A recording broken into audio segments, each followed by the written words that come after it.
Hello. Hello. Good morning. Today we're kicking off MetaFest, talking about ethos. We're talking about conflict resolution and diversity, women in Web3. So today is all about supporting and being one together and understanding what it means to build together. So this morning I'm starting off with Richard talking about micro solidarity. Is that right? That's me. That's what I hope to talk about. Thanks for having me here. Thanks, Richard. Could you please introduce yourself, tell people a little bit about your background, and please, the floor is yours. I'll be here to answer any questions afterwards. Cool. Thank you. Yeah, I wanted to, I guess, start with a little presentation so people know the briefest idea about what micro solidarity is all about, and then I would love to just take questions. So if there's anyone watching the stream, please do add your questions. I find it much more interesting to respond to like people's live curiosity. What is there to say about me? I guess it's useful to know I was trained as an engineer, and I got interested in decentralized organizing because of the Occupy movement. So back in 2011, I got, I kind of went down the rabbit hole, not the crypto rabbit hole, but the democracy rabbit hole, the direct democracy, anarchist, taking responsibility for ourselves and taking the future into our own hands, that kind of rabbit hole, and got super excited about this mode of organizing that I saw at Occupy, where we did a lot of small scale direct democracy in the camps. And then there was this completely divergent, emergent swarm of activity happening all around the world, where there was kind of nobody in charge, nobody calling the shots, but there were kind of like memes and themes and waves that provided some sense of coherence. But this swarm mode of organizing I found really, really exciting, and actually gave me a sense of optimism. Like, there's a lot of scary things in the future, according to me at least, and seeing the way that like hundreds of different camps got organized around the world under this headline called Occupy, without anyone having to call the shots, it gave me a sense of optimism. Like, okay, maybe as bad things happen in the world, there's this kind of like planetary immune system, this like self-organizing response that happens without any central body coordinating it, but just people responding to their local needs and local concerns with their own local resources and competencies. So that was super inspiring. And after Occupy, like the wave kind of crested and Occupy went back underground, and it was obviously never going to be a permanent full-time movement. Me and my buddies were left with the challenge of like, well, that was inspiring, but now what? Like, how do we take what was so great about that decentralized mode of organizing and make it more sustainable, make it a long-term thing that and make it more accessible, make it more normal, make it more everyday. And so being trained as an engineer, my response was like, oh, we should build some software. And so we built a platform called Lumio. You can go check it out, lumio.org. And that's kind of like, in a way, it's kind of like Web3 DAO tooling, but from Web2. So because we were starting in 2011, most of us weren't really thinking about blockchains at that point. So I got really interested in building technology and like, how do we create a context where people can relate to each other as equals and everyone can work to their strengths, and there's no like dominating hierarchy, command and control system that demands people to do things they don't want to do, but much more spontaneity and freedom. And I mean, that's fun. Building technology is good. I'm proud of that work. And I think we've, made a useful contribution. But after about 5 years of working on that technology platform, I just kind of got a bit bored. That technology, there's only so much you can do with a protocol. There's only so much you can do with the user interface. There's so much other stuff that affects the way that groups collaborate, the way that people organize, that lives outside of the computer, and I got really interested in like, what's all the stuff happening outside of the community, outside of the computer, sorry. And community is one of the answers. So like, I became much more interested in questions like, like culture. How do we, what are our expectations of each other? What are our habits and our rituals and our beliefs and our shared norms? And like, what do we do? You mentioned conflict, Penguin. Like what happens when two people come into a conflict with each other and they bump heads and it's not obvious like how to resolve that? How do we respond? How do we respond? And all of those questions for me are like social questions. They're interpersonal questions. They're cultural questions. They're almost like psychological. And so the Micro Solidarity project kind of emerged from that process of me getting more curious about the human layer, the layer zero, like the stuff before all of the computers come online, but just the way that we relate to each other. So now I call Micro Solidarity a community building practice, or some people think of it as like a framework. It's like it's a roadmap, an open source design pathway for building high trust communities. And when I say high trust community, like when I use the word community, I've got something specific in my mind. I don't mean like, if someone says, we've got a community of 20,000 people in our Discord, that to me, it's not really a community. That's a crowd of mostly anonymous people. Or we've got a community of 50,000 token holders, or, there's a kind of loose or shallow definition of community that I don't really connect with. When I say community, I mean, I'm thinking about like, the people who bring you soup when you're not well, like the people that you want to go on a road trip with, the people that you can borrow money from when you're in a tight spot.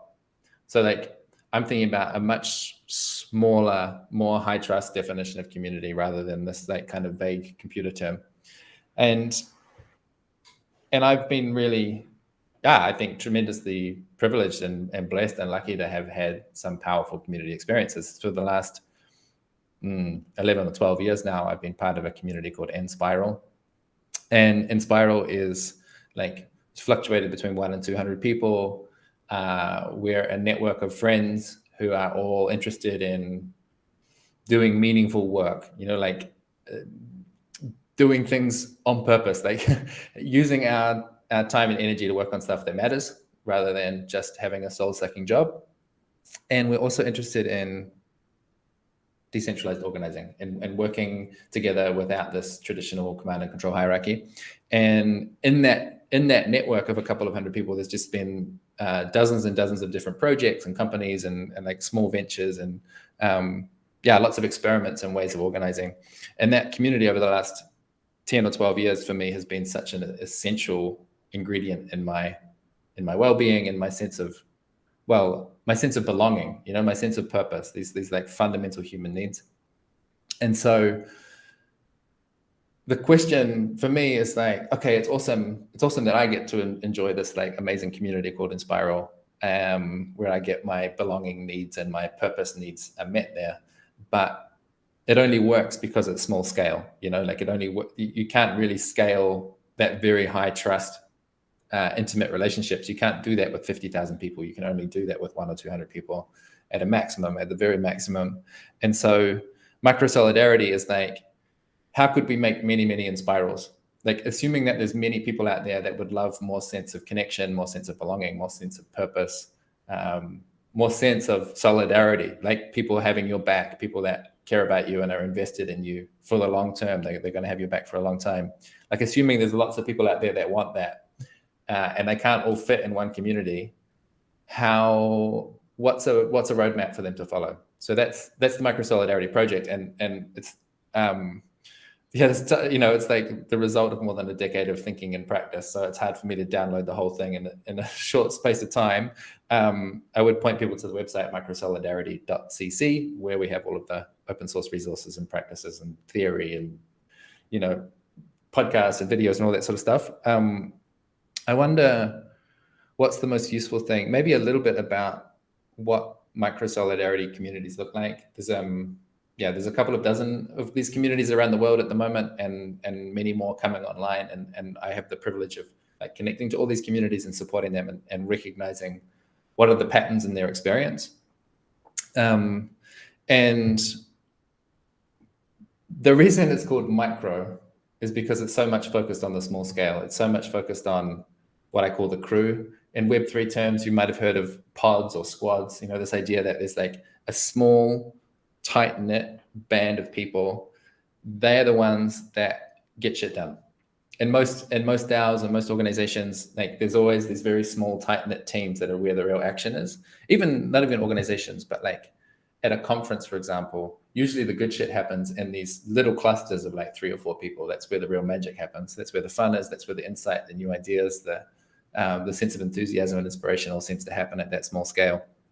And so this thing that I call the crew, this smallest unit, like 3, 4, 5 people, that's the essential building block of a micro solidarity community. And so, whether you're in a DAO or at a conference or at some kind of festival that you love, if you wanted more micro solidarity, if you wanted more sense of belonging and purpose and enthusiasm and collaboration and purpose and so on, the way to get there is to find your crew.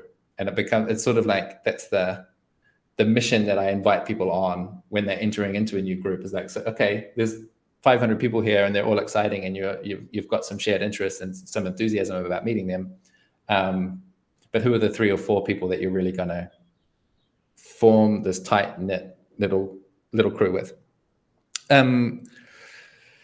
The focus on crews, I think, has emerged from so much of the community building and organizational design work that I've done over the last decade, finding how people routinely, it's really common that like someone will come into a community and they'll have this like peak experience of enthusiasm and excitement. They meet all these people and they're like, wow, I found my tribe. Maybe it's like a festival or something like that.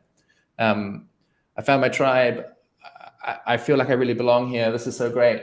And then like 2 weeks later, once they've gone back home and they've come back to their normal life and kind of nothing significant has really changed for them, then there's this like huge crushing come down, this like really painful hangover, like the contrast between, oh, I felt like I had something, and then it turns out to be empty. Like that's really painful for people.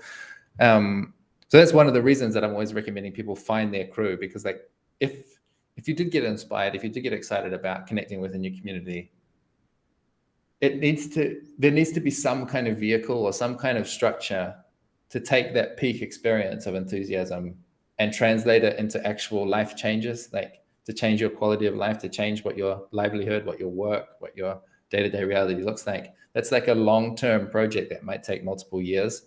And if you're just trying to do that on your own, you're probably gonna lose lose your train of thought, lose your courage, lose your sense of direction and inspiration. But if you've got a crew with you, if you've got a small group of people that you're having some kind of regular cadence, some kind of regular check-in point, you're much more likely to stay the course, and you're much more likely to be able to observe over sequential months, like, oh yeah, my life actually is progressively coming more and more towards this new direction that I got inspired about. Like, there's actually a mechanism for integrating that peak experience into a change in your life. That's one of the reasons that I love crews. Maybe one more thing to say before I would love to take, like I said, I'd love to take questions. One of the things that's difficult about community building, one of the problems or the bottlenecks or the things that kind of trips people up, is when you start to get to know some people, you might like invite them. Oh yeah, I heard about this crewing thing. I want to start a crew. I want to find my people. And you invite them into some, you might have a first meeting or a first couple of meetings, and then there's just not great chemistry, or like after 3 weeks or after 5 weeks or something, you kind of notice we're not quite a perfect match. Maybe our priorities are not quite aligned, or the time, even the time zones don't match properly, or there's some, it's like not quite the right match. And that can be extremely awkward. Like often what happens in that context is like the group will just slowly peter out. It'll just like lose steam, and one by one people will stop showing up so much, and then it kind of like falters, and can be really awkward and unpleasant. And so one of the things we emphasize in the micro solidarity set of practices is the idea of time limited commitments. So like, okay, I'm interested in starting a new group. I'm looking for collaborators. I'm looking for peers to support me on this journey. Would you join me for 3 meetings or 5 meetings, over the course of 5 weeks, and invite people into that very time-bound commitment where it's easy to say yes or no. And then at the end of that period, say it's 5 weeks, then at the end you stop and you review and you say like, was this a good use of our time? Do we like meeting each other? Do we feel like there's something here? Do we want to keep going? Do we want to change? Maybe we want to keep meeting, but the format's not really good. We need some different kind of processes, or there's some different way of organizing. Or do we want to stop? And it provides like a natural way to like gracefully close without losing face, without having this awkward, embarrassing, like clumsy, I feel I don't want to show up anymore. Like that kind of helps with the efficiency of the friend dating process, the crewmate finding process. So that's like a really essential practice, is this like time limited commitment. Then you stop and review and you decide if we're going to keep going or not, and you just go for bigger and bigger loops until you find the people that are your forever people, the people that are really committed on the long term. So that's like my rapid fire download. But yeah, like I said, I'd love to hear some questions, Penguin, if you've got some yourself or anything that's coming in on the stream. Sure. Yeah. So I think one of the big things that you talked about is that the number of people that you have does not make a community. Crowd does not equal community. And I think you also really touched on some of the things that a lot of people in DAOs feel. You mentioned right now you're floating between 100 and 200 people, like standard Dunbar number. After that many people, the congregation kind of falls apart, and it goes back to the large mass of people where it's hard to communicate what people are doing. It's more like a mass of people. I think so I checked out the website as well. I really like the flow from like self to partnership to crew as well. It shows like whenever we kind of like build a purpose and a meaning, we start with one goal, and like we've got to be there kind of dancing, like the dancing guy. And then after a little while, you get your other dancing guy, and then people feel more comfortable to join. As you say, like there's that friction and kind of like barrier that people have got to overcome before they align with a purpose or a meaning. And like part of that is like finding other people that are engaged with that. Talk about like how you start building that crew on like a personal level, and like what are some of the things that people can do to find their meaning and like go start dancing alone for like that self part too. Yeah, I love the dancing image, right? Like I've seen the video, the first follower, that's the first follower effect. And it's a great example because actually what's happening there, I think, is one person dancing on their own is not very attractive. But two people dancing with each other is very attractive because it's like, oh, that looks fun. Those two are having fun with each other. And so you're making me recognize, like, rather than one person saying, hey, I'm excited about this and I want to invite a bunch of people in, often it can actually be more attractive to have two people who already have a good relationship, who already have trust, who already have some sense of like shared identity or shared purpose or like just good vibes. And they can invite a couple of people in. So you've already got that like pre-established, you know, that feeling of being relaxed, or like, okay, we know each other, we're good together, and we can invite one or two people to join us. So that, I think, is actually a really smart place to start, is like know who's your pre-existing relationship, and then invite more people into that context. On the Dunbar thing, I think it's important for people to get that, as far as I understand, like I'm not an academic, I don't know this really deeply, but my understanding of Dunbar is that there's Dunbar's numbers, it's plural. And so it's like, if you think about it roughly from like 5 people, 15, 50, 150, 500, 1500, 5000, you know, just an infinitely long list, repeating at those steps, that each one of those steps, when you have humans at these different scale, groups of different scale, they become almost like different organisms. So like a group of 5 people is good for some stuff. There's stuff that you can only do with 5 that you can't do with 150. And vice versa. And so like part of what we're trying to do is like help people to understand what's the appropriate scale, like to develop this literacy of scales, like groups of different sizes are good for different things. So if you're starting out and you're not like really experienced with organizing a lot of people, probably don't start public. Don't invite 5,000 people to come over, you know, start small, start with 5 and develop some competence there. And, you know, like a simple place to start is, for example, a reading club. You know, we're all excited about this book or this podcast, or we take an online course together and we're like having a couple of check-ins a week or something, where we're like just giving each other reminders and support and encouragement as we're going through this online course. It can be very, very lightweight. It doesn't have to be like a massive ambitious thing. It's more like developing the rhythm and the habit of showing up for each other and talking about the stuff that you actually care about, being there for each other. And then you can progressively get more ambitious, you know, from the online course to like, hey, I've got a project that I'm working on, I'd love some support. And what you'll find on the Microsolidarity website is a bunch of like specific group processes for like, this is a really good way to activate peer coaching and peer advice. That's not just people's habitual way of communicating, but a bit more structure that gets people at more insightful feedback from other people, for example. And then over time, you might progressively get towards like, hey, I've got this idea for a software project or a company that I want to start. And then those are going to be your ideal collaborators or potential co-founders. So that's one path, is like getting deeper and deeper and deeper with the same group. The other path is expanding horizontally. So maybe you've got some really good vibes going, and there's like 30 people that are interested. You can't all put, like if you have a meeting with 30 people, you need a bunch of structure and process and facilitation and agenda and stuff. And it's not the same kind of light, easy thing that you had when there was only 4 of you. So in that case, scaling horizontally means, okay, yes, we've got something good going on, but the job is to get everyone into crews. So that larger group becomes like a dating pool where people can find their crewmates, and they can start their own rhythm of meeting and their own focal point, their own purpose, their own particular flavor, their own set of principles. And you might find that you get like 3 or 4 or 5 crews operating in parallel.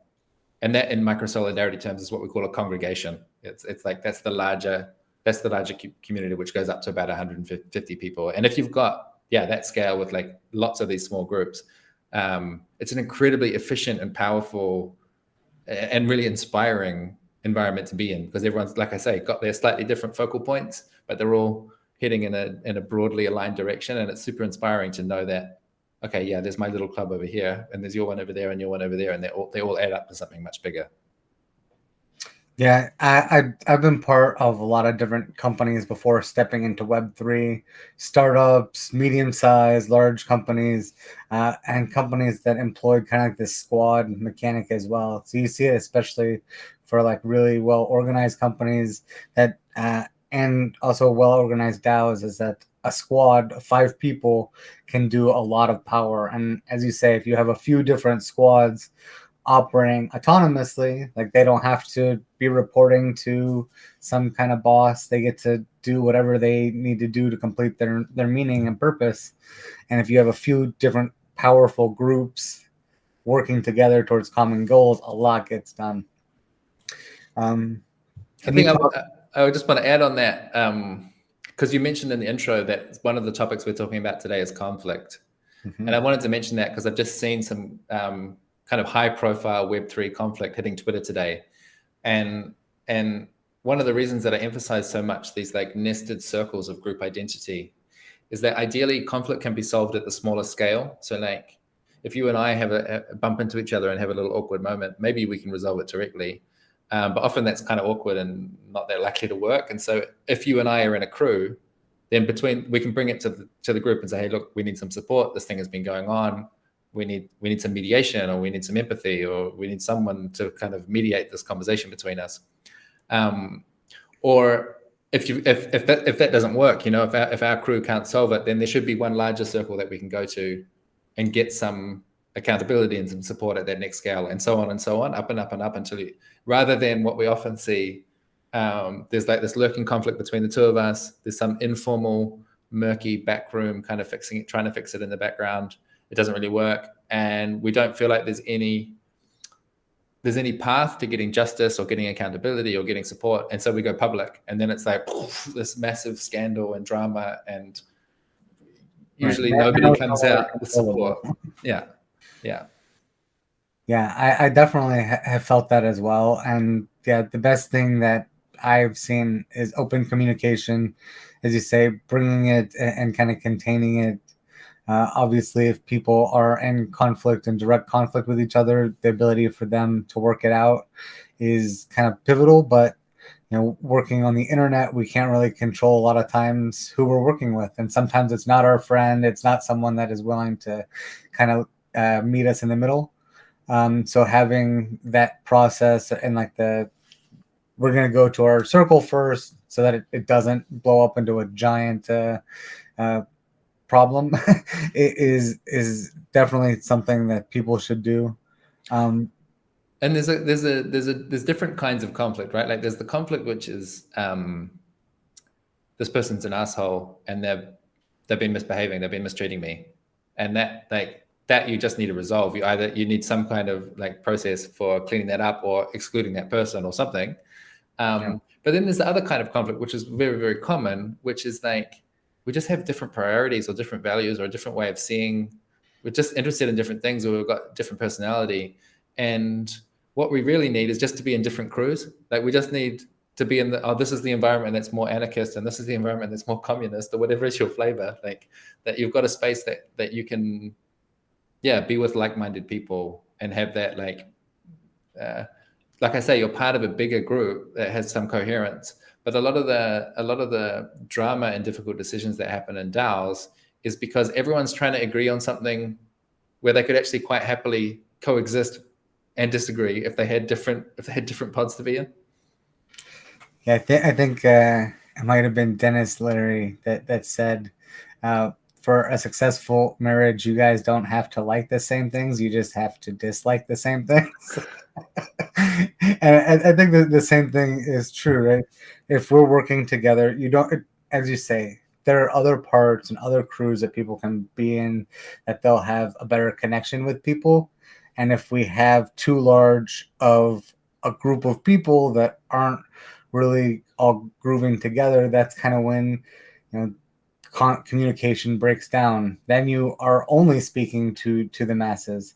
So by forming these tighter knit groups, these basically micro DAOs or sub DAOs or micro solidarity organizations, then it helps actually support the larger organization because people have better support. Very cool. I love the framework. Do you say you've been working on this since Occupy? Well, essentially, yeah, because as soon as I found the Inspiral community, I got very enthusiastic and excited about how does this thing work? How is it that we have this community of mutual support where people are, really investing in each other and taking care of each other? And for a long time, I would answer every phone call from people that were curious about, tell me more about how Inspiral works, you know. And I was talking to people in entrepreneurial communities and collectives all over the world, and telling them again and again about like all this. They would say, what happens when there's a conflict, or like, how do you guys handle money, or like, what's your decision making system? And as I got these like frequently asked questions, that's when I started to formulate, okay, there's actually a set of patterns here, you know, like that there's actually like a limited set of common failure modes of collaborative groups. And it's like your decision-making system, your conflict management system, your money allocation system. There's like a couple of like key pieces that consistently trip people up over and over and over again. And any one of them, if you get it wrong, is enough to like destroy the whole enterprise. But it's actually a finite list. There's like 8 things or 10 things you need to get right. And if you've got those things right, then you can really achieve really ambitious and exciting things. So that was the kind of background context of me. Just trying to like pay attention to what was working in our context and what other people were finding difficult, and coming up with like, what are the strategies, the tactics, the tools, the practices, the frameworks, the methodologies, you know, the books, the ways of thinking, all that stuff. How do we export the stuff that works and set people up so that if they're going to initiate something new, it's likely to go well? Awesome. Yeah, I think one of the other things you touched on before we go to the next speaker that is very relevant is that people like to build, and if you get stuck on something for too long, you know, the purpose and the meaning kind of goes away. So it is important that people have these different groups so that people that need to step away can step away. And as we've seen in some other protocols, the main goal is to have the community kind of own it from the start. So that way, the crews that are supporting it and the teams that are supporting it, if the main goal is for them to completely step away and for the community to kind of own it in the end. So I think by building effectively and by building the strategy from the start and making these teams effective, it works towards the common goal and for the community's benefit. So thank you so much, Richard. Microsolidarity.cc is the website. Where else should people go to learn more? Yeah, go to the website. There's a lot of material. I've been publishing a lot of interviews and conversations on YouTube and podcasts and stuff. You'll get all the links there. And then the other place is just chat with me on Twitter, Rich Decibels, and don't send me a DM, but do mention me. Do jump into my replies. I really love talking about this stuff. So if people have got any kind of organizing questions, community questions, DAO questions, hit me up. I'd love to hear about it. Awesome. Thank you so much for your time. Thanks for having me. Ciao. So next up, we have Drew Simon talking about crypto altruism. How you doing, Drew? How's your day going? Hey, great. Very, very good so far. How about yourself? Things are going very well. Thank you for joining us. Yeah, my absolute pleasure. I'm so excited to be here to talk about just the way that Web3 tools can be used to do good and to drive social impact. Excellent. Well, the floor is yours. If you want to share your screen, please go ahead, and I'll be here if you need any support. Sounds good. Well, thank you so much. And I didn't bring any visuals today. I was just going to kind of talk, and hopefully there'll be some time at the end for questions as well. But first of all, I want to take a moment, of course, to thank the folks at MetaFest2 for inviting me. I've been following along for some of the talks that have happened so far, and it's going to be hard to follow up from that, but I'm going to try my best. And I'm really going to be focusing today on how Web3 can be used to drive real, meaningful social impact. And I really believe that Web3 will change the world for the better, not to use too much hyperbole, but hopefully by the end of this session, you'll agree with me on that. There's just so many extraordinary use cases. And I'm going to talk a little bit about that and what I'm doing at Crypto Altruism to explore those a bit more. So to start things off, I want to tell you a little bit more about me, because I think that kind of leads in nicely to how I got here and the inspiration behind the work that I'm doing and how I got into this wild world of Web3. So my background is in the traditional social impact world. I have worked for a number of nonprofits as an executive, board member, and advisor. I currently do some work as a consultant for a number of charitable organizations. And through my work, I began to get frustrated with what I saw as some pain points in the space that just weren't being addressed and that were causing some real challenges for the sector. So first, there simply was not enough funding. The space was hyper competitive. And funding that was available, while sparse, often had a lot of strings attached to it. And there simply wasn't enough ways for nonprofits to diversify their funding as well. Second, there was a clear lack of transparency, and a lack of transparency in how donor funds were being spent, how decisions were made, and how organizations were governed, which was really impacting donor trust. Third, there was a lack of community agency and ownership, especially from those the organization was serving, the clients or beneficiaries. Many nonprofits are highly centralized, where a select few individuals drive key decision-making, which just isn't working. And finally, there's a clear lack of innovation. And nonprofits are highly risk-averse and are hesitant to innovate and engage with new technologies such as Web3. They're stuck in this mindset of doing things because that's the way they've always been done, even if there was a better way of doing it. So why is this all a problem? Well, the world is changing really, really, really fast, and I'm sure we can all identify with that in Web3, where it feels like every day is an eternity with how quickly things are moving and changing. And these organizations are simply failing to keep up, putting them at risk of failure and failing those they serve in the process. So a couple years back, a friend of mine introduced me to cryptocurrency, and I was immediately interested, not so much from an investment point of view and more the technology behind it. So as I dug a bit deeper and fell down the rabbit hole, so to speak, as I'm sure many of you folks listening did as well, I began seeing some of the ways that technology behind crypto could be used to do real good and to drive meaningful change. But nobody was talking about this. Like, you could not find it anywhere of the good of crypto, of blockchain. What was being said about crypto and blockchain is what I'm sure many of you folks have heard before, and that wasn't so flattering. It's only used by scammers and criminals. It's a big Ponzi scheme. It has no value, no intrinsic value or worth. It's terrible for the environment, and it's run by a group of shadowy supercoders, right? So there's a lot of these kind of fear mongering around the space. This was at odds with what I was seeing in reality, which was individuals and communities using this technology to address complex social problems.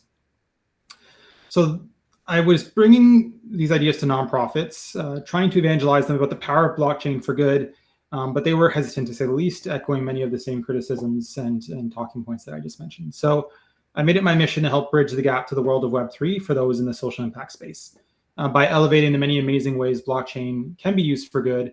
And the end result was crypto altruism, which I created about a year ago. So since then, I've had the privilege of interviewing over 30 pioneering changemakers in Web3, hearing their stories of how they're using the incredible technology for good, and releasing over 50 podcast episodes, over 160 blog posts, doing some consulting with nonprofits interested in getting involved, and I'm meeting a lot of amazing changemakers and community members along the way. So we've talked a little bit about the pain points and what got me here, which I think is important to kind of lead into this next piece about how blockchain and Web3 will address these four pain points, which are, of course, lack of funding, poor transparency, lack of community engagement and ownership, and a hesitancy to innovate.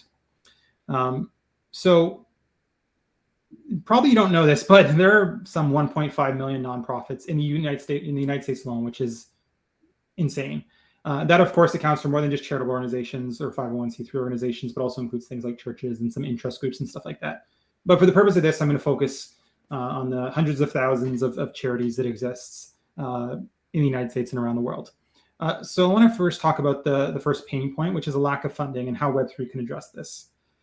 So the obvious answer is cryptocurrency donations. So in fact, crypto donations are growing at an incredible pace, and I'm sure you've seen many stories in the news about the different ways that crypto donations have been used to support different charitable organizations, with an estimated $300 million in crypto being donated to charitable causes each year. And crypto donors are incredibly generous. And to demonstrate this, I want to do a bit of a kind of just little mind exercise right now activity to get you to really kind of understand the scope of this generosity in the space. So the nonprofit industry average donation size, so talking like fiat currency donations, maybe by credit card or cash. And so this is the average donation that nonprofits would receive from a single act of transaction of donating, is roughly $130 US. So in your head, I want you to guess what the average crypto donation size is. And this was very surprising to me. So according to data from this past Giving Tuesday in November from the Giving Block, the average crypto donation was 98.4 times higher, or roughly $12,600 US. So absolutely massive in terms of the scope of these individual donations. Another study found that almost half of cryptocurrency owners, those who held some sort of cryptocurrency, donated 1,000 or more to charity in 2020, compared to only about a third of the investor population as a whole.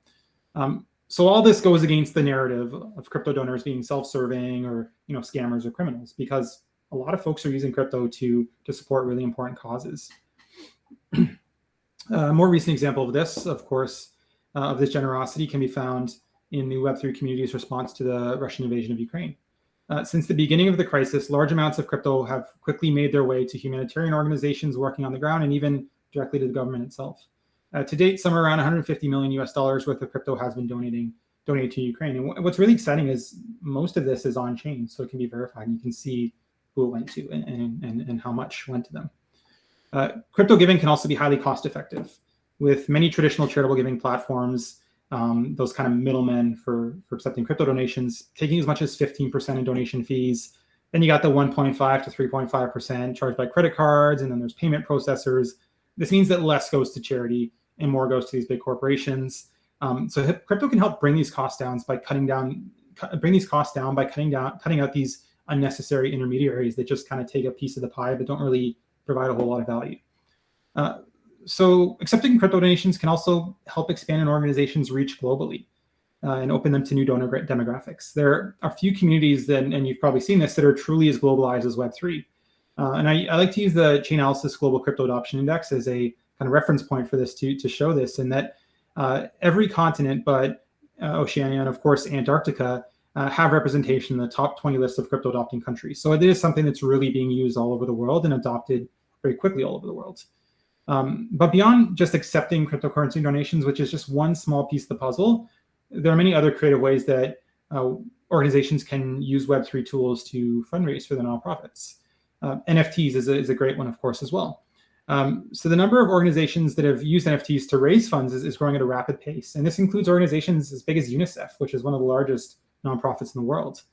Some charities have released their own drops or been beneficiaries by partnering with a project and being written into their smart contract to receive a portion of the funds. But what's truly amazing and what I think is a game changer when it comes to NFTs is this idea of perpetual charity, that nonprofits can receive a portion of secondary sales in perpetuity, which can help them develop that kind of passive revenue source that simply didn't exist before, opening up to a whole new way to generate revenue. There have also been some social impact projects that have experimented with their own currencies with a portion of funds from each transaction supporting a cause. I think the overarching point here is that there are so many exciting and novel ways that nonprofits can make use of Web3 technology to help with their fundraising efforts, which is why thousands of charities are already using it, including Médecins Sans Frontières or Doctors Without Borders, the American Cancer Society, which actually just recently met their $1 million goal to support a new project for cancer research, Feeding America, and over 1,000 other charities. But if you think about it, thousands, I'm saying thousands, versus the hundreds of thousands, millions of charities that exist around the world, it's still super early, and it's still something that's not being adapted at it is being adopted at a rapid pace, but there's still a long way to go. When I think about crypto donations, I like to think about it, looking at it as that it's a matter of if, not a matter of if, but when charities are going to need to get on board with this. So I read a book recently called Bitcoin and the Future of Fundraising by Ann Connolly and Jason Shim, which I highly recommend, by the way. And he's the example of credit card donations. So if you go back decades, individuals were terrified of the potential of entering their credit card information online. And many nonprofits were slow to accept credit card donations as a result. Then when credit cards were adopted at a rapid pace for online payments, many nonprofits were slow to react and missed out on potential donors who this was their preferred method of payment. In a sense, I think cryptocurrency will be viewed very similarly, but with much broader implications. Not only does it have the benefit of connecting organizations with this new and exciting and very generous donor base, in which hundreds of millions of donations are being made, including major gifts in the millions and even billions, as we saw with Vitalik's donation of over $1 billion in support of COVID relief in India. But it also opens them to exciting new technology with use cases that go beyond simply accepting financial contributions. So the second pain point that I talked about earlier was a lack of transparency. There's been a breakdown in trust between nonprofits and the public, unfortunately, in recent years and decades. And before I dive into that more, I want to start the section off with a little quote from Sergey Nazarov, the founder of Chainlink. And it goes, I quote, "A cryptographic truth is a superior way for the entire world to operate.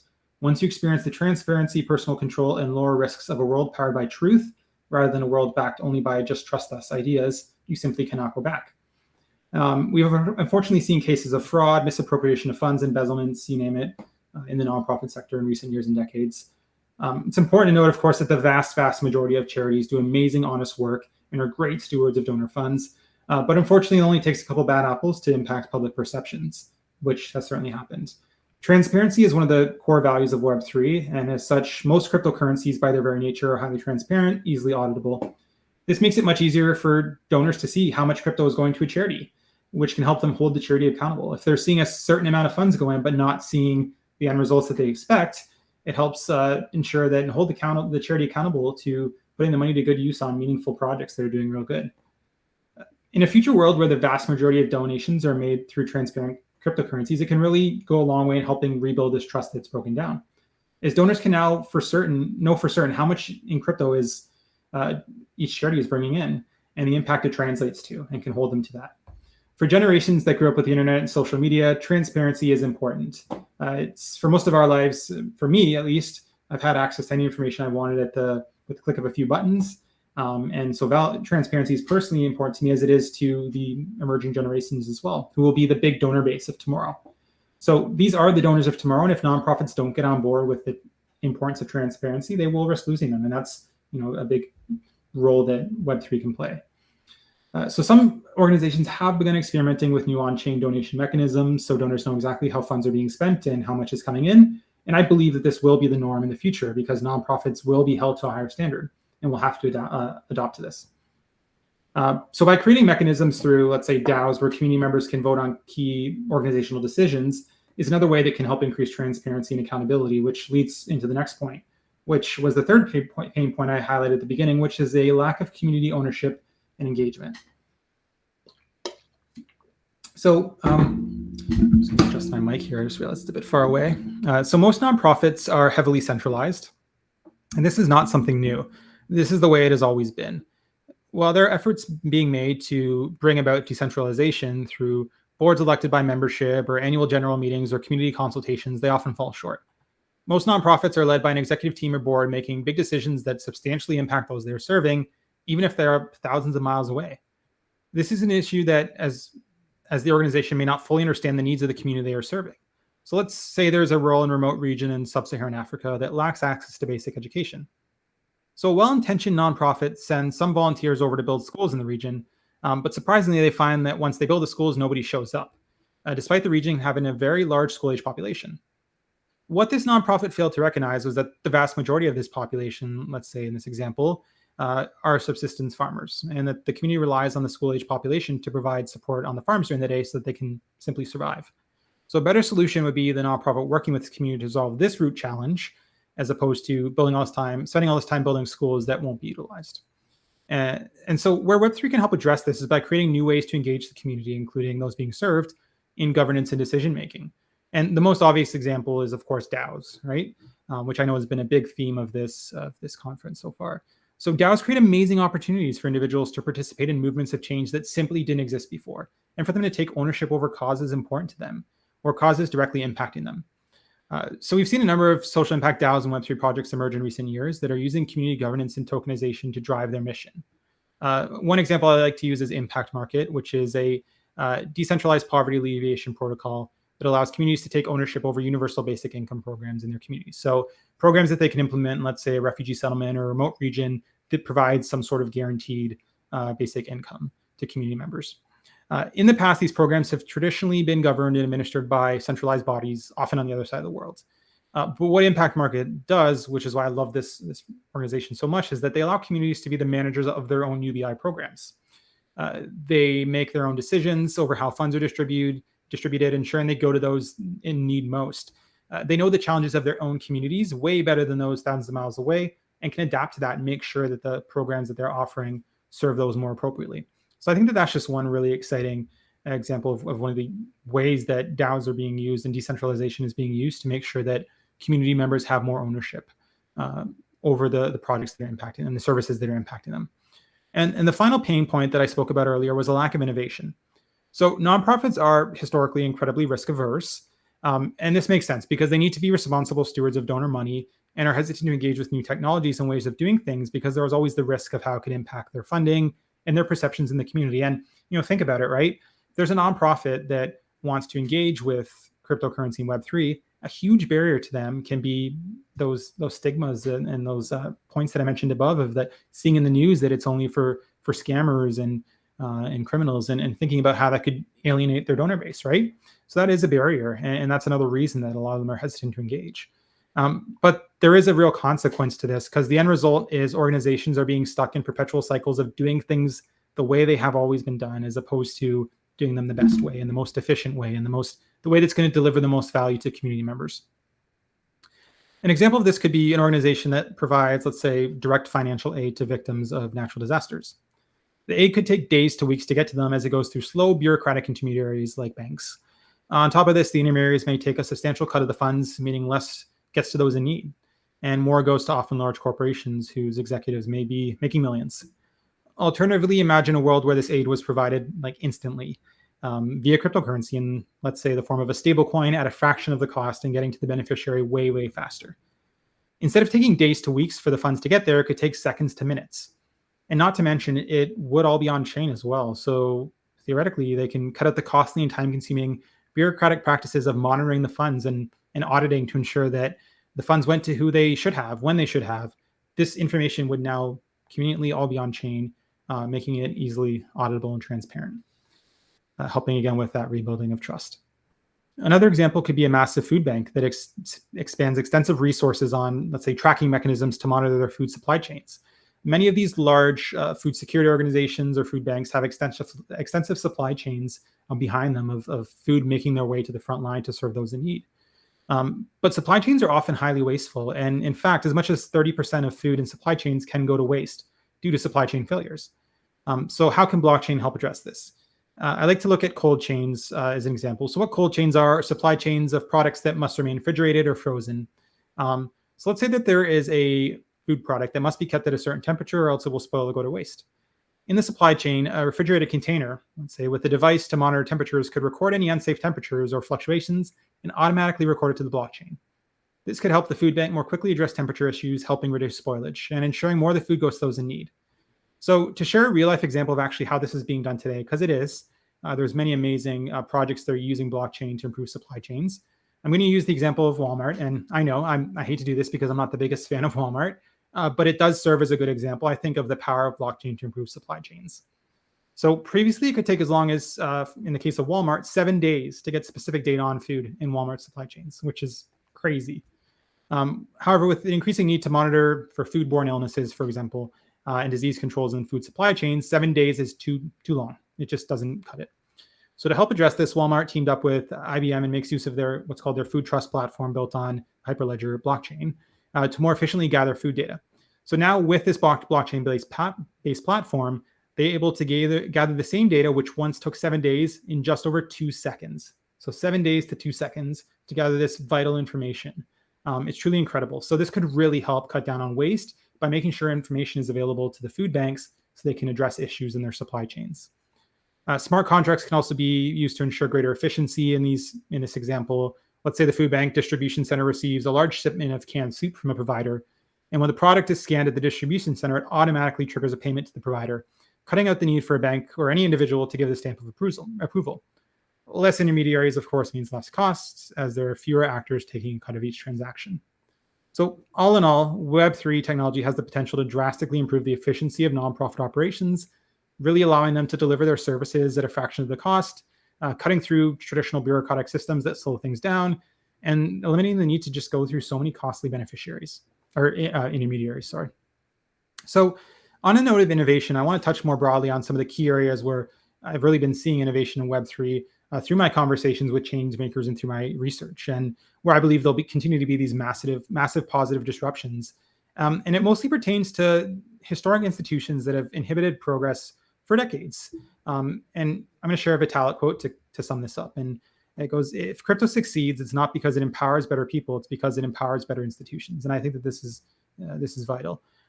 One of the most inspiring aspects of Web3 is how to disrupt traditional, often highly bureaucratic and centralized institutions.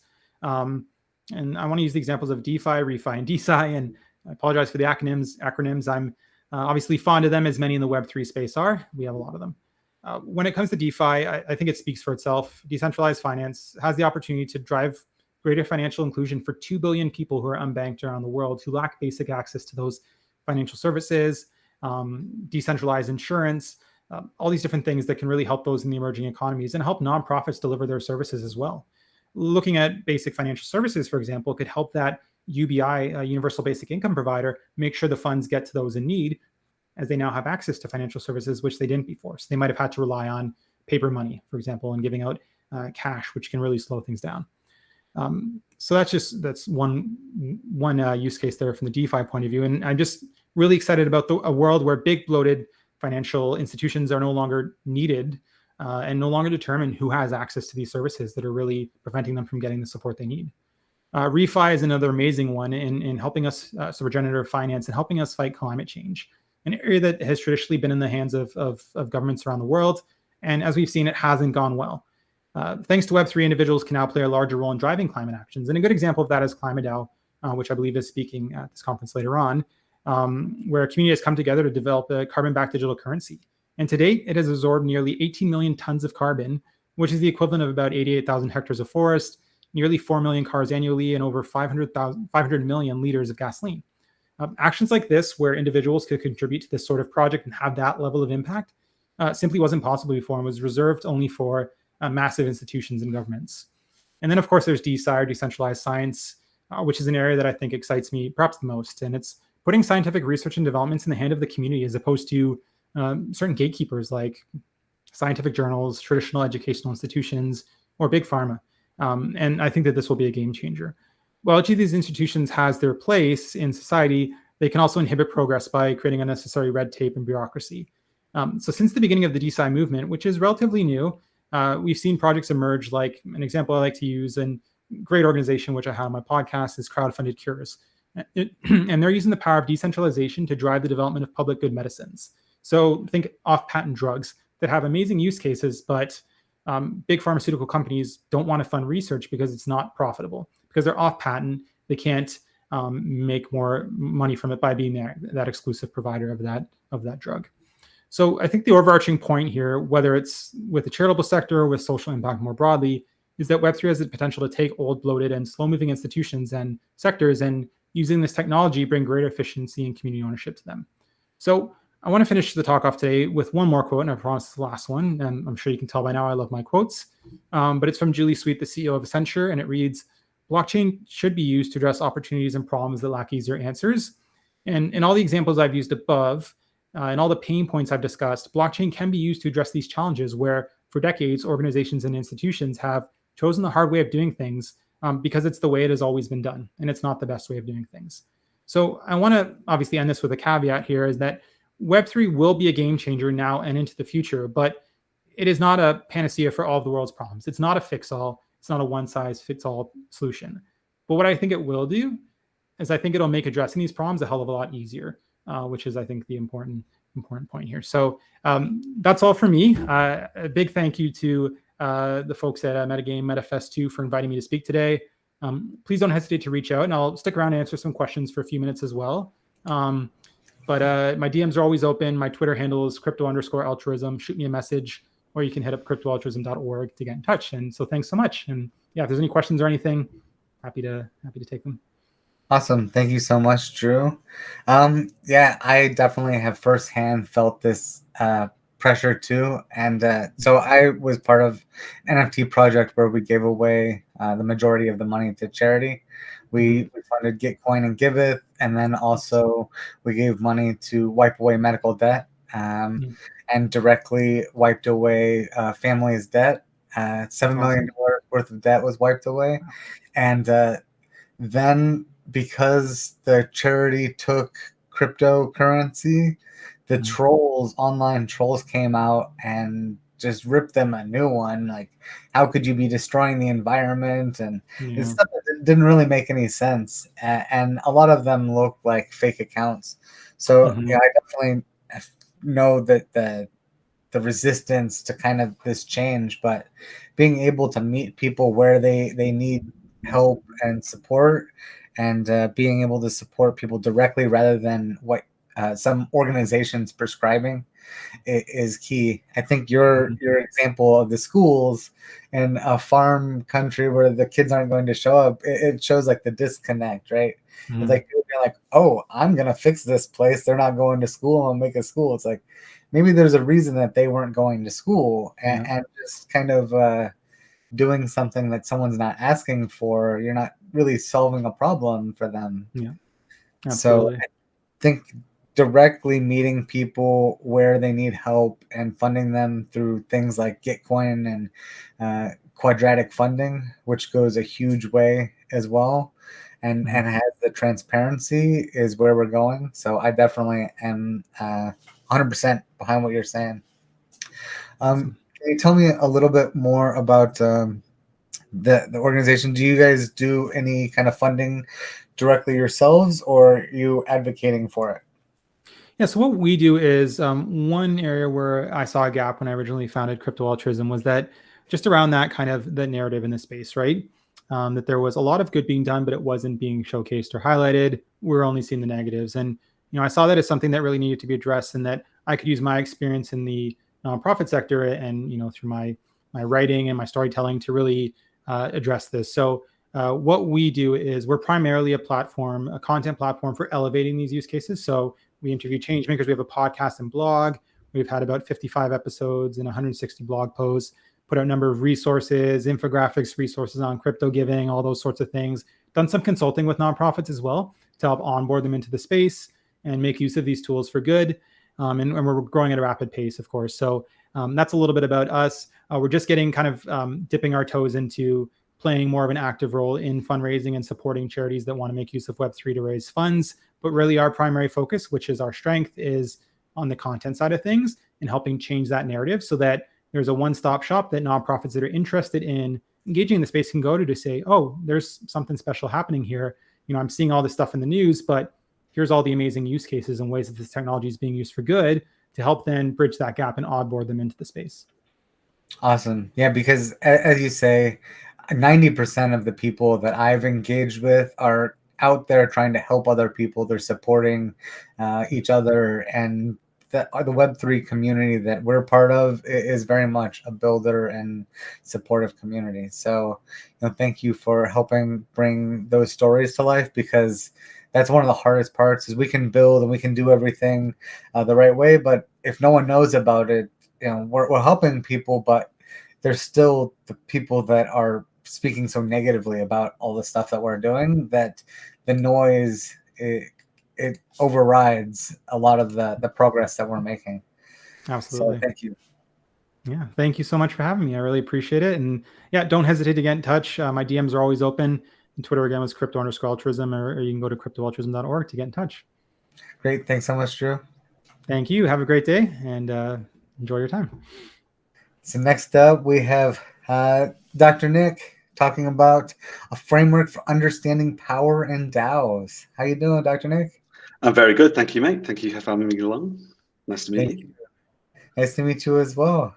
Yeah, please introduce yourself. Tell us a little bit more about what you're representing, and yeah, the time is yours. Yeah, sure, man. Yeah, hi, I'm Dr. Nick. I am the sort of founder of Factory DAO, and we are a sort of DAO tooling framework. And what I thought I would come along and talk to you about today is power, and a little bit about what's kind of gone wrong in the markets. So I'll quickly tell you at the end the kind of tools that we're working on and how this plays into this. But for the most part, what I'm interested in doing is helping us address the issue of power in DAOs, which is a sort of crucial thing to consider, which we don't do enough of. So this talk is called "Who's in Charge Around Here?", which I think is a crucial question that every participant of a DAO, and including the DAO operators and the designers, need to be asking. And what I've been working on is a kind of framework for unpacking those different sources of power. And I'm going to sort of go through them individually and hopefully leave time for a few questions at the end to have a little chat about it. I think it's worth addressing the kind of elephant in the room about what's just happened in this cycle. It's been a kind of strange and crazy ride, and there's been a lot of just mad things happening. I would consider this to be the adolescent phase of crypto. We've basically just been given new tools to coordinate and do things permissionlessly. We've opened up the metaverse, the digital plane of existence that's never really have been accessible to us before. And what did we build? We had DeFi food farms, dog Ponzi's, Ponzi's, exploding money printers, multi-million-dollar monkey JPEGs. Not necessarily a bad thing, but still kind of adolescent, you might argue. Professionalized pump and dumps, lots and lots of them. Hacks, some as high as $200 million, endless rug pulls, and the one that really was the cherry on the cake is centralized money lending platforms blowing up. And it's tough, and those of us who have been around in crypto know that this is the case. The crypto markets heal themselves, and this is a kind of detox moment. And unfortunately, these are super painful and involve these huge drawdowns in price, and they happen when the market gets to a point where it becomes fragile. And what's happening is the market is basically expunging the weakness from itself to become more anti-fragile. And unfortunately, what we did was allow centralization in massive waves to enter the space. And that's basically what's blown up. If you look at all these things that have blown up, they had huge centralized points of failure. And so much of what went wrong comes down to abuses of power. Now, what I think is going to be interesting and what I'm incredibly passionate about is the way that DAOs can be central to fixing the problems in the crypto space. They decentralize power, and that makes the system more anti-fragile. It means you don't have single actors, hubris-powered degens controlling too much of the market, and we don't end up in critical points of failure that get everyone wrecked every few years. But not all DAOs are equal. So we're at the point now where we're starting to design these things, and already we're starting to see huge points of failure within these systems. And it's totally possible that we get gigantic DAOs the size of Luna that blow up just as badly because the power was not effectively distributed across it. So one of the things I think is super important is to think about what power is and how it manifests in DAOs. So the best definition of power that I can come up with is basically power is the ability to get things done. If you are a powerful person, you get things done quickly and effectively. And this is what organizations and DAOs are trying to do. They're trying to be effective channels of power that get things done. But DAOs are different than a centralized organization. Centralized organizations are pyramids of power. They have hierarchies. They have boards of directors at the top that make all the decisions. And those at the lower echelons of the organization have little say over how they're directed. But in DAOs, the job of a DAO is to diffuse power to as many participants as possible. But the question is how do we know if this is happening? And in order to do that, we need to ask the question, who's in charge around here? Who actually can get things done? Who holds the power? So let's take a few minutes to unpack these. And these are just the ones that I've come up with. There may well be others, and I'm very interested in collaboratively building this out as a resource for people to understand the DAOs that they're in. So if you identify any that I've not picked up, do let me know. So the first one that I want to pick up on is the leaders. Basically, this is what we consider the core team. DAOs are kind of often tagged as leaderless organizations. They're sort of, yeah, there's no leaders in DAOs. They're perfectly flat organizations. And that's actually very rarely, if ever, the case. Even in perhaps the kind of most decentralized DAO, Bitcoin, which I do consider a DAO, there's still core devs in there. There's still leaders. Even in high decentralized systems, there's always power.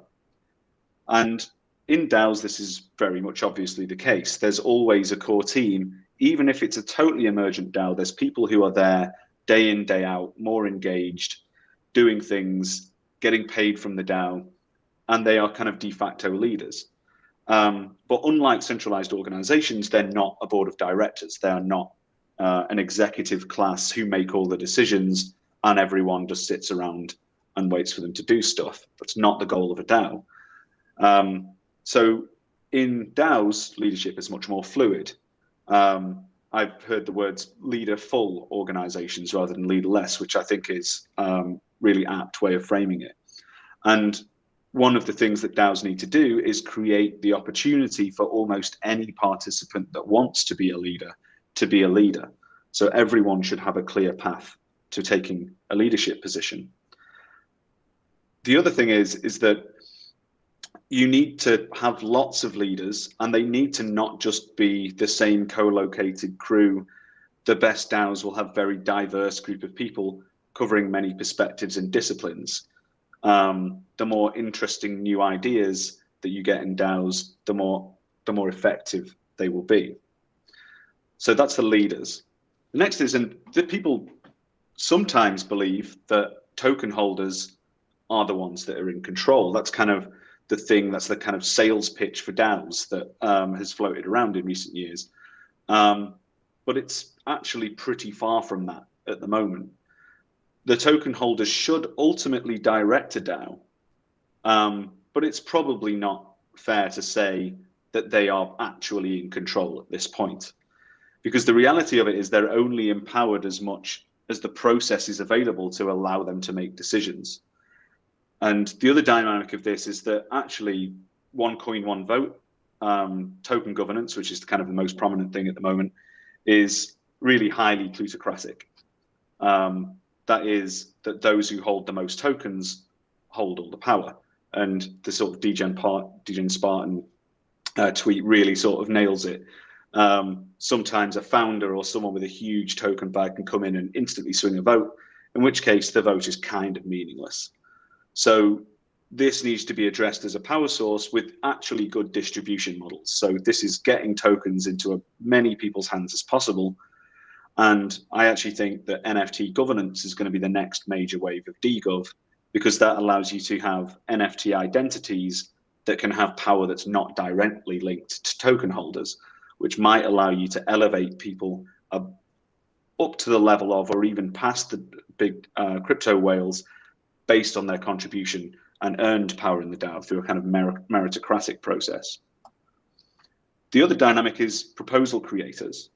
This has been a really interesting one recently that we've just seen in the kind of Rari Fuse Fae tribe DAO scenario, where actually we've seen clear evidence that you can, if the person who sets the agenda has the power. So this was a case where there was a huge hack, $80 million hack, and there was a vote to repay, which passed dramatically in favor. And recently, another proposal creator has proposed to basically override that. And there was far lower turnout and more animated people against it. And now we've sort of flipped the other way. So even if you're a token whale, if you can't set the agenda, your power is fundamentally limited. So high gating is one way to stop this, that you can basically say, okay, anyone can set a proposal, but you need to hold X amount of tokens. And basically you can do this with the ungated, but that's a total mess. So neither of these scenarios is particularly good, but there is huge amounts of potential innovation in this area, something that we're working on at Factory DAO. And I think there's lots of work that allows progressive amendment-like structures on proposals that genuinely have lots of engagement from the community in the proposal formation process. The next up is the multi-sig signers, what I consider the real executive power in DAOs. There are DAOs that don't have multi-sigs, like the Mollet DAO framework, for example, but they tend to be kind of structured mainly around, let's put some money into a pot and decide where it goes. But DAOs can be much more than that. And ultimately, it will come down to multi-sigs being used as a core crypto economic primitive in DAOs for years to come.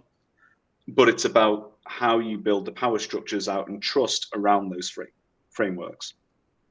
So the end game is to remove these things completely, but they just simply aren't going anywhere for a while. They rely on trust.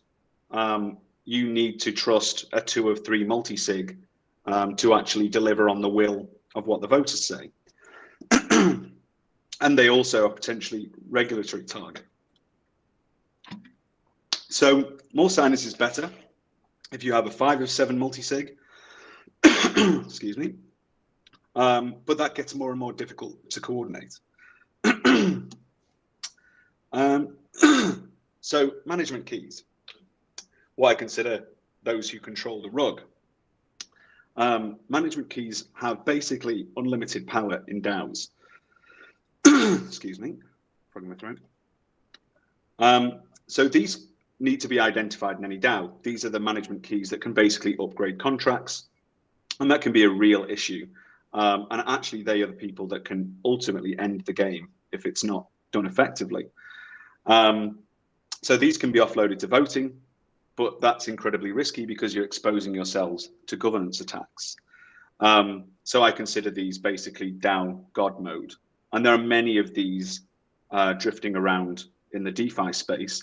And some will move to a multi-sig, but again, you're back to multi-sig power sources. The next major one is the developers. So DAOs can ask for whatever they want, but a DAO can only do what can be built. And this is a highly technical space. If we're building smart contracts, if we're building dApps, there's going to be developers in there. And this is a huge source of power.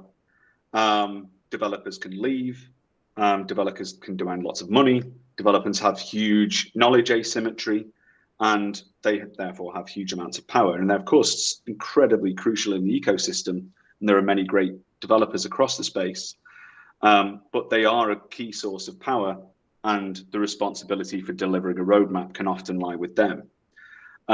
So a few things we can do here. You can basically ossify your DAO code to the point where you're not upgrading it too much anymore. This is basically the Bitcoin way. And then educating people as much as possible to understand what the system is about. Investors, another huge source of power.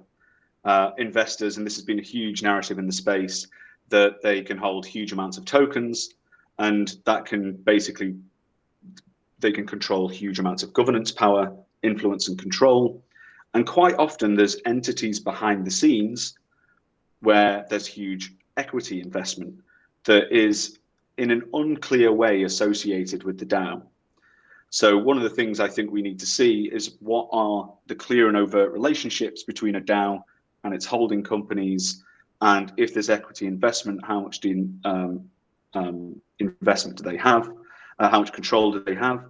And actually, we've seen one of the most interesting things we've seen in DAO governance recently, which was the Merit Circle incident, where a DAO actually voted to take an investment from an initial investor, which actually passed and seemingly has happened to some degree. The next up is the community. This ideally is where the power should flow, but this also comes with risks. There can be extremely powerful community members. Those of you who hang around in DAOs might have known there's very loud and vocal people in there, and sometimes they can swing the sentiment wildly within a DAO. A single community member can shift the whole vibes into a direction that can kind of be destructive, just as much as it can happen the other way. So really, empowering a community is really what DAOs are all about. And building a collective notion of belonging can be the strongest source of power that any DAO can have. A hugely aligned group of people all trying and striving for the same thing is really what could make a hugely impressive DAO. So how do you get that? Well, it's about nurturing a shared culture, a shared mental model. What are we all in it together with? And this is an important piece of work that DAOs should really concentrate on. So empowerment is what I consider the superpower of DAOs. If a DAO listened to its community, and it's not directly the same as token holders, because you might have community members with not huge amount of tokens who can be absolutely critical to a DAO's function. So listening to a community and actually delivering on what the community wants can be a real superpower. The other one, which is becoming an increasingly prominent narrative in the space, is the state. So we're starting to see things like the Wyoming DAO framework, where DAOs are choosing to essentially partner with nation states that codify their laws well enough to be able to say, you can incorporate your DAO here and have legal personhood and operate as a DAO. That allows you to own property and assets. It allows you to have a bank account, access fiat rails, employ people on PAYE systems and things like that. But it does come with a huge change in the autonomy of a DAO. The argument I use here is like, if a nation state can end your DAO, can rug you, do you really have an A in your DAO at all? And this is going to be the biggest live question over the next few years when it comes to DAOs. And I consider the legal DAO nexus to be the next major development frontier in DAOs. And ultimately, the state is the biggest source of power globally. And they will determine how adversarial the game is. And you have to remember, most of crypto economics is about adversarial game theoretic relationships. And at the moment, DAOs are being largely left alone. But I think that's likely to change. And nation states themselves might decide to partner with DAOs, and they might decide to suppress their development. And that determines how adversarial everything gets. The other major source of power is the protocols. So this is your Ethereum, Avalanche, Polkadot, etc. Every DAO will need a protocol to operate its business on. Their business is operating with digital assets and coordinating using blockchain technology. So they have a protocol. Some will have their own protocols in the future. And we'll start to see things like roll-ups and DAO-specific subnets and things like that emerge. But for the most part, a DAO basically pays a tax to its protocol for its on-chain activity. And these are a big source of power, and they can change underneath you. We built on Ethereum over the last couple of years. You'll notice that the tax went up 9,000, 10,000%, and that can absolutely destroy a DAO's activity. So protocols also have their own cultures and values and cults and things like that, and that can really influence and shape the structure of your DAO. I think it's the final one, and a bit of a curveball. We're starting to see DAOs develop where culture and community and votes become meaningful. And it's very possible that some of the most powerful people in the space, what I consider the crypto monarchy, the influencers, can radically sway the sentiment with a single tweet. So we will absolutely see influencers become hugely significant in DAOs.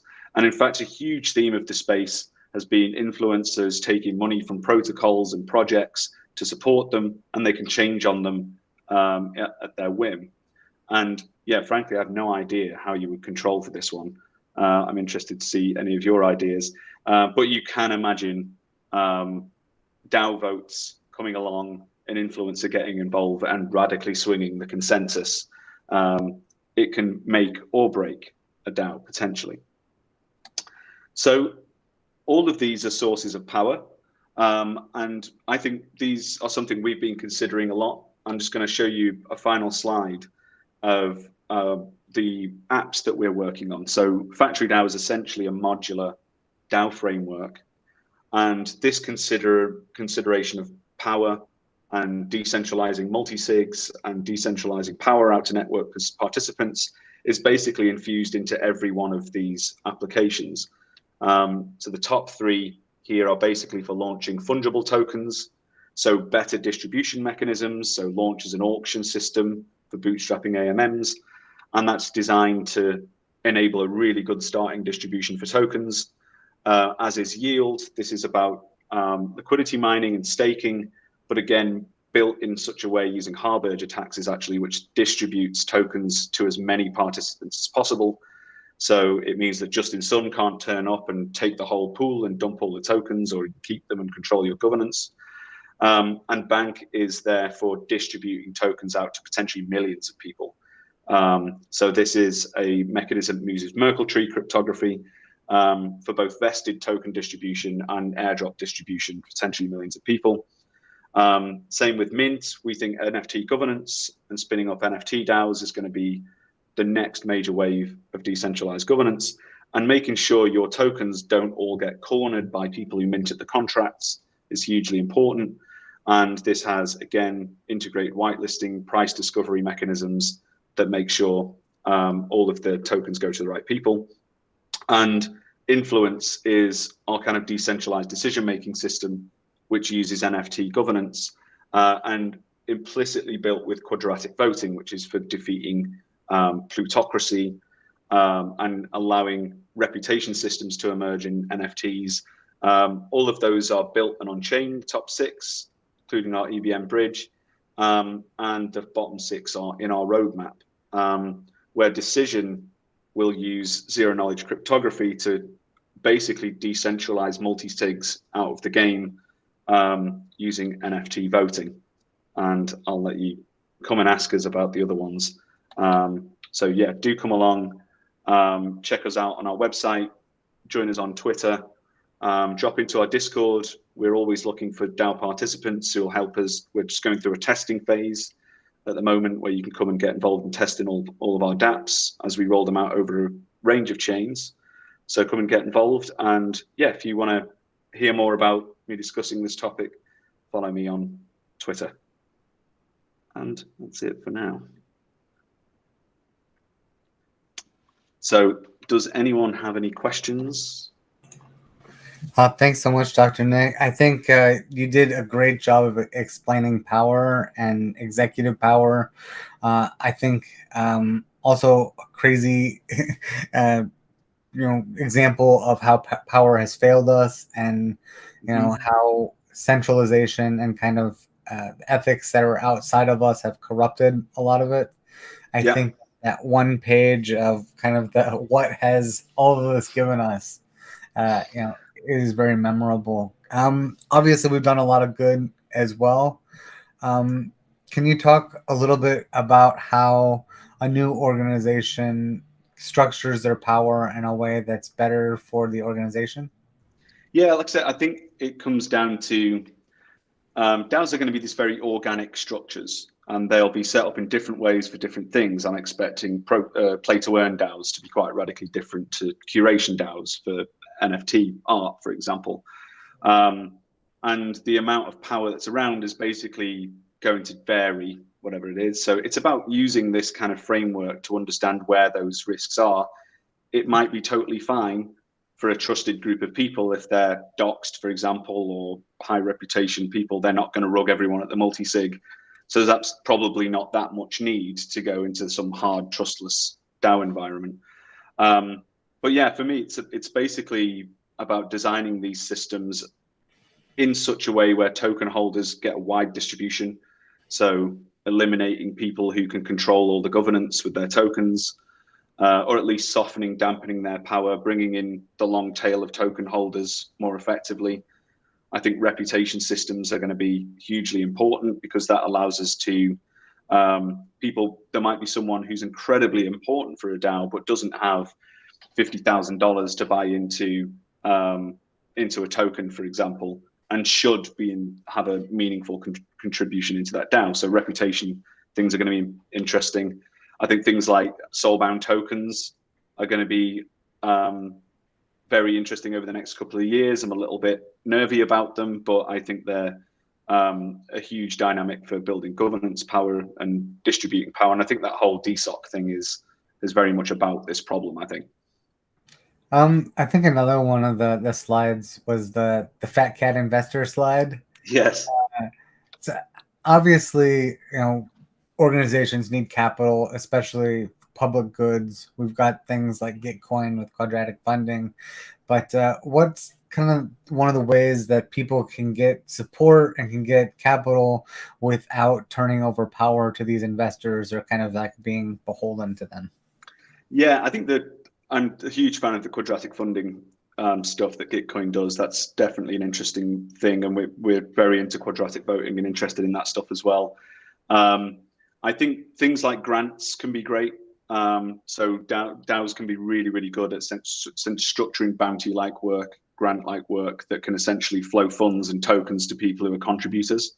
It's a big thing about what our bank app is about, is distributing tokens for work. I think we'll see DAOs with pay out 1 million people in the next couple of years, like a single DAO doing that. So structured payouts for work, working for a DAO, contributing for a DAO, and it can be anything from things like memes to big development work. So I think we'll see a much more granular and creative approach to paying people and distributing tokens out from DAOs. And I also think just better distribution models. We could have not had all the token supplies cornered by VCs if we kept doing ICOs. We stopped doing ICOs, and consequently we stopped huge decentralized crowdfunding and ended up doing lots of private deals with investors who end up with, multiple points on the token supply. So one of the things we could do is go back to huge decentralized crowdfunding, but people are very worried about that for kind of regulatory reasons. Great, thank you. I guess one of the other key things is today we're talking a little bit about conflict. Obviously, power is kind of assumed. What happens to a group, and how can they adjust when there's conflict amongst the people in power? And like, how do you resolve that transfer of power cleanly? Yeah, it's very interesting. One of the least talked about things is offboarding in DAOs. And yeah, difficult. And one of the things that the sort of DSOC work and the soulbound idea is looking at, I know people like Spencer and Hat's protocol are looking at this, where there's a kind of revocation of rights when things go wrong. Again, I think it'll come down to this reputation dynamic, where you can alter people's power based on their participation in a DAO, not just through token voting and things like that. But yeah, huge amount of work to do on that front. And, there will be DAOs, especially when times get tough, where everyone falls out with each other and it gets all a bit nasty. And I think largely it could come down to things like rolling elections of who the DAO leaders are, but also just clear processes. So if people know what the rules of the game are, and what causes conflict is not knowing what you've done wrong and finding out about it after the fact. So, clear like things like constitutions and clear guidelines of how you might participate in a DAO and the things that are undesirable behaviors in DAOs. But yeah, I think that's a huge open question on that one, I think so it sparked an idea in my head. So right now, obviously, a multi-sig signer is pretty permanent, right? You've got another transaction to take them off.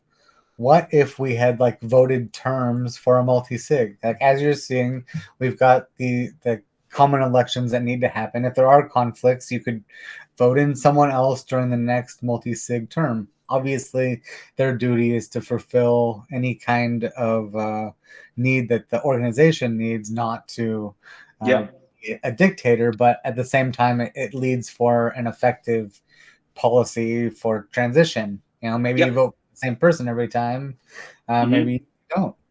So I think that's interesting. I know ENS did something very much like this, where you kind of signed a almost agreement with the DAO when you picked up your airdrop. That was the kind of condition by which your engagement with the DAO. And I do think we'll see that. I also think we'll see this is where the kind of legal DAO nexus gets interesting, where we'll look at things like Ricardian LLCs, and there'll be actually a legal obligation to do things in DAOs, which is perhaps comes in a little bit of conflict in my mind with where DAOs are originally sort of aiming for, which is less about direct sort of fiat obligation. But I think we'll see every manner of these sort of things played out in the market. I think there'll be things like clear constitutions, signing via multi-sigs, but also NFTs will come into this. I know things like HATS protocol are working on that, where you can have these like an oracle that sits there and decides if people have done work that was expected, and then they get rights revoked. I think this is the next major frontier. How do you actually coordinate people, but importantly for them to remain pseudonymous? And I think DAOs are implicitly more about less than, it's like non-commitment phrases of work. The idea is that you can turn up if you want and not if you don't want to. So I'm a little bit nervous about that whole thing, but I think it's gonna go there, whatever happens. Great, thank you. Yeah, I think when we spoke to Spencer before, he was talking about the organization and how it will grow to meet the needs, specifically around. Sorry, I had a thought. I lost it there. Yeah, I think it's about rights, isn't it? About what you can do with the NFT. Oh, and I think specifically collapsing it to what can you do with that token? Can you tweet, or can you sign transactions, and can you trade tokens, things like that? So I think it'll ultimately come down to what are your rights within a DAO. It has to do with the way that DAOs interact with each other, and it's less like companies and it's more like countries. And yes. It's much more. And so, like, as we're talking about voting and terms and things like that, it's much more like running a country than it is running a company. I consider DAOs digital democracies. And yeah, I think I actually, sort of mentioned it there, but I do think DAOs will actually influence IRL governance and democracy at some point, because we'll figure out how to do direct democracy in ways that's never been tried in the real world, because it's just been a bit too risky. Excellent. Well, thank you so much for your time, Dr. Nick. Thanks, man. Thanks for having me along. Where should people go to learn more and follow you? Can you just give that information again? Sure. So I'm on Twitter. If you search me for @DrNickA, and you can find us Factory DAO @FactDAO, and you can just put Discord DG/Factory DAO to drop in and talk to us directly. Awesome. Thank you so much. Thanks, man. Have a great day. I'll talk to you later. Cheers. Bye-bye. Okay. Next up, we have Eyal. Am I saying that right? Is it Eyal? It's Eyal, but you're pretty close. Welcome, Eyal. Thank you so much for joining us today. Sure. It's a pleasure. How you doing? I'm doing great. How are you? I'm doing wonderful too. Doing great. I believe today we're talking about deep DAO and DAO statistics. Is that right? Yep. That's the Awesome. topic. Well, I'm definitely excited to learn more. Are you going to be sharing your screen? I will be sharing my screen. Let me try that now. Can you hear me well? Yes, I can. You sound great. Okay, terrific. So should I start? Yes. The floor is yours. Please introduce yourself so people know a little bit more about you, and then, yeah. Okay, terrific. Presentation. So I'll start with the Deep DAO screen. I'll introduce myself over that. I'm Eyal. I'm the founder of Deep DAO. Nice to be here. I know you guys for a long time, so it's great to actually speak in your event. Couple of words about myself. I've been in software and product for some 20 years, both in the US and Israel, worked at Apple for a time and a bunch of other companies. And I was also an activist, and I was part of groups that were that had decentralized ambitions for over a long time, even before the word existed. We were talking about a flat movement, everybody's voice counts, everybody's voice is heard, everybody's vote counts. The idea was to reach decisions with maybe not consensus, because it's really hard, but with a shared agreement. And I experienced personally how the group starts with a lot of people, and then gradually it falls into the hands of 2 or 3 people or 4 people, and it becomes centralized. And then the activists leave because they were expecting something else. They were expecting to have their voices heard. And so movements become centralized and die, many of them. And this was very disappointed for me personally. I hated it. And I stopped being an activist. And then I stopped being an activist for a few years. Then in 2017, I came into crypto. And in early 2018, I read some of the DAO platforms' white papers like DAOstack and Aragon and Colony. And I immediately fell in love. I felt that this is the technology that has a chance to solve the system-wide problem that I was seeing. You know, as part of those groups, I reached myself a position of power a couple of times. And so I knew that everybody's intentions were good and my intentions were good. We all wanted to build a decentralized movement. And we couldn't. So I realized there is a system-wide problem, and that the DAO technology can solve this problem.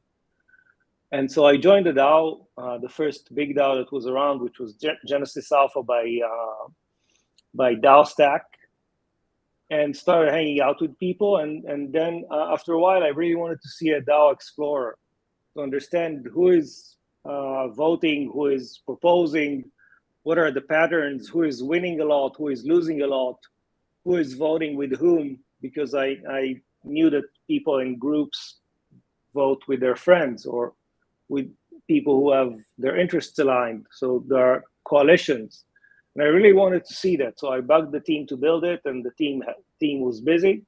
So I created a proposal in the DAO and got some play money and started developing it. And for 3 weeks, I created the Deep DAO POC myself.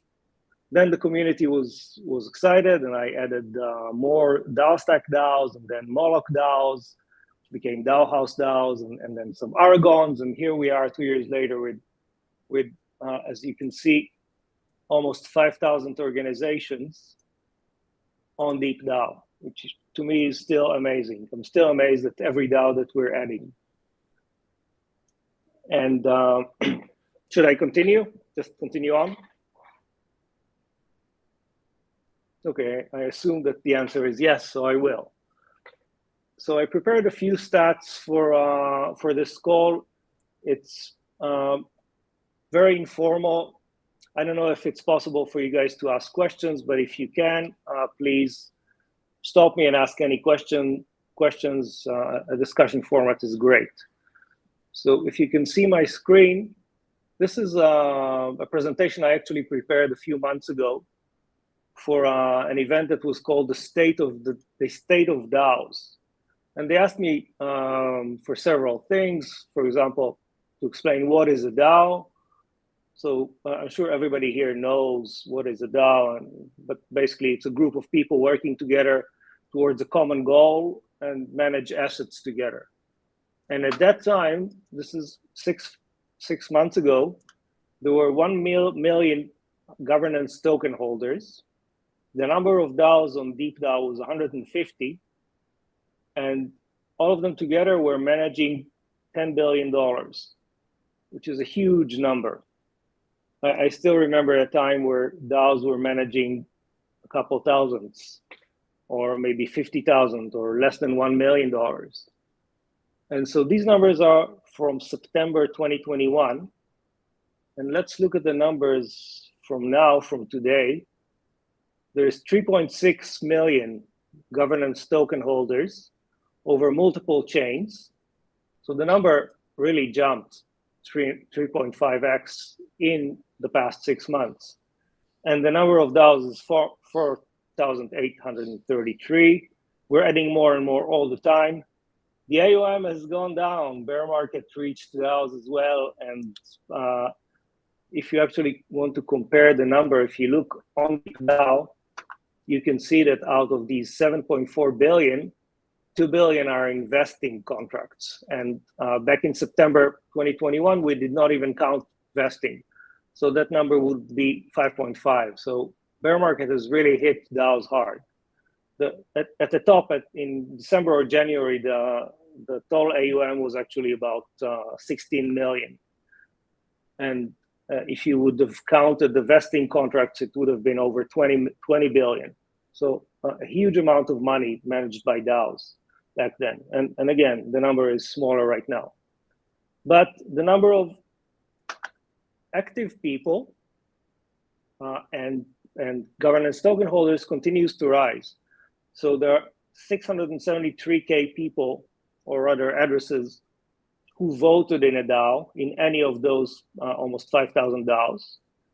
There are over 60,000 decisions made on DeepDAO, or rather made in various platforms and collected and aggregated on DeepDAO, and 3.6 million votes.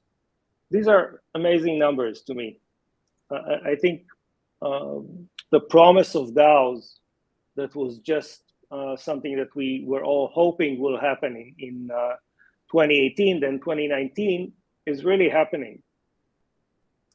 And these numbers make it very clear that it does. And just to show you, all these numbers are available on our website, of course. The total treasury size, the voters and proposal makers, and active people.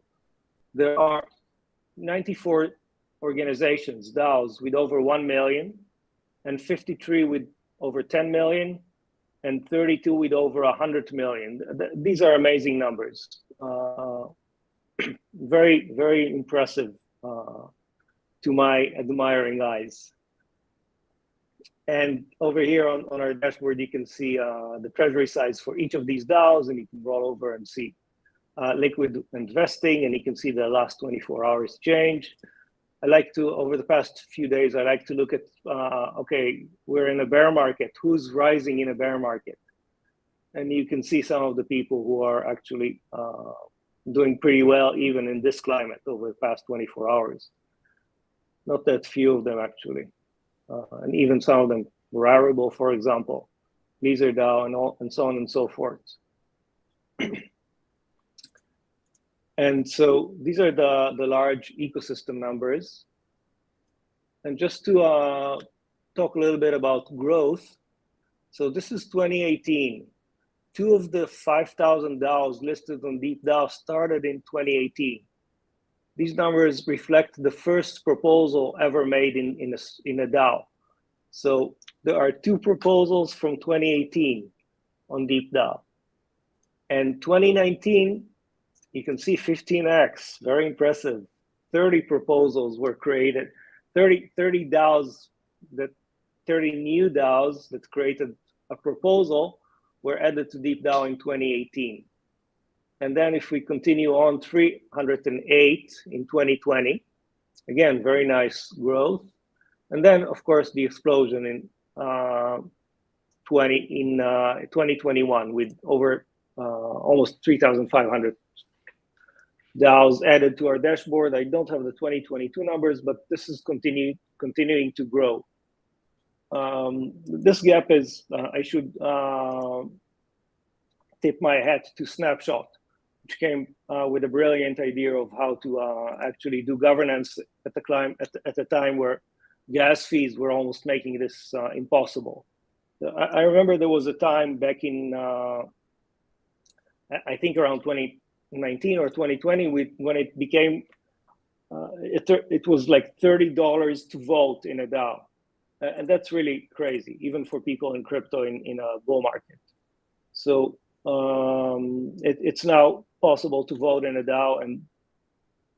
And can you guys hear me well? I'm seeing that there's an issue with my connection. Okay, I still see everybody. And I don't know if you can speak, but I'll just continue. So these are some of the growth numbers. And you sound fine. I sound fine, great. So this is the growth numbers, and a few more statistics and things that you can find here. So I love to demo governance capabilities over DXDAO because you can really see it very vividly. So DXDAO, to people who are not familiar with it, is a large DAO. They're managing $64 million, even now in a terrible bear market.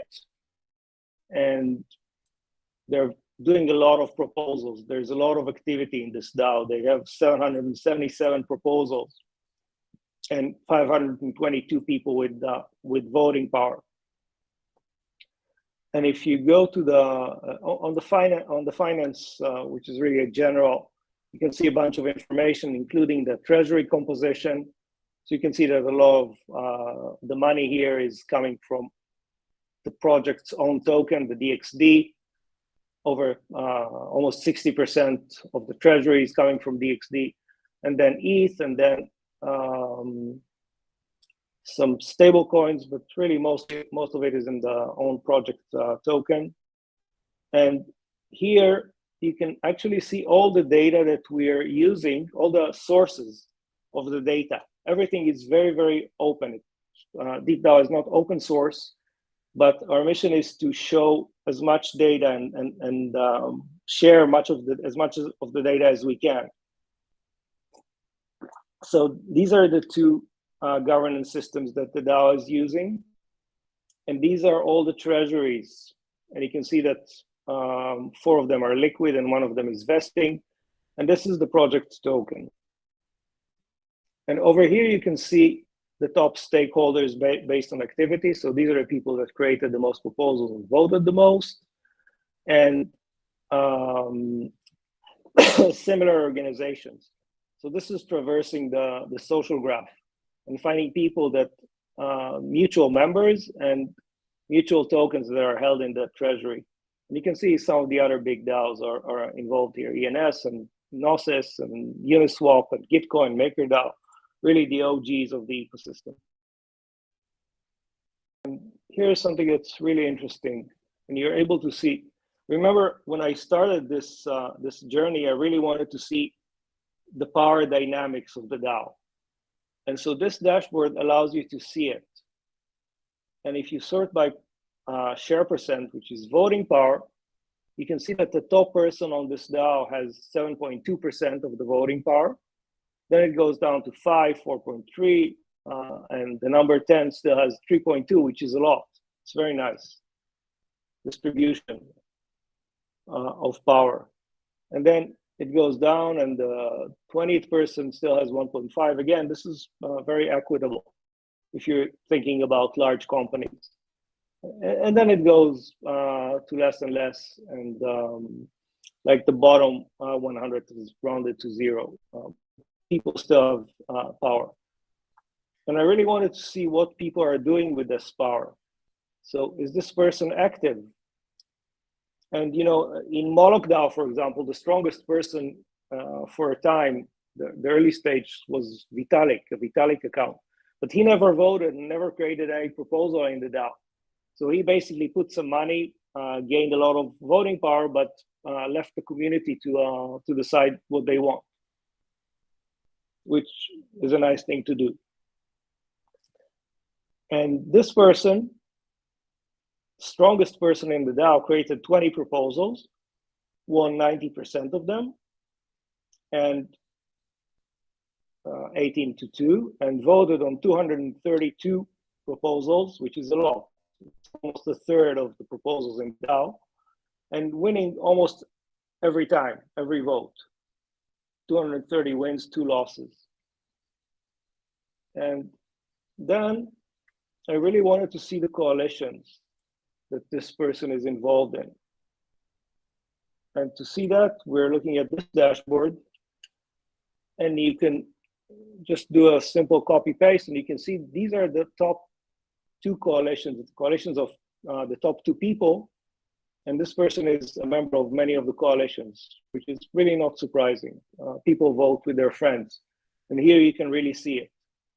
And you can see that this person and this person voted together on 113 proposals, which is almost 15% of the proposals they voted together. And then if you look at this person, this is actually the number 2 strongest person. And you can see that these 2 people vote together a lot. And so their combined power is like 12%. That's already a lot of power. And now imagine seeing this in a broader sense in an API, and you can really understand a lot of what's going on in this DAO. And I think I'm coming up on time limit.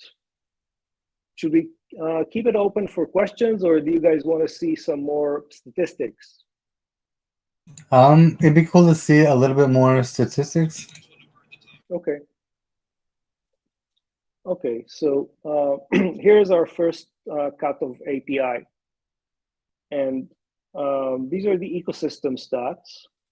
So you can use our API and get a view of everything that is happening in the DAO. All the statistics I just showed you on the site are available in API. And right now it's free. It's not going to stay free for long. And you can see a breakdown of the chains.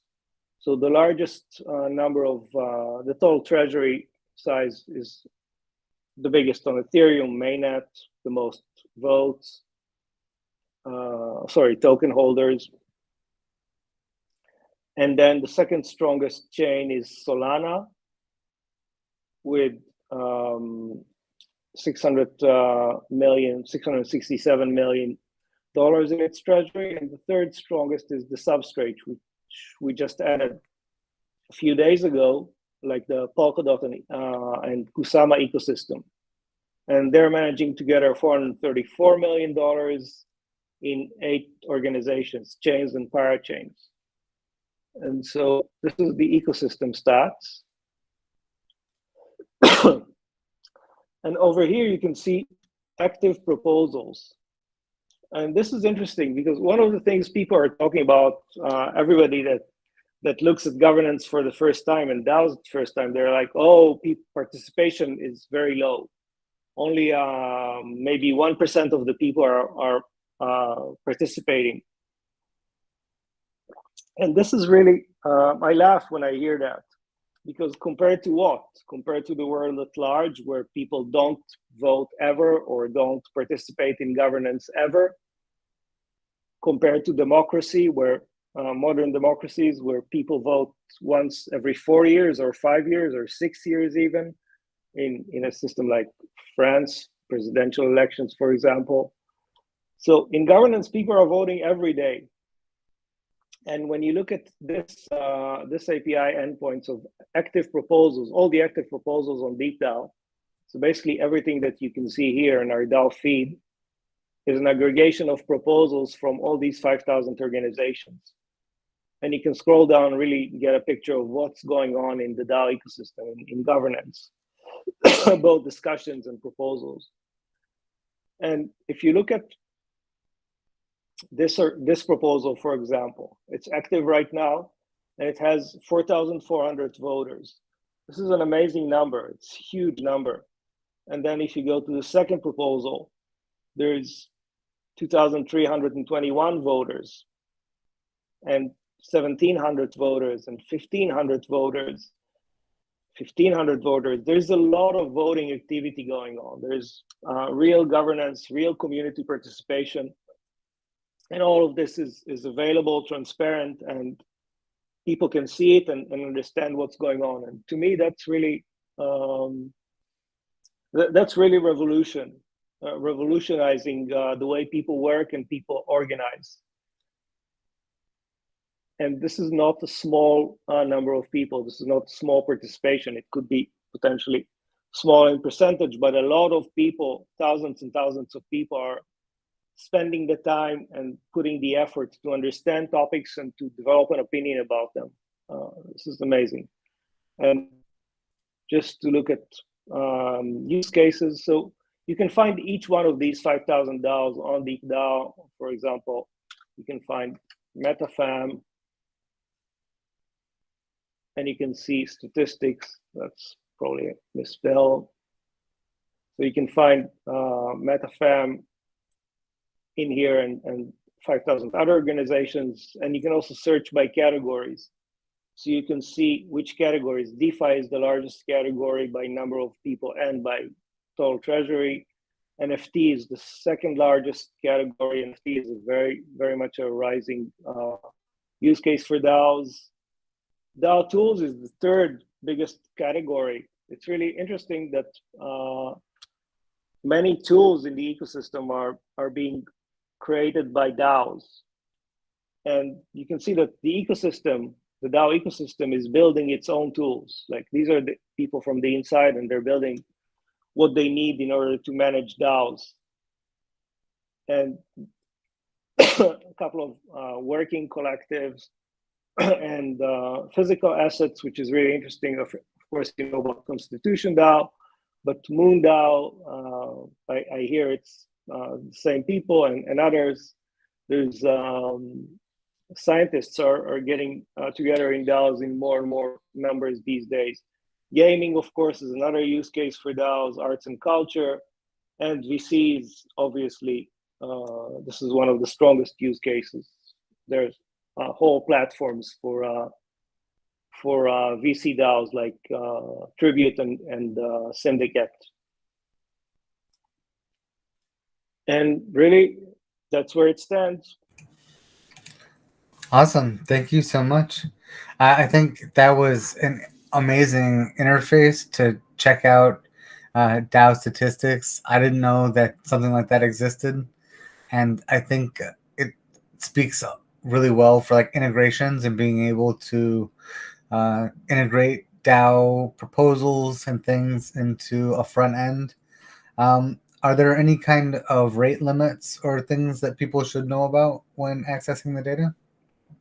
Okay, so right now everything is free, and including the API. So you can reach out to us at info@deepdao.io or find us on Discord, and you can just get a free access to all the API. Right now there is a rate limit. I think it's 10K, but if you want more, we just give it to you. And there's a lot of people actually already reaching out, researchers, students, financial institutions, what have you. So there's a lot of interest in data about DAOs, actually. Yeah, we'll definitely check it out. And your name, let's see, Eyal. Did I say it right? Eyal, yes. Eyal, awesome. Thank you so much, Eyal. We'll check in with you later. Next up, we have an amazing panel of women in Web3. Thanks, everyone. Take over hosting for this panel, and I'll step off and let Anna introduce all of the amazing staff and speakers that we have today. So thank you so much, everyone. Take care. Anna, take it away. Thank you, Penguin. So hello, everyone. And first of all, I'd like to welcome all of our amazing panelists for today. Thank you very much for accepting the invitation and being here for this great panel of women in Web3. And today we have with us Ariela from Web3 Women in Science, Maffer of the Trusted Seed of the Common Stack. We have Corina that joined us now from Live Life DAO. And then we have Mo of Row DAO. And in a moment, we'll be joined by Lauren of Giveth.io.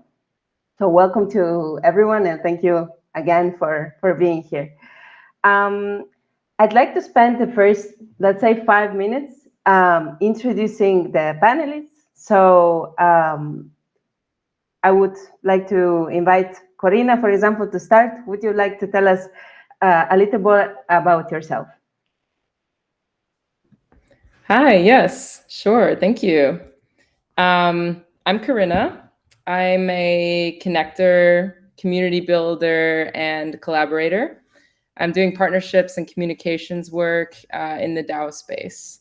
And I actually joined Web3 to help build regenerative systems and drive distribution of wealth through community ownership and decentralization.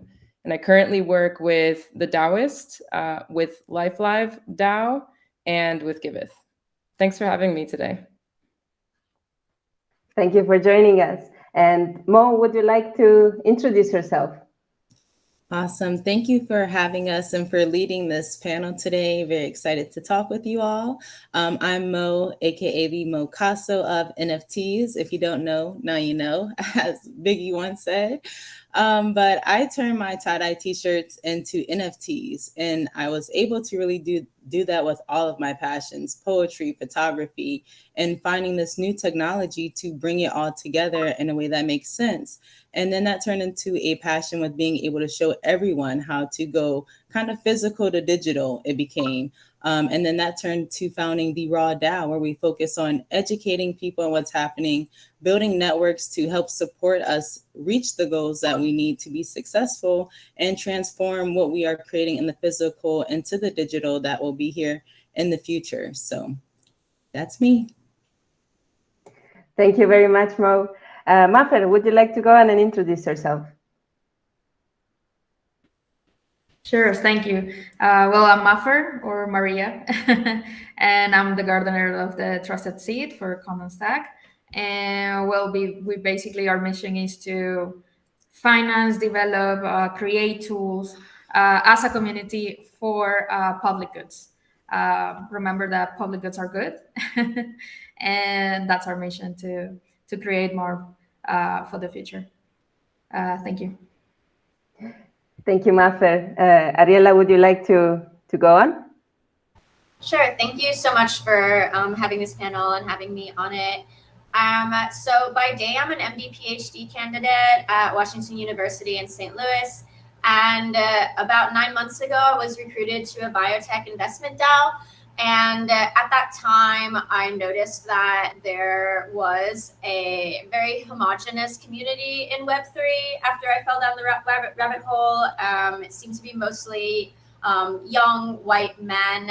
And I felt that we could really use more diversity, especially in my field at the intersection of, science and STEM, where women are already underrepresented, and then Web3. I felt like we were underrepresented squared. And that's why right now I'm focusing my time and energy on building Web3 Women in Science, which is exactly what it sounds like. It's a community for women in science who want to get into Web3 or are already in Web3.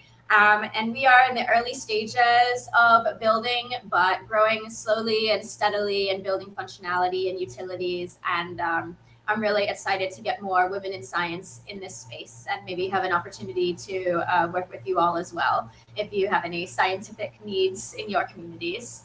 Thank you very much for having me. Thank you, Ariela. And last but not least, Lauren, would you like to introduce yourself? Yeah, sure. Thanks, Anna.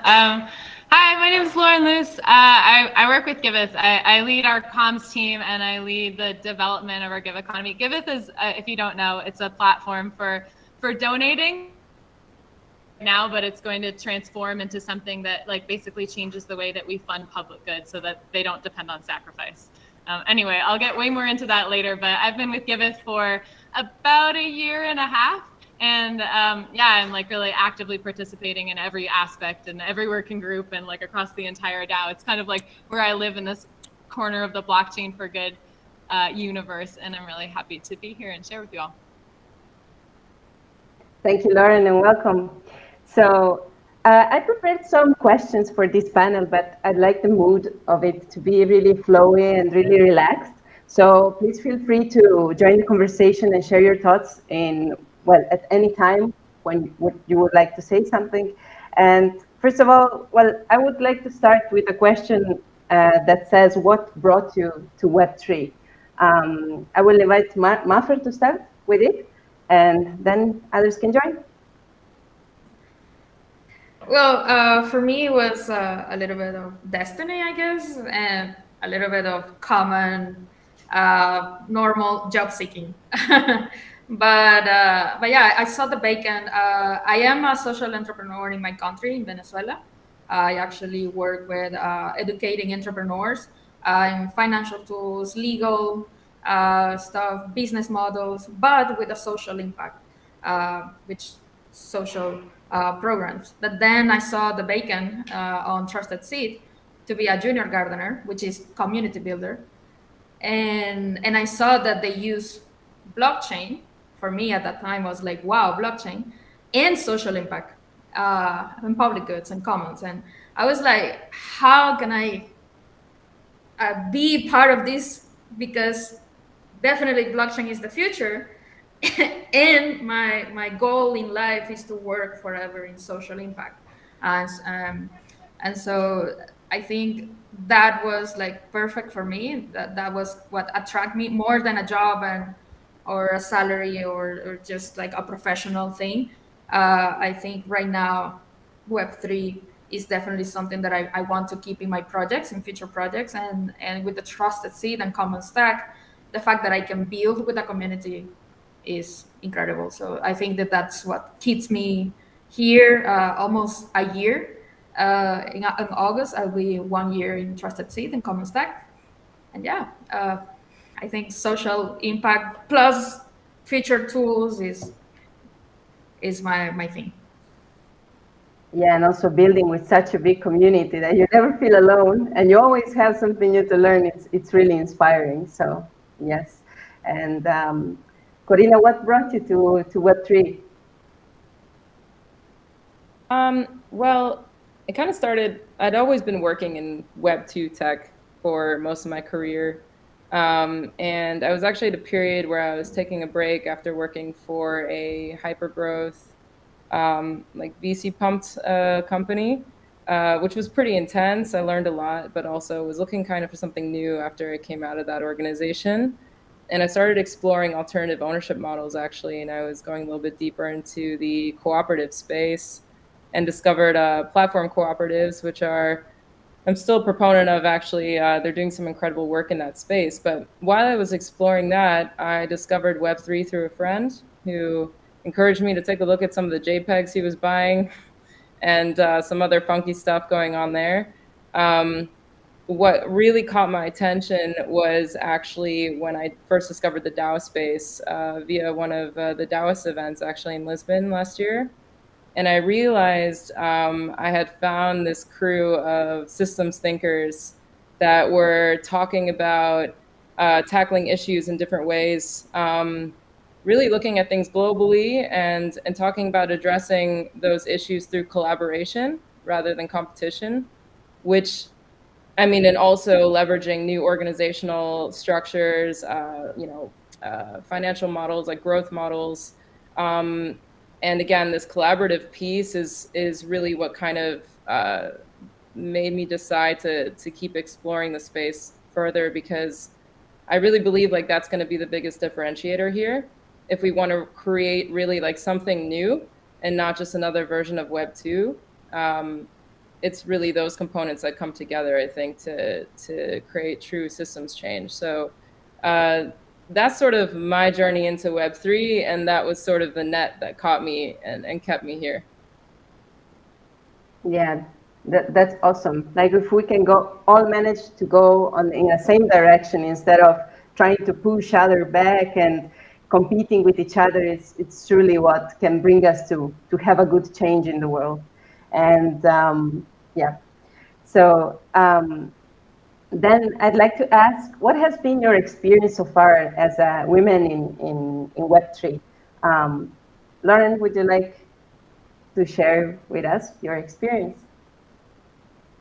Yeah, sure. You know, actually, I kind of like struggle with this separation of myself as like a woman in the Web3 space. And actually something I'm like a real big, like, I think is so interesting and beautiful about Web3 is the anon culture, and how so many people are just, you know, no gender, no human face. Like, I'm not even a person. Like, I am a robot face, or I am an ice cream cone. And it's really cool because it's like, you know, the impact of people's work then has more value, or it's looked at more than like, oh, who is this person and what is their face like behind it? So like coming into the Web3, I didn't like experience much of this marginalization or like separation or so many like hurdles because I'm a woman. I got into the Giveth ecosystem. I came from like an interest in permaculture, and I thought that Giveth was this like nice merging between like tech and like the environmental issues that I was concerned about. And I was like, wow, this is like a really cool space. So there was a lot of people that were similar to me within the space. And I was like instantly like pulled in by this like DAO community where everybody has the opportunity to speak and everybody's voice is like honored and uplifted. And I felt so encouraged to get involved. And then I just like kept powering into it and like pushing through it and then like taking on more responsibilities and like becoming a leader. So like my experience as a woman in Web3, it feels like just like my experience as a human in Web3. And yeah, for me, it's been like great and a super interesting and welcoming community. And like, there's so many nuances to the way that people represent themselves too, that like even just get away from this like idea that we even need to define ourselves by like immutable qualities like our race or our gender. Yeah, that's the awesome power of Web3. Sometimes you work with a penguin and you don't even know who penguin is, or you work with people who are a flower. But what really is valued is their contribution and what they're really doing in the ecosystem and how they're working for a cause. So yes, I absolutely agree with you. And Ariela, what has been your experience? I know you are in Surge Women and working hard, so. Yeah, thank you. I would say I have a pretty different experience. I think that, you know, all of our experiences can vary a lot. I would say that it's interesting to put me right after Lauren. I feel like we've had maybe night and day experiences and different opinions. So I feel like, for example, the anon culture, I think in theory, it can work as Lauren described, and I'm glad that it worked really well in her case and in the case of other women. But I think there is an issue in a lot of spaces of the theory of that versus what actually happens in practice. You know, so the first DAO that I joined, the leadership board is 12 out of 12 white men. I think that can happen due to these pre-existing bro networks where you recruit, you know, like friends of friends that you already have. And also in certain sectors, like particularly science and medicine, where qualifications matter, most of the people in our communities are completely doxed and are not ice cream cones. You know, you have to go in with your actual qualifications, your degrees, and have Zoom meetings and your LinkedIns and everything. So it's not as possible to be anonymous. And I personally feel that I'm not sure anonymity is really my goal. Like, as someone who's spending a lot of my time trying to empower women and people of color and the LGBTQ community, I don't really love the idea that we can only thrive because we become invisible. I really want to encourage people to not feel that they have to be anonymous in order to be accepted in the community. And then I think that can also put up barriers where if you start out anonymous, then maybe you might not want to progress higher into, you know, where you would have to have video calls or, you know, put yourself out there on a panel. But like I said, I know that our experiences can vary really, really widely. And I'm really glad that it's working out well for a lot of people. I just think that it's important to look at the theory of a non-culture versus how it actually plays out in practice for a lot of people. I think it's really important to establish these communities where we're actively trying to diversify the space. Thank you very much, Ariela. Mo, would you like to share your perspective on this as a woman in Web3? Yeah, definitely. And I think what's definitely interesting is my perspective is kind of a mix of these two that have already been mentioned by Lauren and Ariela, where I like both have said, I like the idea on if anon works for you because that's what you feel most comfortable to grow within, then that works for you. So like even on Twitter, right, I like my avatar being an actual avatar that I made for fashion to represent me because I'm not so photogenic, right? So I'll just make a different avatar to actually represent me in that light. But when it comes down to having these spaces, we have like Moms in Crypto on Mondays, and there's different mom communities that I'm a part of and join their spaces where it's like that 1 hour a day, like we call it Mom Fail Mondays, that the Tired Moms NFT community have. And they're like entire community of women that are moms that are tired, and you get their NFT and you get coffee discounts, but they're also using that to build or buy miners that will also fund them and their projects and women. And so taking a moment to kind of reflect and be able to connect with those other communities as well, especially when it is women or like moms who have children that are going to start affecting the next. Those moments are appreciated as well. And I think when we use that for those purposes, and we can connect with others that speak our language and make us feel more open to share that moment, like, wow, you know, I've been trying to be in Web3, but my 3-year-old, you know, screaming on Twitter Spaces, so I can't share my project like I like. And you're talking with people that get that want you to let it out and aren't going to judge you or make you feel, you know, like you are that woman in the room, because you are, you know, we are the women in the room. And we having those moments to be able to relate to it in Web3, I think has been really cool. Like even that group, they have Discord and Teleparty where we watch Netflix together. So it's like, you know, adding just that little sprinkle sometimes make a difference when you're building an in community to say, hey, I know it's been tough, but let's take a moment and relate, talk about it, and try going. So. Thank you very much for sharing. Yes, it's indeed something in between of the two line of thoughts that we heard before. I would like to invite Corina. What would you say? You know, I actually immediately jumped to thinking about in-person interactions in Web3, because a big part of this is going to events in person. And to me, there's not that big of a difference between Web2 and Web3 in that sense.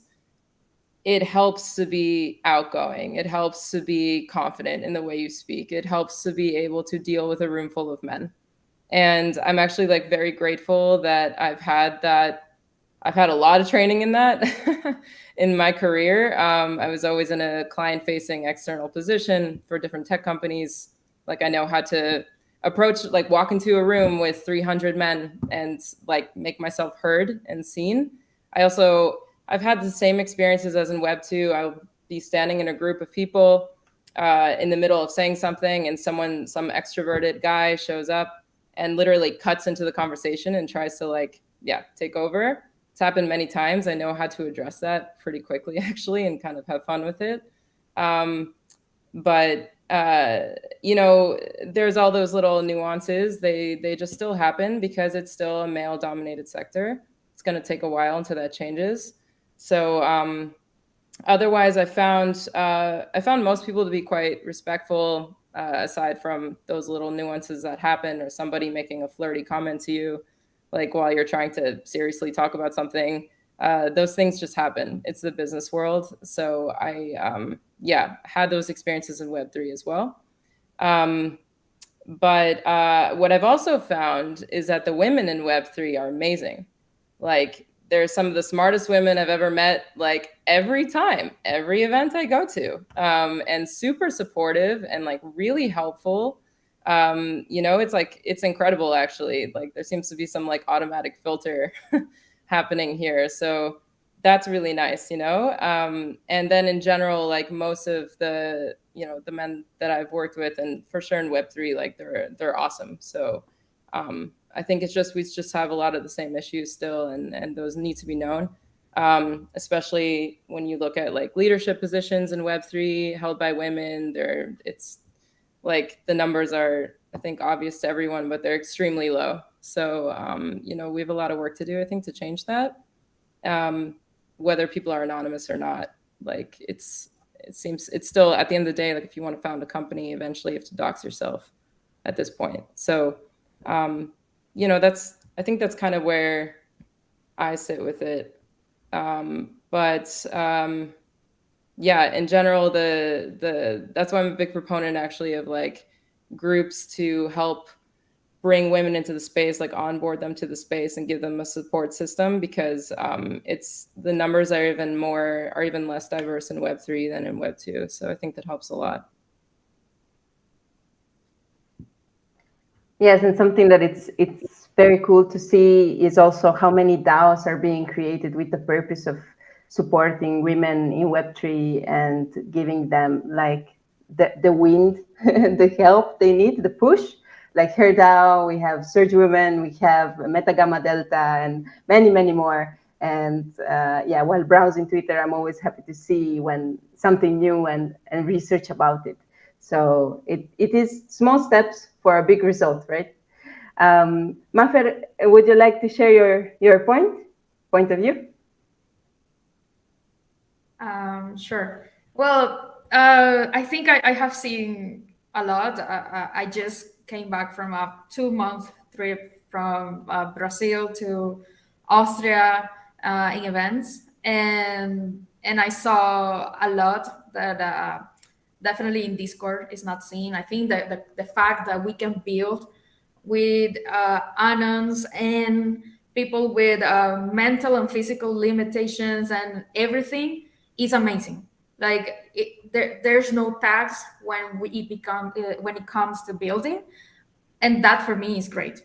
But at the same time, with my experience in the real world events, I remember I was in Barcelona doing a line for an event, and it was like 30 men until I saw the next woman. And that for me, I was like, oh, wow, it's actually a thing that, like a palpable thing that there's not many women in the space. So that you have like the two worlds, like, yay, no tags and awesome that everyone is welcome to build, but then, yeah, there are gaps. So we have to address them. And I remember talking, I think it was in Schelling Point in Amsterdam, that everyone was like, oh yeah, more women to come, more women to come. And I was like, but who is onboarding women? Women are out there with skills and abilities, and we know that women are great, women are amazing. But who are the ones onboarding them to Web3? Web3 is not something that you read every day, everywhere. For me, it was a casualty that I saw it in WhatsApp, that someone was offering a job. So it's not like Web3 is an everyday topic. So we have to onboard women so they can come. I think that's something that we need to discuss more, instead of, oh, where are the women? The women are there. Women are there. It's just that we need to help them come. Yeah. Mm-hmm. And while we are talking about this huge difference between the number of men and women in Web3, then my question would be, what is the barrier that prevents women from joining? Like we said, okay, onboarding, but why is this onboarding not happening? What is going on there? Like, Ariela, what would you say? Well, I don't think it's a simple question. I'm sure there's a lot of opinions on this. One thing I was going to say before we jump into onboarding, just to piggyback on some of Karina's comments about IRL events. I mean, it's interesting to look at those, because you'll look at conference websites, and this is one of the places where people will put their real faces and names, and you can see the conference speaker lineup, and it's insanely homogeneous. You will see just like a sea of white male faces on these speaker lists, and it's actually one of the areas where we can quantify the discrepancy.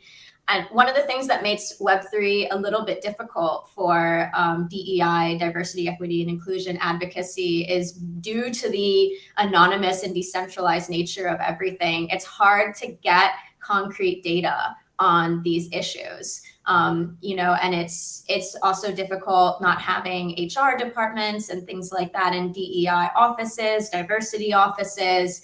And so conferences and IRL events are one of the very few ways that we can start to extrapolate from this and see and get some actual numbers on how many the differences between men and women in this space, and especially because the speaker lineups, because that's where you get people who are invited to speak and presumably have some authority, or at least a solid network, or maybe are leaders in this space, and that's where you see the discrepancy actually widening from the general community, because there are even less women in leadership positions than in the community in general.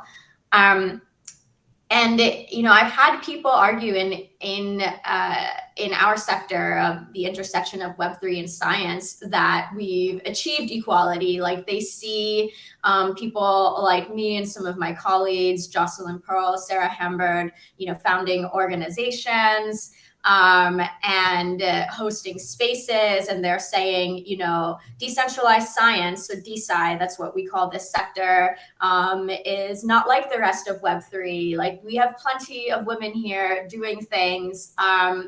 And one of the only ways that we can disprove that is to say, look at the conference lineup for like DeSci Berlin or DeSci Amsterdam. Like it's still, and look at the photos from those conferences. It's still 90% or more male. And that's one of the only ways that we can actually disprove these bizarre assertions that we've already achieved equality. We definitely haven't. But to get to, so I just wanted to really thank Corinna for those comments. That was a really important thing to bring up. In terms of onboarding and like why we don't have more women, I think it's probably a lot of things. I've personally seen not just onboarding issues, but also attrition, struggling to get women to stay, because there is an issue of in some of these spaces, the bro culture, so to speak, can be difficult. And you can see people sort of like losing interest or getting tired of dealing with it, and then just deciding that it's not fun anymore or it's not engaging, and they would rather just do something else. I personally experienced that as well. And I remember when I joined Surge. Surge was the second community I joined in Web3. The first was this biotech DAO. And when I joined Surge, it was like a breath of fresh air. It was night and day. And I think that speaks to the importance of these communities like Surge Women, where you have a space where you can go and feel safe to ask questions when you're getting started, have a community, where you feel safe talking about issues that you've had, even just meeting a few other people who can say, like, I understand you've had that difficult experience, like I've had something similar, can really, really help.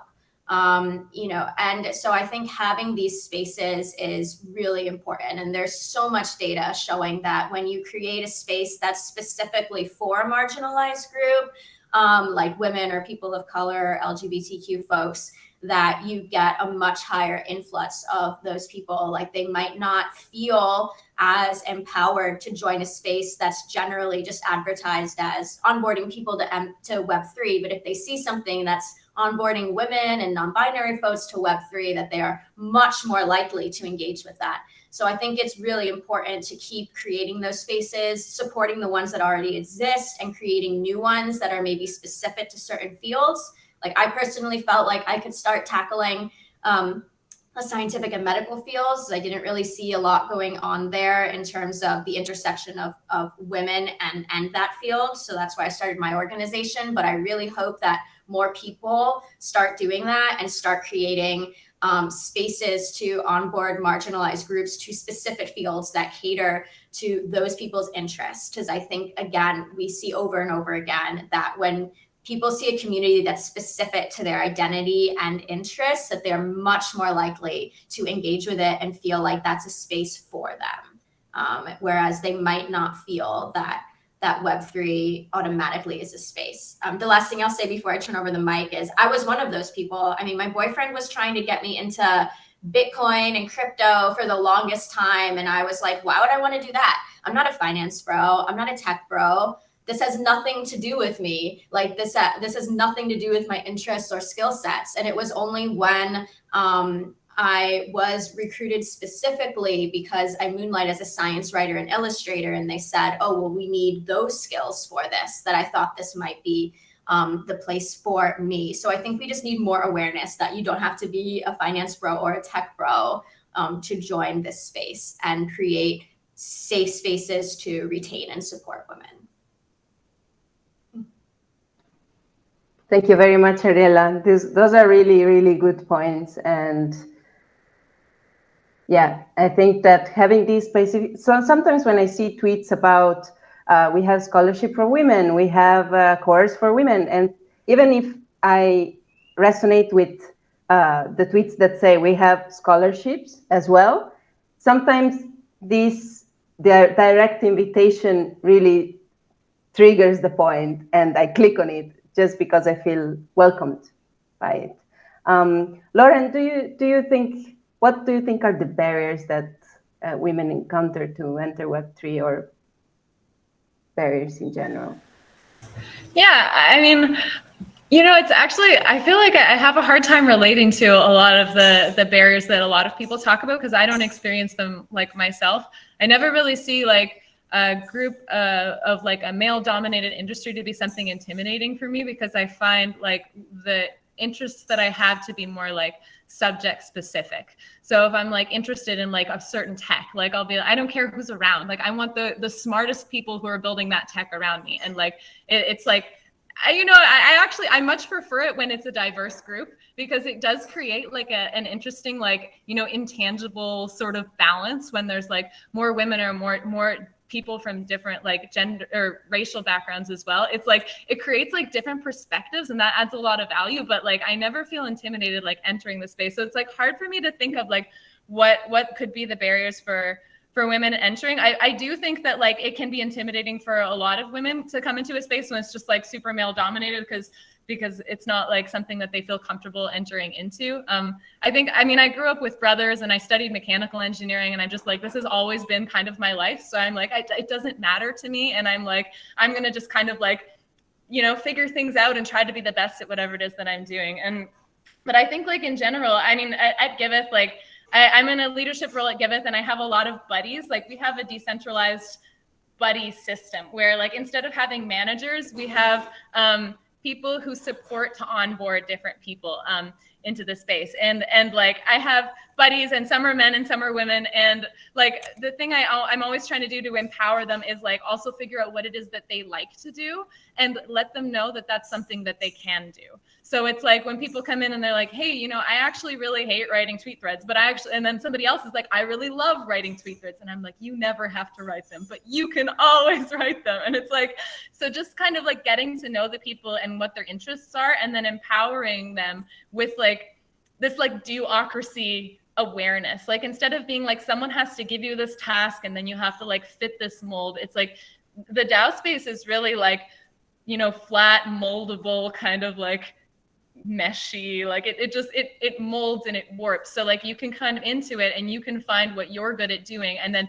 that can like add value in like an area that like is untapped, and it's like we need all the skill sets. Like I feel like, in earlier crypto days, crypto was just like a bunch of devs, it was like just a bunch of devs who were like building tech to send money across the world. And then it was like, look, we did it. But now like with Ethereum, and then like in this past year, like with like NFTs and DAOs, it's like it's become much more of a space for like creativity and for writing skills. Like now, like the skills also come in like that are really valuable is like when people can actually communicate like this like crazy tech stuff in ways that are like interesting and accessible to all different kinds of people. So in order to do that, we need like all different kinds of people. So like I feel like onboarding people has a lot to do with like helping them find their niche within the space and letting them know that like that is possible to take charge of.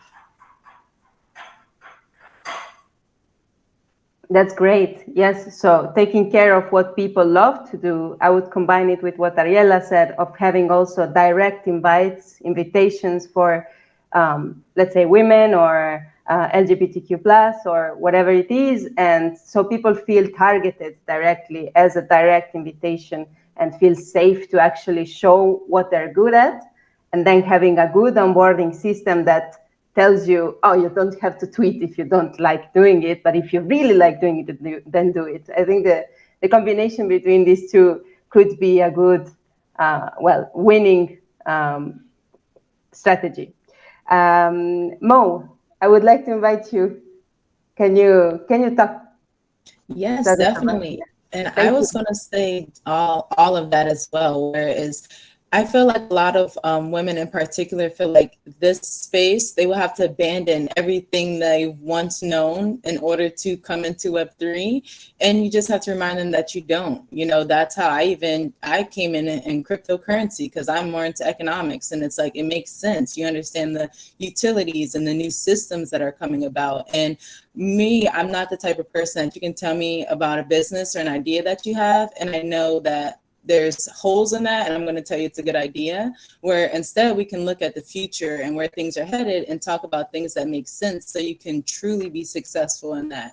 So that's kind of the curve that I took instead, where it's like, hey, we understand every year things are changing a bit, right? Like none of us can argue that fact. So let's project and make some good goals and some good plans with what you have planned already, and this new technology and these new ideas that we can expand and transform it to something even bigger than you were once thinking before. So I think starting at that point on, like everyone said, Lauren said, getting to know the people, what are they really interested and passionate about, because we need that in this space as well. You know, we are building this whole space and we're building a future that works for us. So we do need everyone's different perspectives in order for that to be a part of it. And so by taking different approaches, by also targeting those people and creating those safe spaces where people can come in, you know, it was me going into those different women's spaces that made me change, not saying that I'm a woman, but saying that I'm a mom, saying that I'm a wife, so that now I'm connecting with other women, but they get where I'm coming from in this, you know, because we have these same underlying problems per se that we can talk about. So, you know, targeting those kind of areas where we can talk about that and all of our problems so that we can keep, you know, having just that support and helping each other be successful and people knowing that that's there. I think when you first come into the space, you know, everybody tells you, oh, just get on Twitter. Like that's where Web3 is. And then you look at hashtags and it's still kind of lonely and bots and like, you know, it still feels very empty at first until you do find those communities that you fit in well with, that you are finding those connections that are helping you along that journey. So by just having those invitations and those opportunities for people, I think the more of us that, you know, create this like a Web3 panel. I know I wasn't initially on that, but they're like, hey, you're a woman, you can, you know, pop in right there for MetaFest2 and we'll make it happen. So, and it's great because, you know, I am another woman of color that's here representing others to say, hey, we are all in this together. And I'm from fashion. And I think one of the coolest things is everyone's from all over the globe. I've worked with art designers and every continent so far, I want to say, and it's just been amazing because this is just the beginning. And these are the opportunities that you open up when you eliminate those kind of boundaries. So. Thank you, Mo. And by the way, we are getting some love and some good vibes from our YouTube people who are watching the panel. And that's really nice to see the support. Thank you very much. Mafer, I would like to invite you. What do you say? Oh, sorry. I'm kind of handling a crisis, but it takes me that actually for me developing, for example, I try to code. I have dyslexia, and for me, like numbers and letters are difficult. But still, I try to code. But I remember when I tried to code, I was asking like friends, and most of them are men. And I think there was like there are still a lot of stereotypes. That's not a lie. That's something that everyone knows but haven't addressed yet. The fact that technology is very like I don't know, nerds are men playing with video games, and I'm a huge nerd. I have a bunch of video games in my laptop, and I don't mind. Yeah, I don't mind be shooting and building in video games. But I think there's a stereotype that keeps away a lot of women, and it's not necessarily because women want to, but it's something that is in our mindset as we grow up. I think in Latin America there's a lot of machismo, and we grew up with that. We grew up with girls don't play video games. Girls are trying to manage I don't know, the kitchen. So I think that's a main point. Stereotypes are still a big thing, keeping away a lot of people, not only women, and specifically also a lot of factors that are part of not bringing us to the safe space. That actually blockchain as a space is such a safe space that I always get impressed by.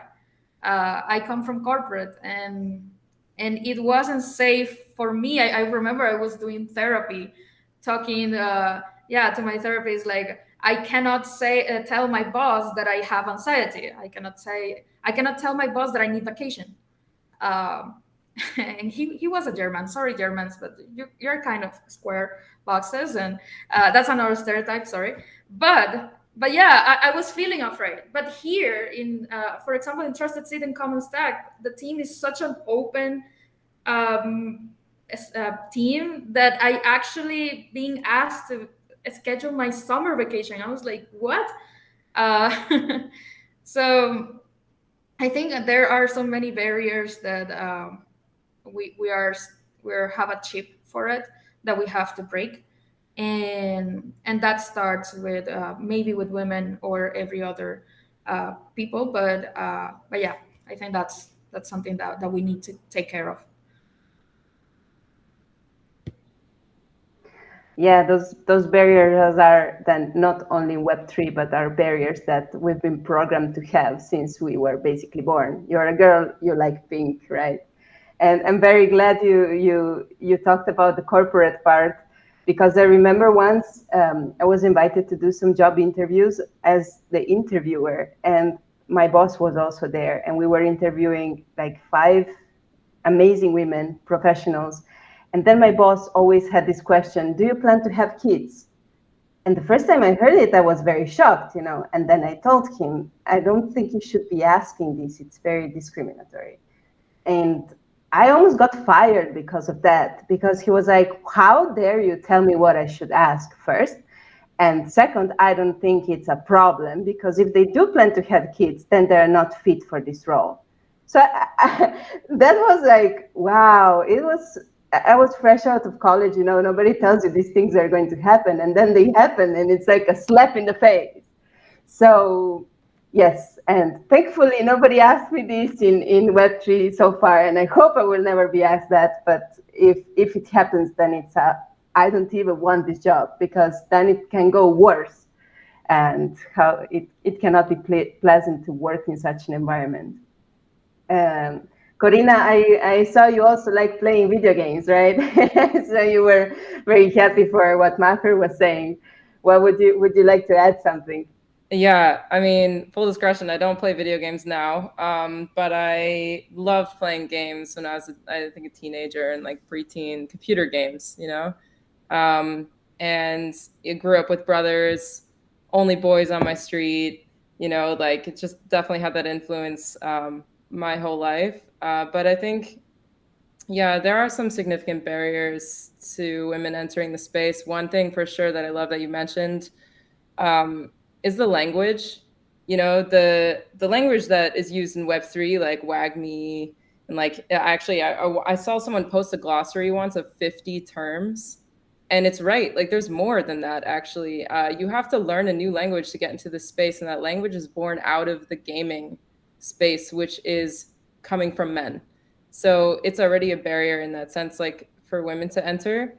I find this like super unnecessary, to be honest. I know it can be fun and like it can be quirky and you can put it on t-shirts and whatever, but when people like really have to like translate for a while just to onboard, like you're excluding a lot of people in the world. Another barrier for sure is fluency of English. This is a barrier for everyone in the rest of the world, to be honest. Like if you're not a fluent English speaker, like it is hard to get into the space. And I love to see more and more things pop up in different languages now. Like that is going to be a huge need in this space if we want to take this actually global and really promote diversity in Web3. Like, we need to have people coming from all over the world into the design process in Web3. Otherwise, we're designing from an extremely limited perspective. Like, they need to be there from the beginning, and in that sense, like, everything needs to be translated, actually. So that's a big issue for women and for everyone across the world. Another barrier for sure is the fast-paced vibe of Web3. There's new information coming out every second, it feels like, and women's statistically speaking just have less time. They're raising families. It's just the numbers are there, right? So that's already a barrier in itself as well, especially when there are many cultures across Web3 that expect you to keep up with things regularly. I think that's actually a big responsibility for organizations in Web3, is to help people keep up with things easier, and also set up working cultures to allow flexibility for people to have things like families. And that's going to allow more women to enter as well, because they're stereotypically speaking like the caretakers at home, right? So they have the additional responsibility. And then I totally agree with the support network component. So, I'm actually trying to be part of that network for new women entering the space now. So I get a lot of feedback from that side, and I see like how necessary that is. To be honest, most of the women I've met in Web3, when I ask them how they got into Web3, they name a guy. So if you don't have like a certain friend circle or like privy to like get that input from somebody bringing you in, it takes a while. It is a barrier to entry as well, like unless someone were to discover this on their own somehow.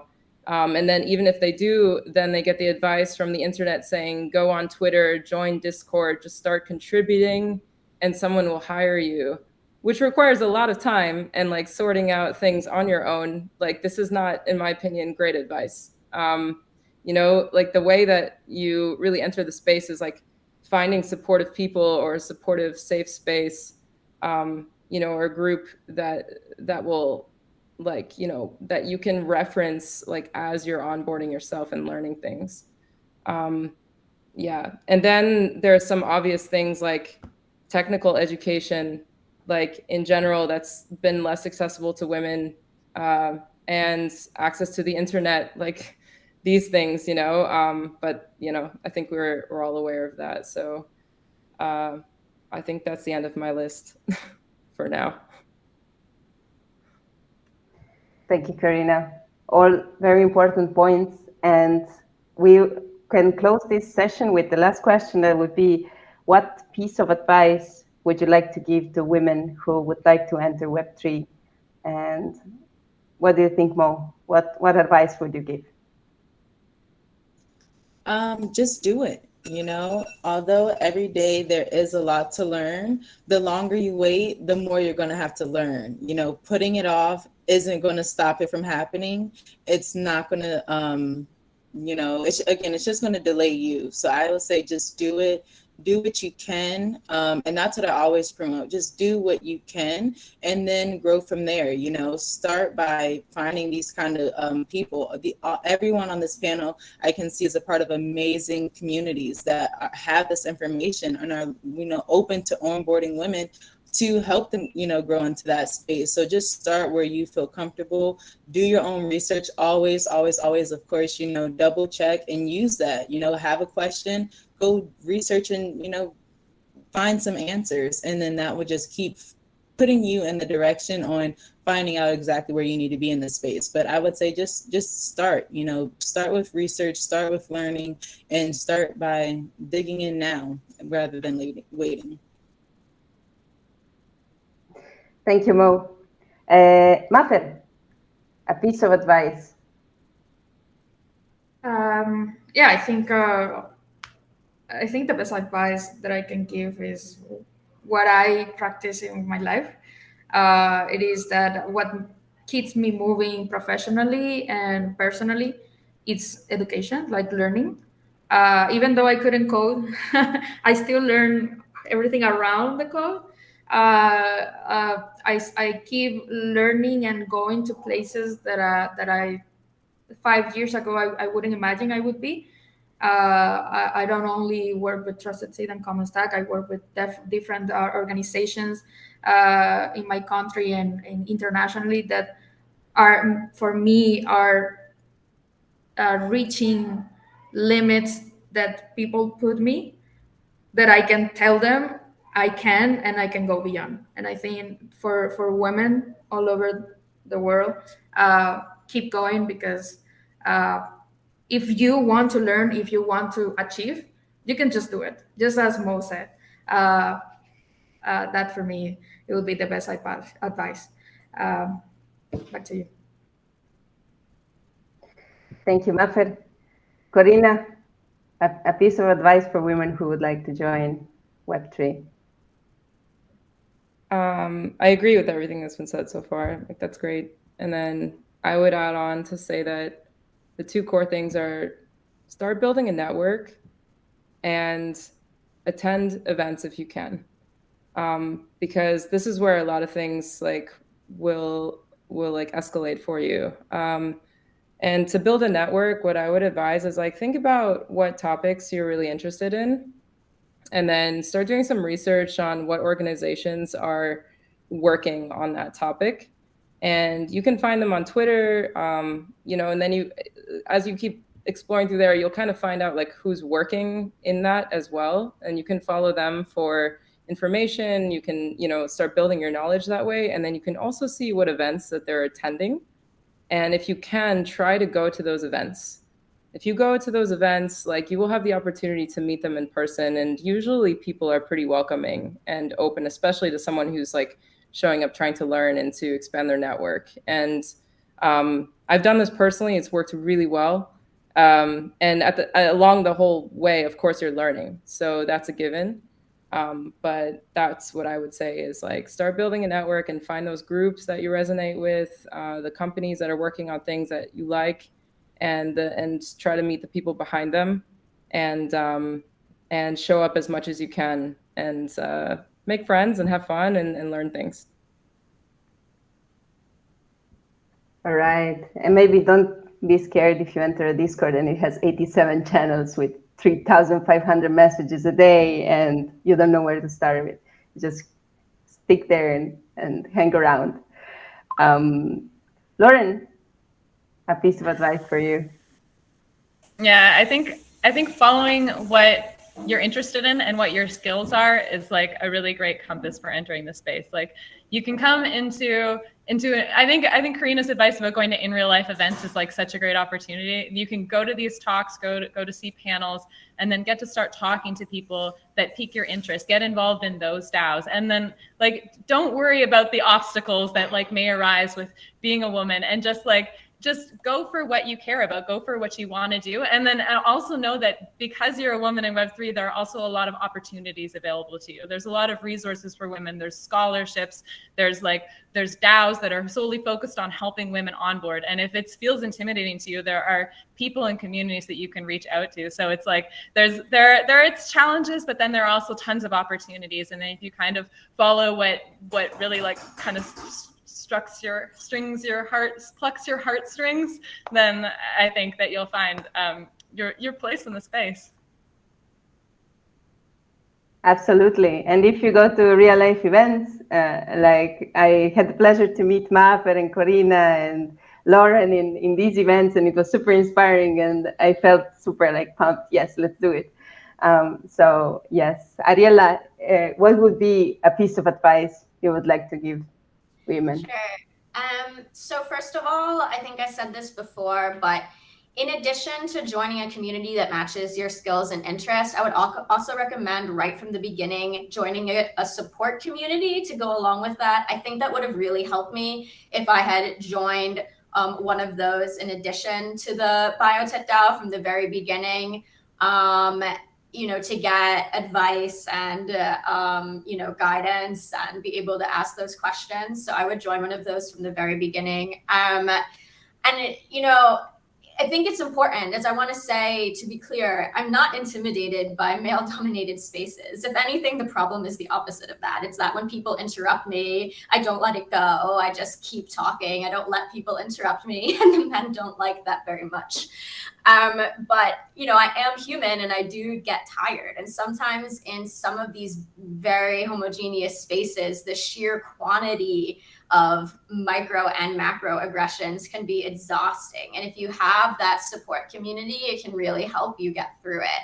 And that brings me to like my second piece of advice, which is, you know, even with everything that I've said, if you see something wrong with the Web3 space, like, I get it. I obviously really do get it. But I encourage you to see that as a reason to join the space, make change, not as a reason to avoid the space.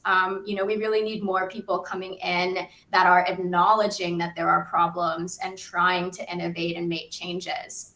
Like other panelists have been saying, the same issues that we've had in Web 2 are here as well. You know, the same stereotypes, the same kind of harassment and discrimination, but there are Web3 specific issues. You know, often there's no infrastructure to file an internal complaint in a DAO, and there's no clear legal precedent to enforce fair labor standards. There's no legal jurisdiction. That can make it very hard for marginalized communities that are normally protected by laws.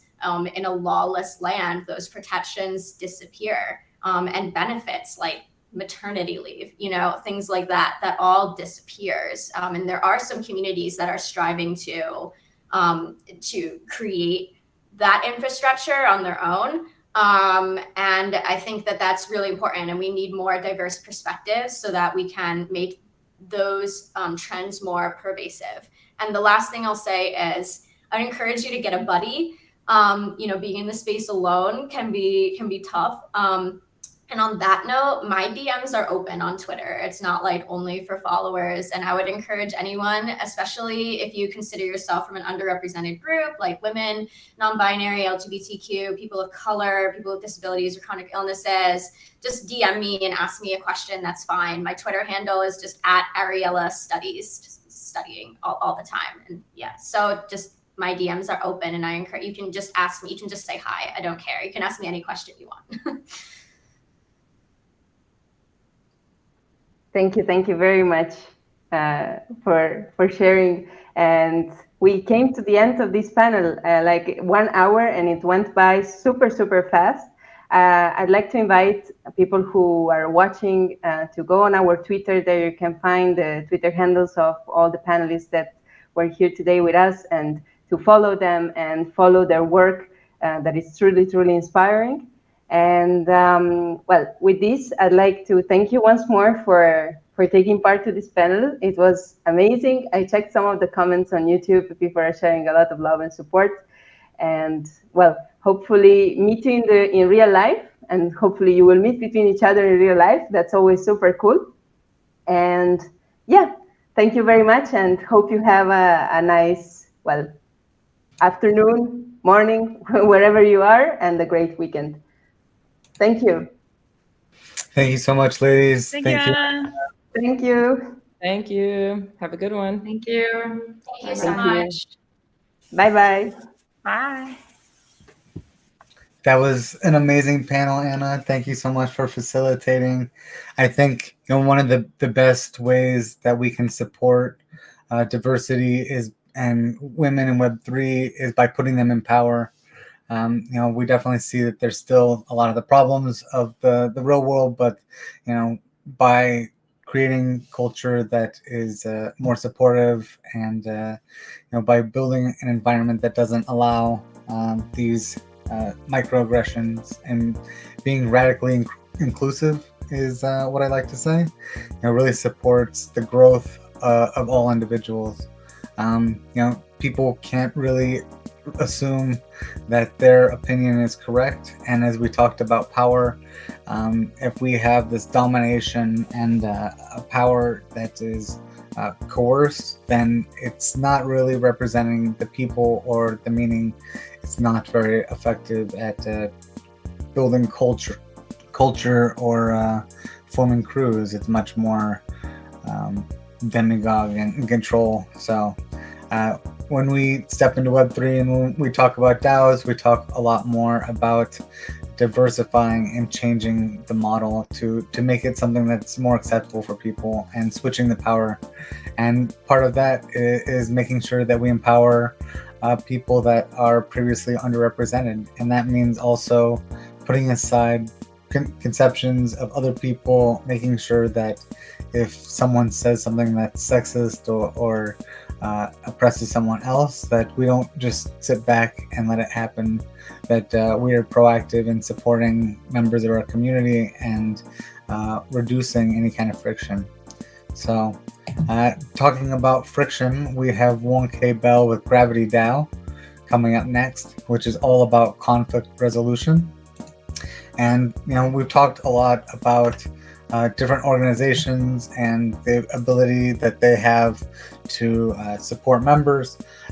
We hinted a little bit about problems that can arise in DAOs and how people deal with problems, but really when it comes down to it, sometimes there comes a mediator that needs to step in and needs to facilitate the change in an organization. So I'm really excited about Juan coming up here to tell us about some of the resolution that happens. I believe previously they had Graviton.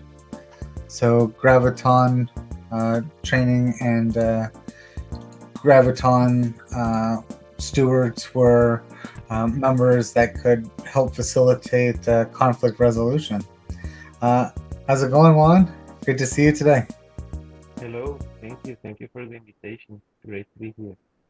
So I was just telling people a little bit about the Gravitas program and conflict resolution. Do you think you could introduce yourself and tell people a little bit about Gravity DAO and how you're helping to resolve conflict these days? Yeah, of course. Well, my name is Juan Carlos Bell. I am from Colombia, and I did my university studies in political science, and then I made a master's degree in conflict management. And what I have found out is that conflict is something that we experience every day in multiple scales, and that we can work and improve our capacity to deal with conflict. And that meaning conflict with yourself or conflict with others. So I think that is a very important skill for people participating in DAOs and in Web3 projects where things are uh, changing a lot, where you are working with a lot of people, and that coordination always creates some frictions when we are also living very stressful times. So I think that having conflict management should be a basic infrastructure for communities. And what I do professionally is that when there are issues in the community, I try to professionally facilitate the solving of those issues.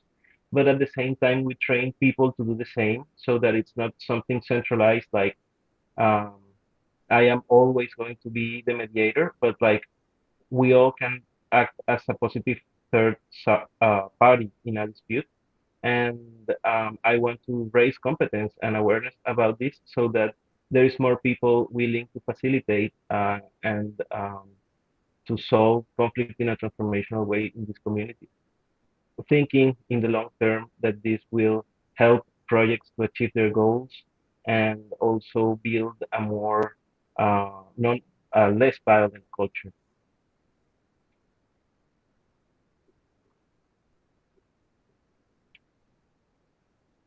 Should I start my presentation? Yes, please. Okay. My presentation today, I am going to present what is called the Graviton Guide. I asked the people in the stage to make accessible uh, the link to these slides to everyone, because for me this is an open source tool that I want to give out to the people in the Web3 space, and it's a step-by-step guide for mediation in DAOs. So basically, this document is that if you don't have any idea on how to mediate a conflict, between two people, you can read this document and at least have some guidance on what are the first things you should do, how does the process go, and yeah, I am going to explain a little bit these slides, but the idea is that I want this to be a tool for everyone to have access to refer, and yeah, to iterate on.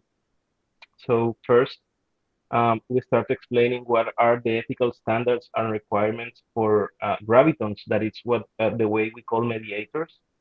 And is that the first thing is that people participating in gravity and its cases should participate without coercion, because this is all a voluntary process. That the graviton has agency to lead the conflict management process and facilitate communication, but cannot influence on the potential agreement or the specific outcomes of the dispute. Also, that gravitons should be able to recognize when they have conflict of interest, or when other graviton points that there may be a conflict of interest. We can search for other facilitator in a mediation. Also, there should be an assumption of competence and for the mediator in the subject of the dispute, but also we can call subject matter experts if needed for an advice process. Also, there should be confidentiality involved in all the process, impartiality and neutrality from the mediator. Also, the mediator assumes a professional responsibility while doing this role of mediating, and it's not like something that we can take light. It's a professional responsibility, and also that we encourage rotation. That's why we always are um, training new people to become competent in this, because we don't want to be like the same group always um, being the mediators, and somehow that would centralize this, and we want to try to be a decentralized project. So we are doing the Graviton trainings. They are on Tuesdays. You are all invited. Next Tuesday, I will be leading the session. We have been we have had 4 sessions of a 10-session course at this point, but you can join. Next session will be mine. And once you do the training, you can gain experience and contribute within our DAO and our group. And then you can take the third step of becoming an active graviton and manage conflict in your community or in other communities. So it's not like, okay, you get the training and then you can become an active graviton first. The training is like an entry door, but we continue in the second stage with continued learning opportunities, so that people, when they are taking cases, they feel that they have the competence to do it. So the expectations are that Graviton should be able to make an effort to be present and accessible for the community, separate the people from problems, self-determinate from all parties, promote empathy between conflicting parties, adapt their mindset for tolerance, propose alternatives to deal with paradoxes, and act according to institutional regulations. And this is how the process goes. The first step of the process is to identify a case that can be referred by the party. So what we do is that we have a type form where we receive inputs. For example, X person was being rude to Y other person, and using some strong language. And that is the identification of the case. We first make a list of who are the people who is involved in the case, who are the main and secondary actors, and then we proceed to make caucuses or private meetings with the parties. So what we do in that second stage of screening the dispute is that we have we collect and gather the information from the multiple points of views of the parties to try to make a non-rivalrous screening of the dispute, a mapping of the dispute, where there are no judgments involved in the information, but rather the most objective way that we can present the information. And once we have that screening done, what we do is that then we invite the parties that participated in the gathering of the information to participate in the mediation and look for possible solutions. And then we have a post-mediation administration and party responsibilities where we follow up on the agreement. And yeah, all this is a voluntary process. It normally can take between 1 month to 2 months, depending on the complexity of the case. But yeah, normally we do like 2 caucuses with the parties involved, and then we invite them to a meeting. But there can be multiple party conflicts where there are more than 6 people, and yeah, the complexity of the case grows then. But it's a really interesting process, and what really fuels for me is that sometimes when we end the process, people say, "Hey, what you did was really helpful for me. I felt heard. I felt that my needs were taken into account." And all this tries to make more comprehensive systems because when there is no people that can be like a witness or a facilitator in your conflict, it can happen that you can have like power imbalances or things that were not satisfactory for the people. But here we try to have like a very human-centered approach where we try to give like everyone the certainty that the rules apply to everyone, and it's not that if someone has more power or skin in the game, they can influence on the decision or what happens in a case. So basically, we as third party, what we do is we try to balance that relationship to a state where it can be healthy again and putting the both parties in the same place. So yeah, this is the process. Um, the step between the second and third part and the second and third step is when you have like we do a document where we map the key points of the dispute, and then we ask for the parties for their consent on that mapping, and then when we have consent from the parties on the mapping is when we invite them to the mediation, because it's always important to build a safe space on these mediations where we are trying to find common ground.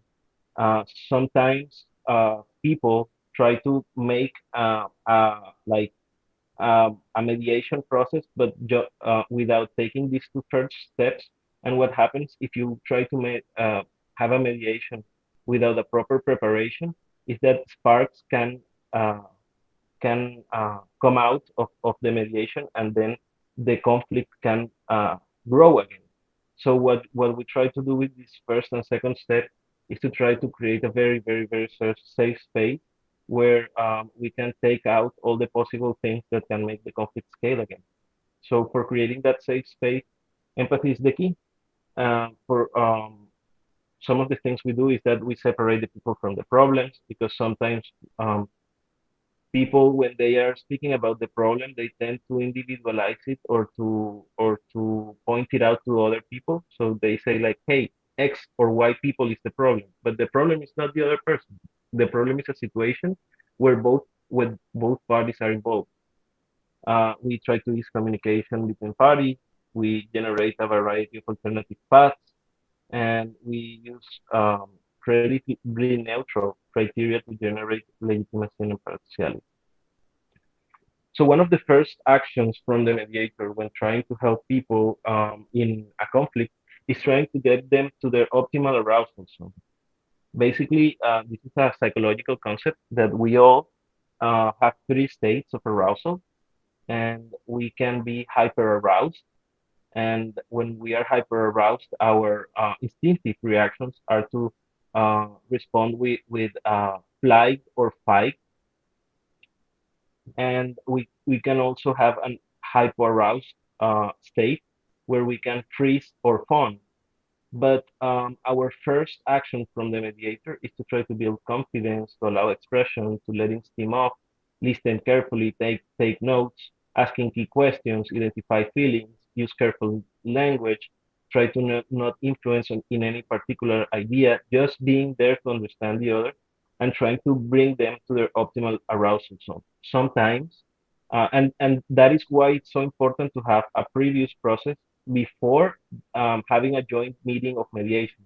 Because if you bring into a mediation two people who is maybe one who is hyper aroused and the other who is hypo aroused, you will still find that unbalance in the mediation, and you will see that their answers to the mediation will be based on their state of arousal.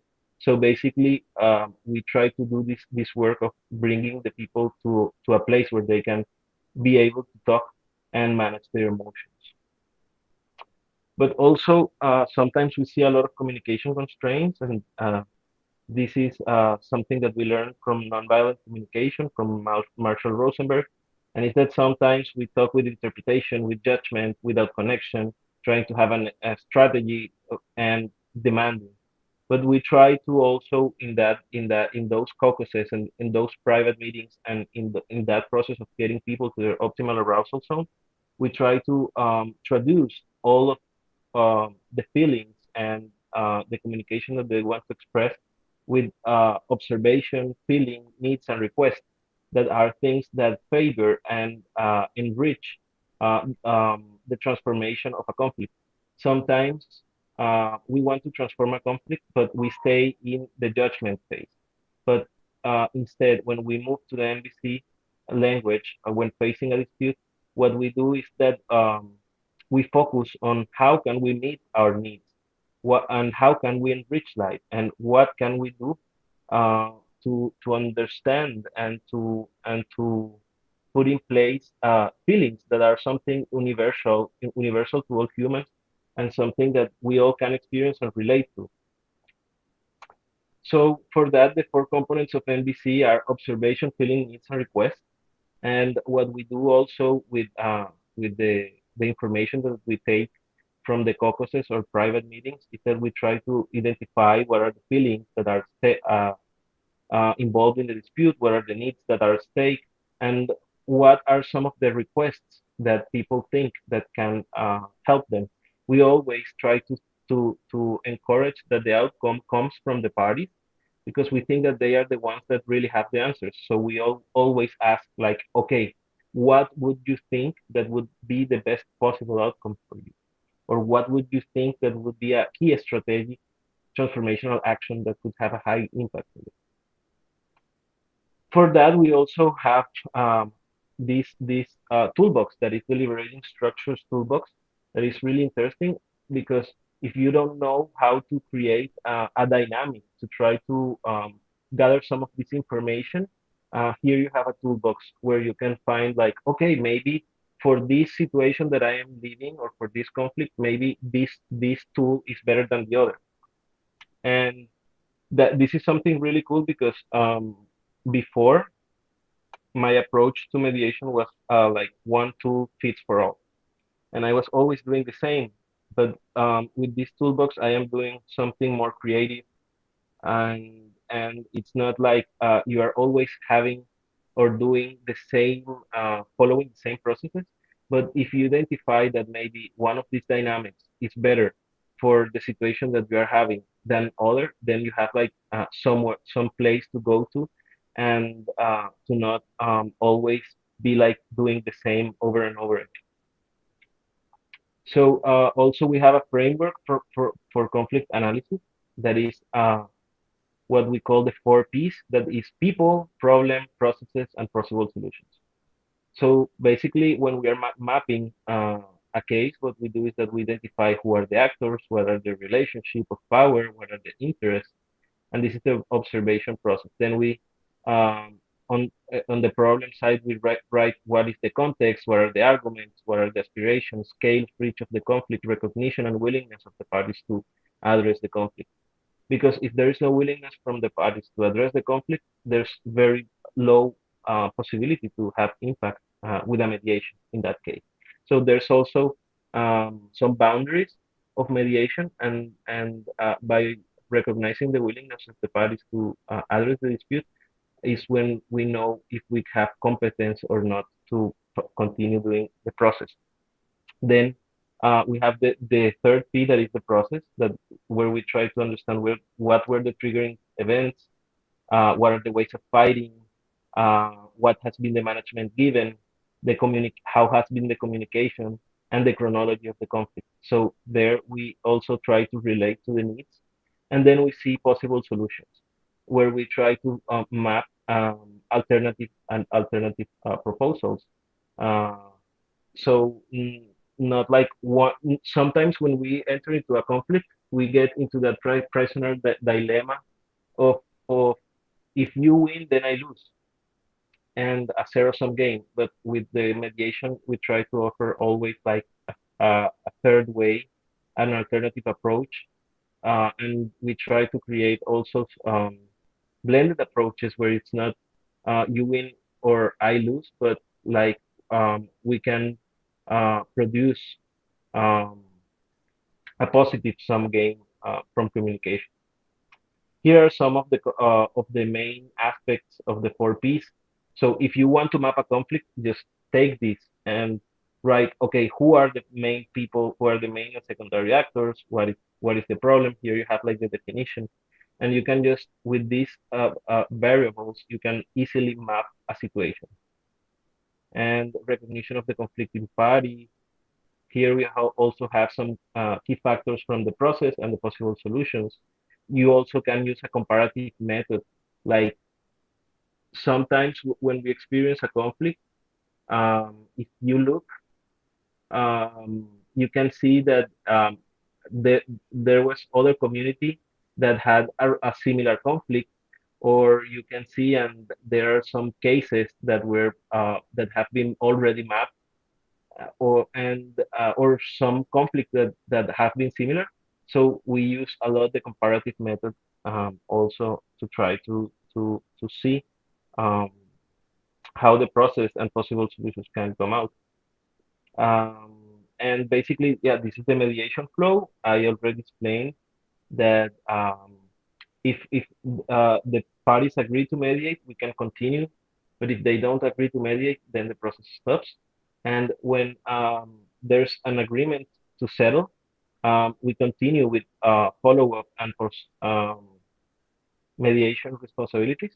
But if there is no agreement, we also keep the registry that there was no agreement, to state that we were not competent in that conflict, and also we are looking forward to be able to escalate the disputes that are managed by Gravity to an arbitration process. So maybe if a mediation process where the third party doesn't have any authority on the outcome of the dispute, and that process doesn't work out, maybe we can facilitate an arbitration and try to find people where we can give the authority to take a decision.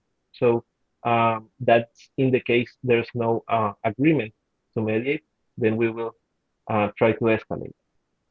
Here are some guiding questions if you want to mediate, and some like recommendations, like not talking about the past, not pointing out individual responsibilities, avoid focusing on names. It's not necessary to make all questions at once. When people start opening, catch the relevant information. Like guiding questions, how do we end something not desired and build something we do desire? Could you describe the conflicting situation that happened? What happened? Why do you think it happened? What would be the best possible outcome for you? What are you willing to compromise, negotiate in this process? What would be the worst scenario for you in this situation? How would you like to feel after what happened? What are your needs in this situation? What do you think that can be done to restore the relationship and build trust? What can we learn from this, and how can we apply this learning? Here we have some forms, and this is like sometimes people don't know how to make that first approach when they are facilitating a mediation. And this is like, oh, sorry, like, hello, how are you? My name is XXX, and I'm a facilitator of conflict management. Thank you for your input. I am reaching out with the intention of supporting meaningful communication processes. Would you be interested in having a meeting to talk on the issue? That's like a first approach that we can do as a conflict manager. And if the person says, okay, yeah, I want to meet, good. If they say, hey, I don't want to meet, or I am a little bit skeptical about the process, you can continue talking to break that initial ice and try to continue with the process. And here are some forms, like that's the observation form. I don't know if it opens, it doesn't open, but basically it's a form where you can take notes when you're having a private meeting. And this Venn diagram, this is something really beautiful that I would like to present, that it's a tool where we are trying to mix the Offner process of the nonviolent communication with the 4 P's of people, problem, process, solution in a Venn diagram. This is really beautiful. I would try to see if I can open this in the same diagram. In the same, no, I can't. Okay, I will stop sharing and share the other slide.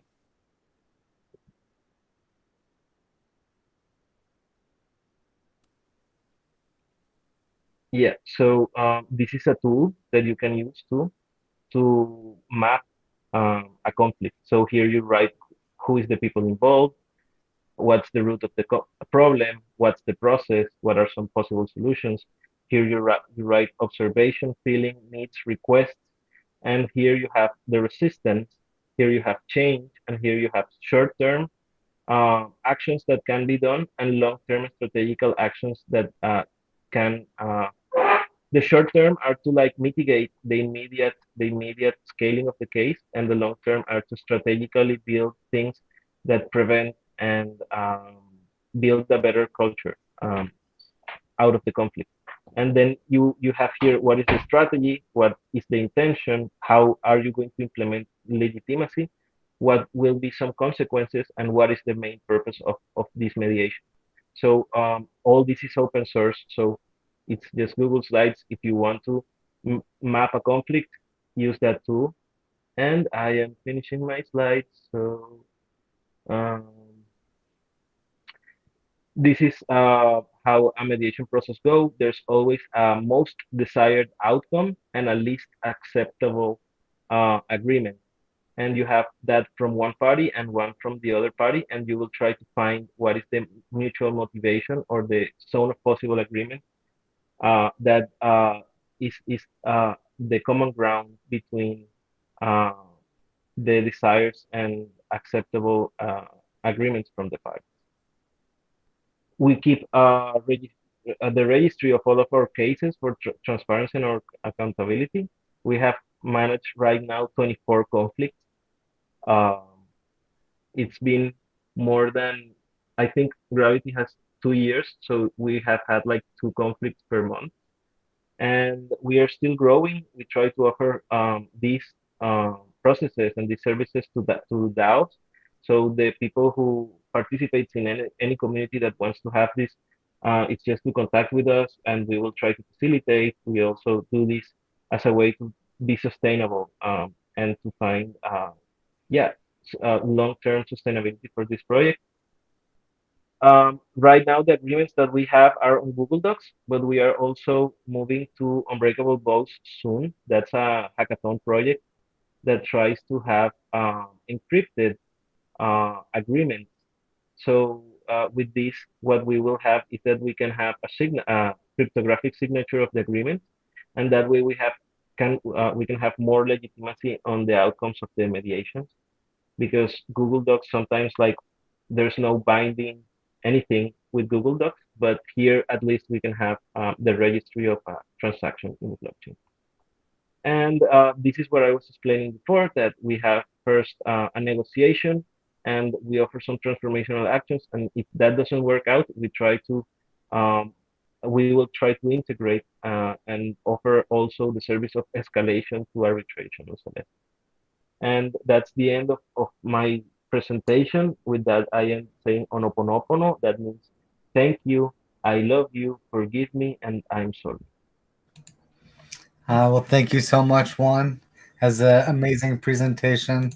Conflict is never easy, and having a little bit of help to help work through tough problems with key contributors is something that we have to do. And working with people from all over and different cultures and beliefs can sometimes cause friction. But coming together and meeting in that mutual ground between most desired outcome and least acceptable, is something that we have to learn to do. So thank you so much for facilitating DAOs and the tough work that goes in. I know 2 conflicts a month doesn't sound like a lot, but those are people and communities that really need that support. So thank you so much for helping out. Thank you. Next up, we have Emma. Emma from Digitalex. How's it going, Emma? How you doing? Good, going well. Are you in New York for NYC NFT? Yeah, I'm actually based out of here, so I don't have to travel too far, just walk a few streets. But I will be here next week. Digitalex is co-hosting and producing a few events, which is really cool. Awesome. So happy to hear. Well, I'm definitely excited to hear what you've been working on. And thank you so much for joining us. The floor is yours. You've got 30 minutes. If you need any help, I'll be here. Sure. Is there like questions or the ability for the audience to ask questions or that? Yeah, if the audience has questions, I'll definitely come in and ask them for you. Otherwise, we can have a discussion when it comes time for questions, and I'll make sure to bring forth some interesting questions for us to talk about. Okay, cool. I'll leave some time at the end. Great. Thank you. Cool. Okay, so I don't have slides, but I'll share my screen in a bit to go through more of what Digitalex has been working on over kind of the past few months / a year. So for those of you who don't know me, my name's Emma Jane, and I founded Digitalex, which is a Web3 fashion protocol. We're entirely CCO. Everything that we do, code, develop, produce is in the public domain. And we started that mid-2020. So it's certainly been quite a roller coaster of, a year. Even just the past few days is kind of its own narrative in itself.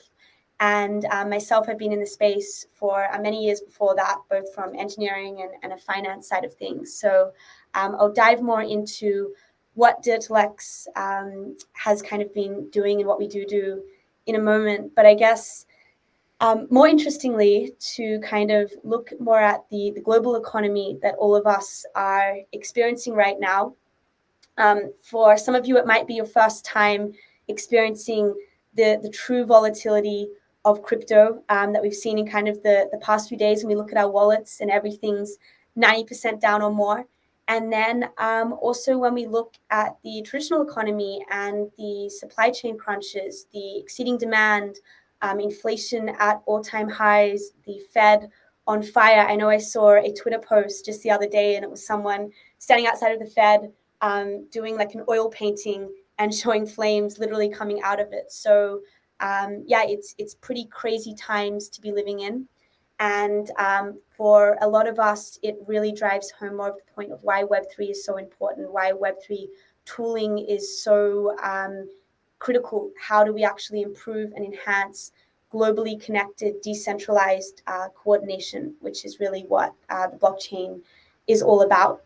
So going on from that and looking more into when we kind of look at that narrative and everything that's been going on, whether we're talking about, exceeding prices of oil, energy, gas, renewables, a lot of what we're talking about is really at its heart the kind of trade of textiles and the price of textiles, clothing prices, how that impacts our everyday, and not just really what the price of clothing is, but what the fashion that we wear does for us, which is very much what Digitalex is all about. It's about producing tooling to make fashion that does more for us, that is Web3 and metaverse enabled, which then feeds into kind of the entire global economy itself, and looking at, well, how do we actually produce better things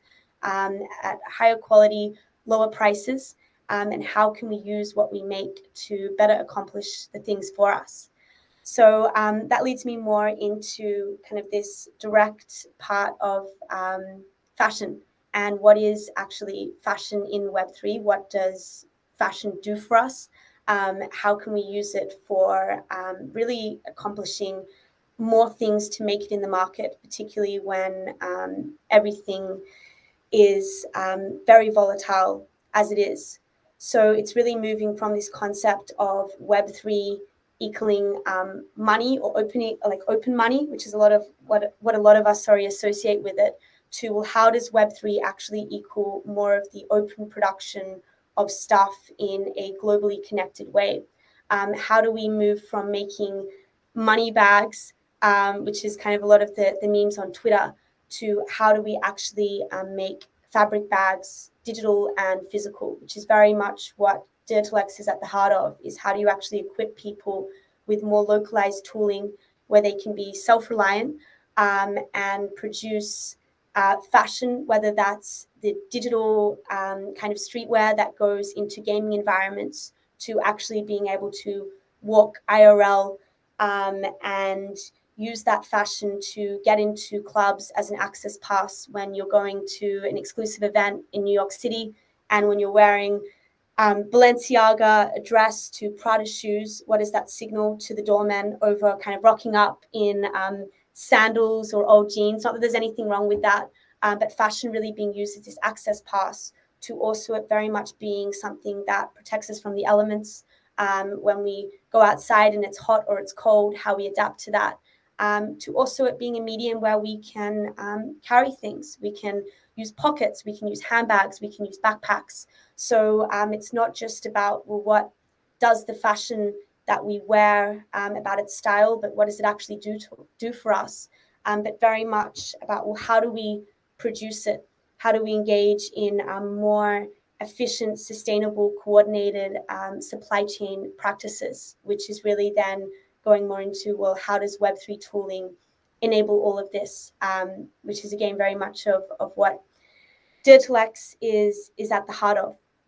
So I'll share my screen to kind of take you through a bit more of that. So this is DigitalX and our homepage. We produce a lot of different items in-house, from digital fashion that you can kind of see here, digital accessories and items, to IRL streetwear, which, let me get some of this here. Oh, sorry, it's going through a little bit quickly, but I'll see if I can share another tab down here. Sorry, 1 second. Here we go. To IRL streetwear that you can purchase as NFTs, and then get the physical item shipped to you, and then also have the digital version NFT that you can stake within our protocol, and also kind of have this whole concept of where to earn, which is, again, all about, well, with the fashion that you're earning, what does it, or that you're wearing, what does it actually do for you beyond style? How can you put it to work for you in different dimensions to even earn you bags as you're walking down the street?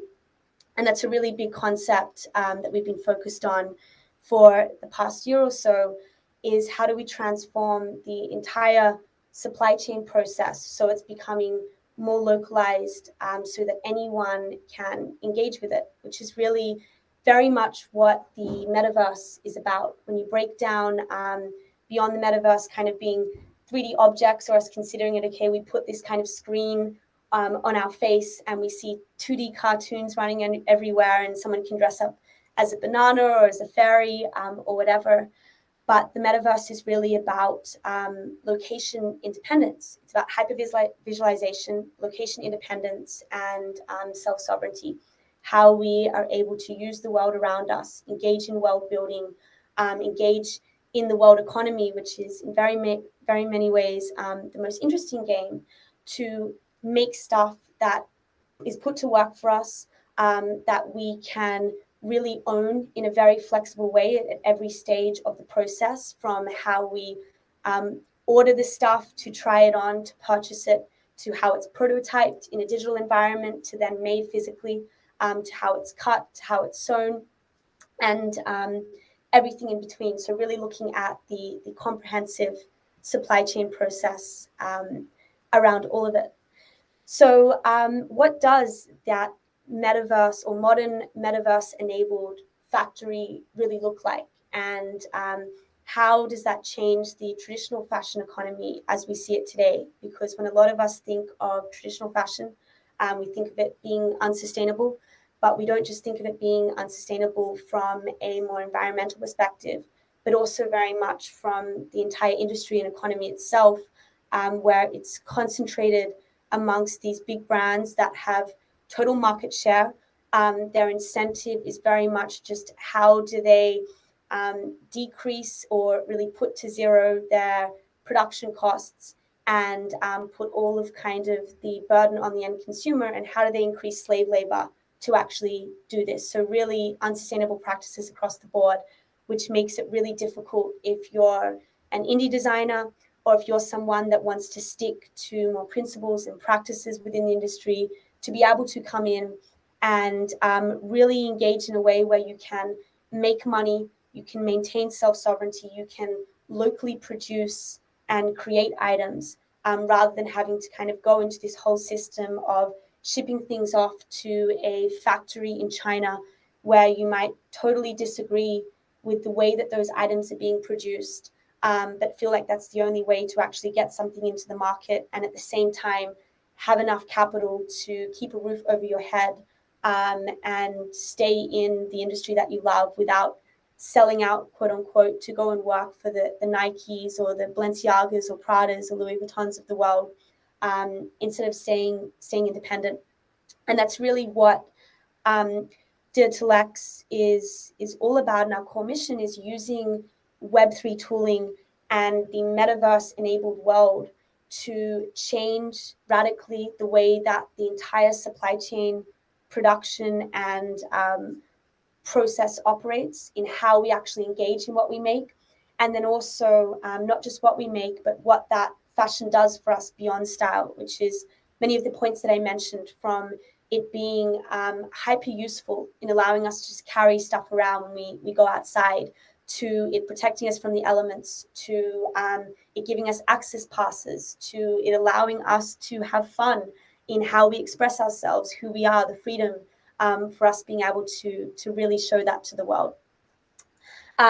So a good kind of analogy, I would say, through all of this and looking at, well, using Web3 tooling to localize this, or making kind of engaging in smaller production and factory models and really localizing what we do, so we don't have to rely on the Disneys, the Nikes, the corporations, the mass Shenzhen supply chains to be able to produce what we want and put that in the market. A really good analogy is looking at what's happened over the past 2 decades with co-working and maker spaces, and what that is really enabled for individuals and small groups to be able to come together in more of this small studio model and produce and make things without having to rely on just the big corporates. And it's very much what we're seeing today, as inflation hits skyrocketing levels, is people in the market looking for, well, how do I level up? How do I increase my own skills so I'm less reliant on those around me? And knowing that if I'm at the whims of them, whatever decisions they make, or whatever they decide to kind of push top down, that it's really going to potentially affect, and already is, the way that we, or the items that we purchase, the materials that we can source, to the products that we can actually put out there in the market. It's kind of like the choice between being able to engage in the craft that you love as an artisan, as a maker, just for the sake of it and just because you love it and you believe in it, to feeling like you're having to do certain things because you rely on Adobe and the way that they run their corporate model. So Web3, in this permissionless nature, really gives us this tooling through NFTs, being able to own things and inflexibly own things and go directly to the market through that, skipping the middlemen, to also taking payments from people in the way that we engage with banks or the financial system and financial fabric around us, to be more self-reliant, be more independent, be more self-sovereign.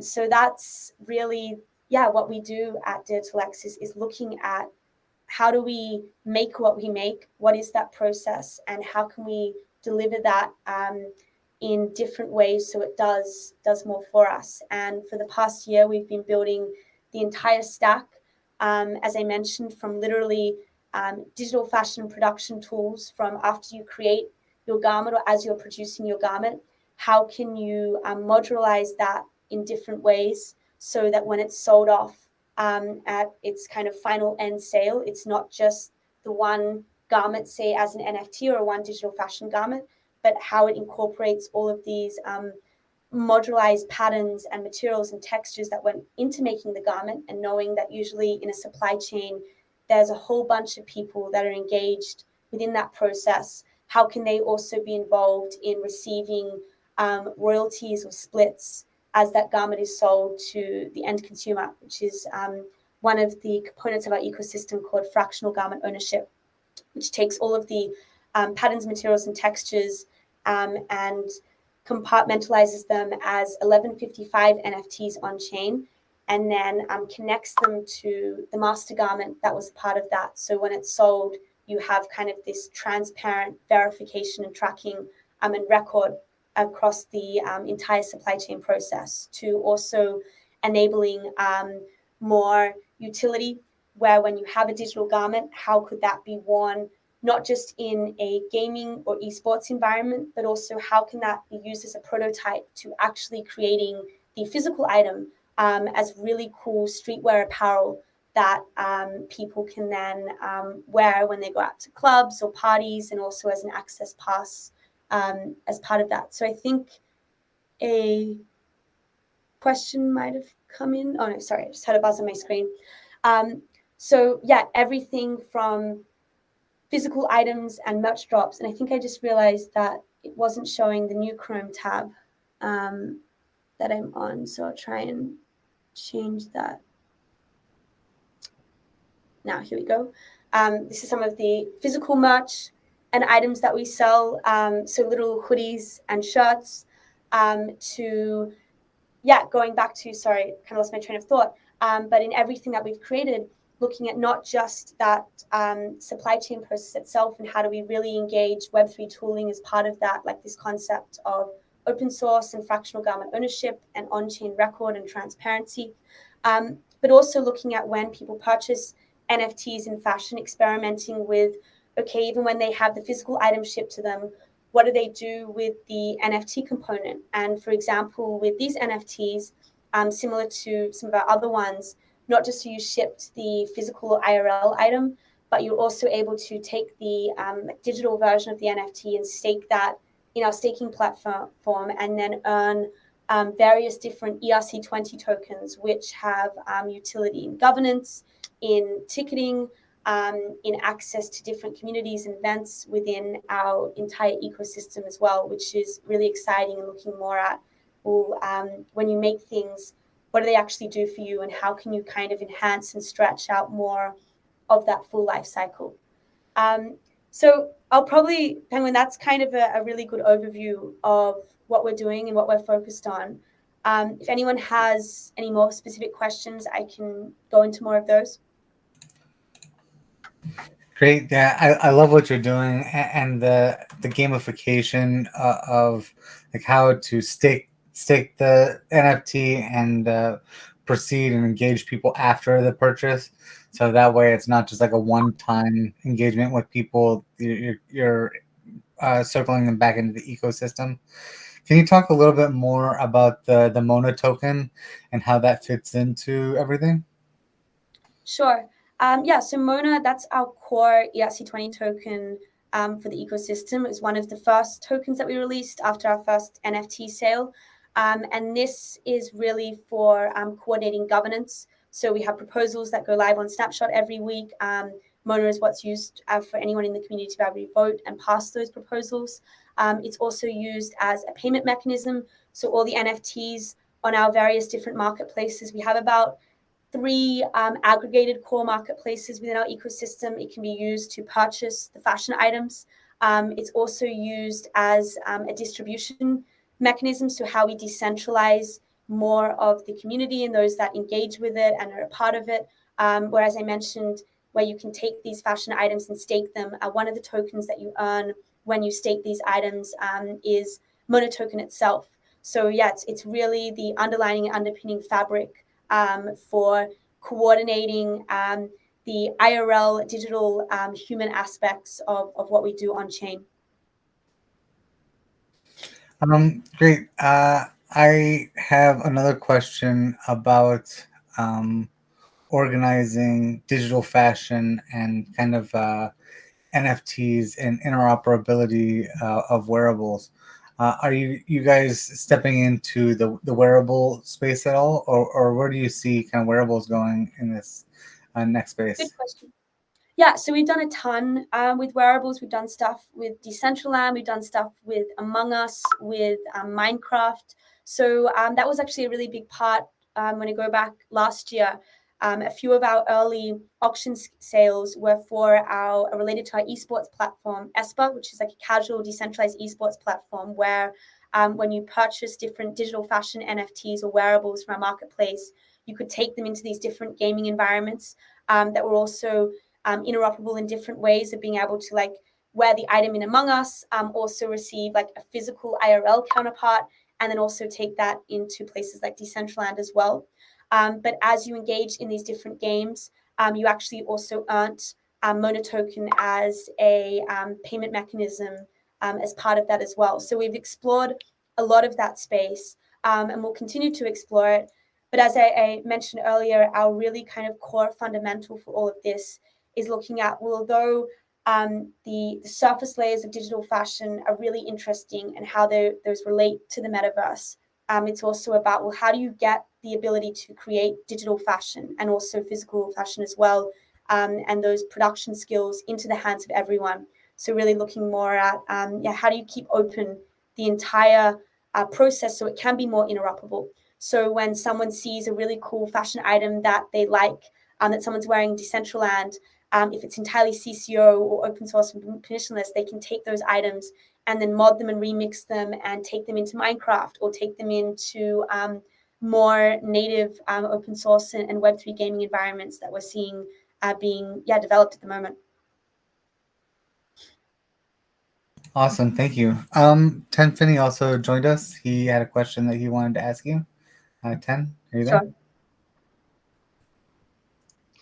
Yeah. Hey, Emma. Yeah. Big fan of everything that you're doing. I have like several parcels and voxels that we've been building out over about the last year and a half or so, and it's like a big event center, and there's a big stage there, and we've hosted some events. I am so into what you've been doing with your open source. I've like cloned a couple of your websites and tried to make them work for me. It's just like really fun. How can I just like offer my services back to you guys and just say, look, I'm going to stage Digital X fashion shows for you. Just tell the people to show up. I'll have your assets all posted around. It'll be like a free convention center for any day that you want to use it. And then we'll host it. We'll do the back end for you. We'll have the studio. We'll do the AV on it. What's even the right process of doing that? Do I have to reach out to like a marketing crew, or do I just say, like, design it for you and just say, here it is, Emma, you can use it anytime you want?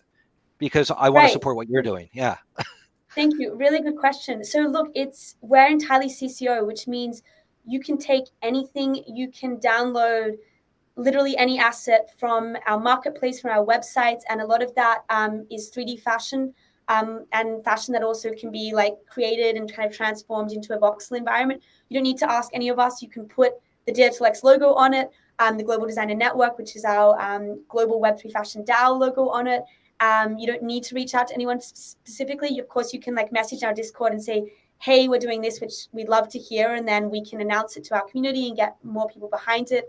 But yeah, there's no need for a formal process or asking permission, asking if you can or can't do this. You can take any of our assets. And the really cool thing is that every item that we upload and release on our marketplace, we also attach the 3D source files or 2D source files as part of that, which is really cool, which means that when you download the item, if you take like the IPFS NFT URL, you're not just getting like the rendered version, but you're also able to take the 3D item as well, which can be, when you're modding and remixing things, that can be really helpful. And we also have what's called our meta source vaults, which are the CCO open source vaults, where we upload a lot of our content as well. And that's a GitLab URL. So we have that on our website, but I share that here as well. And that means that you have like, yeah, this entire kind of source materials behind anything. So when you do that, please like definitely message in our Discord, and we can get behind it. But at the same time, you don't need to ask permission from any of us. Okay, cool. So I just need to locate the assets, the content that I like, maybe make some conversions, look for the IPFS links that'll work within voxels, and just set it up, and then just kind of announce it back to you guys. And then at some point, maybe we will like invite your favorite artists in, and then they can come do their live fashion show, and then we'll just kind of help host it. And that sounds like fun. Awesome. It sounds like Yeah. perfectly permissionless, and we're just all using each other's assets in a neat space. Thanks, Emma. Continue with the good work that you're doing. Thanks, Penguin, for letting me ask. Yep, no problem. Yeah, so I had another question. Obviously, you mentioned empowering the supply chain. That's a huge advantage that we have to like recognize the people that are doing the work, and kind of not follow the same methods that the mainstream has done and kind of oppressed the actual people doing. I love the fractional garment ownership model, where people can kind of get rewarded for their part of the contributions. Can you talk a little bit about how that process goes with the producers to getting them engaged with Web3? Many of them probably have never heard of what we're doing or are unaware of the possibilities. How does that process go? Right. So you mean more in terms of like actually like factories, for example, and larger production facilities, even smaller ones, but getting behind and using Web3 tooling to say produce like a garment or output a garment. Yes. So I know right. Yes. Exactly. So it's a really interesting question. I mean, there's many layers to it. So one of the layers of course is Web3 projects like, for example, Digital X, other fashion projects that are engaging in NFTs and Web3 out there, engaging more with their suppliers and getting them to know more about, okay, well, Web3, or how could the ownership model be transformed, or even the distribution model between, you know, them saying to their supplier, just submitting an order and saying, hey, I need these materials, to actually being able to say, back some of those materials by NFTs. Which that in itself is still an early process. And it depends on who your production partners are. I know that there's a lot of really small and localized ones out there that engage in like DTG, which is direct to garment printing. And that's a lot more about it being distributed, being it decentralized and inherent kind of in the process itself. But that still is a little way away, because a lot of these traditional partners, they're have different views about Web3 and NFTs. They're not so bullish on it. They don't really see how Web3 isn't just open money, but it's all about open production of stuff. So the way that Digital X is really focused on going about it is introducing more of these concepts like fractional garment ownership, which lean into composability, they lean into open source, and they promote more indie designers to look at the supply chain differently, or look at, okay, well, how can they actually produce not just a digital fashion garment, but the actual source materials from these like more modular components as part of that. That's a really important way, is leaning more into kind of like this Web3 way of setting up a supply chain, which then also looks at, okay, well, even then when you're a project like Digital X and we don't have yet, you know, massive factories behind us, but everything that we can do, that we can make it more on-chain or make it more Web3, like I mentioned, from not just fractional garment ownership, but looking at, okay, when we create a physical item, how do we also make the digital prototype of that? And then that digital prototype can be an NFT that can be taken into an open source gaming world, or be staked to earn yield, being interoperable in different DeFi protocols even. That's really looking at more of transforming this entire production process, so it's becoming more and more Web3 native over time, and not just reliant on the physical kind of manufacturing itself. Well, thank you so much for building in public, inviting everyone to come. Can you remind people of how they can get engaged and follow along with what Digital X? Sorry, and I always say the A, Digital X. Don't worry, everyone, like they always ask me, how do I pronounce Lex, I say, don't worry, just say whatever. But the best way is really like follow us on Twitter. So we're digitalex_. And then also join our Discord, which the link's on our site as well, digitalex.xyz. And yeah, reach out. My DMs on Discord and Twitter are open, and love talking everything open source, Web3 tooling, fashion, metaverse, gaming. So yeah, make sure to reach out if you're interested in what we're doing, and happy to have a conversation. Awesome. Thank you so much. Thank you. Next up, we have Daniel. Hi, Daniel. How's it going? How you doing today? Hey, very good. Thanks. How are you doing? How's it been? I'm doing wonderful.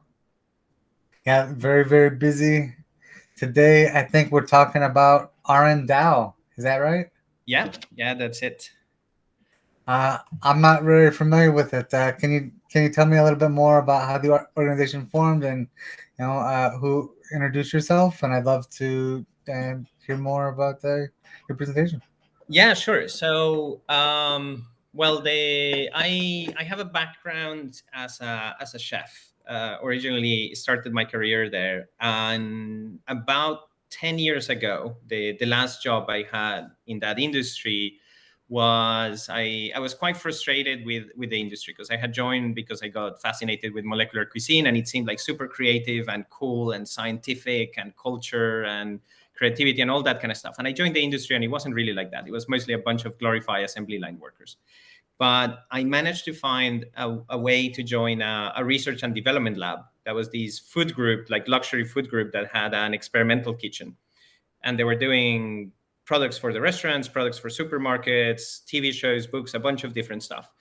And actually, the interesting thing was this R&D lab was making more money than any of the restaurants, because they had managed to start a whole bunch of collaboration with academics, with like biologists and chemists and neuroscientists and psychologists and so on, do a lot of research together with them.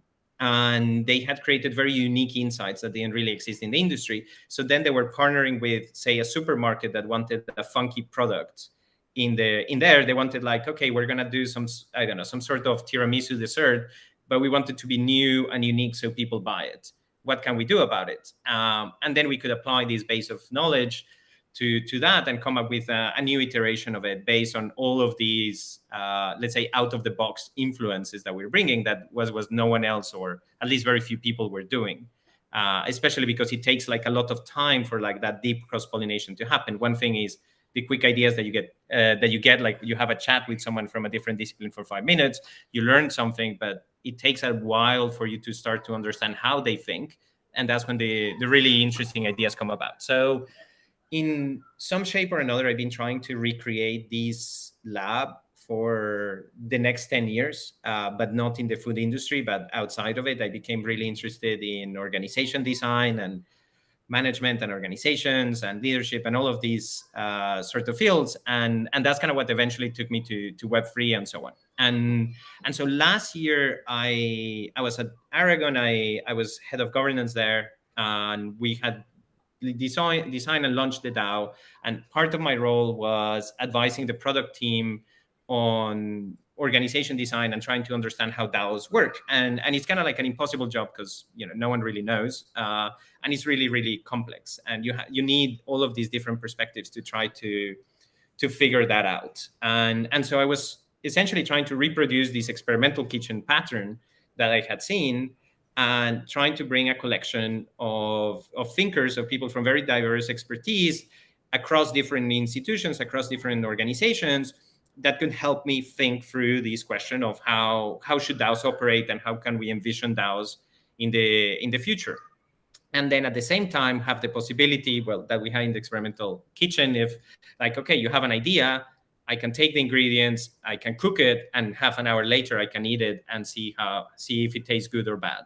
And so trying to develop a little bit of a team that had the prototyping capabilities. But as I was kind of like going through that journey, what started to become very clear is that there were so many insights and ideas, like so many more than any single product team could take, And then the roadmap of the product team was like, okay, we're building a new product. It's going to take a very long time for that. So actually, a lot of the ideas we had, it was more like, yeah, maybe in a year from now.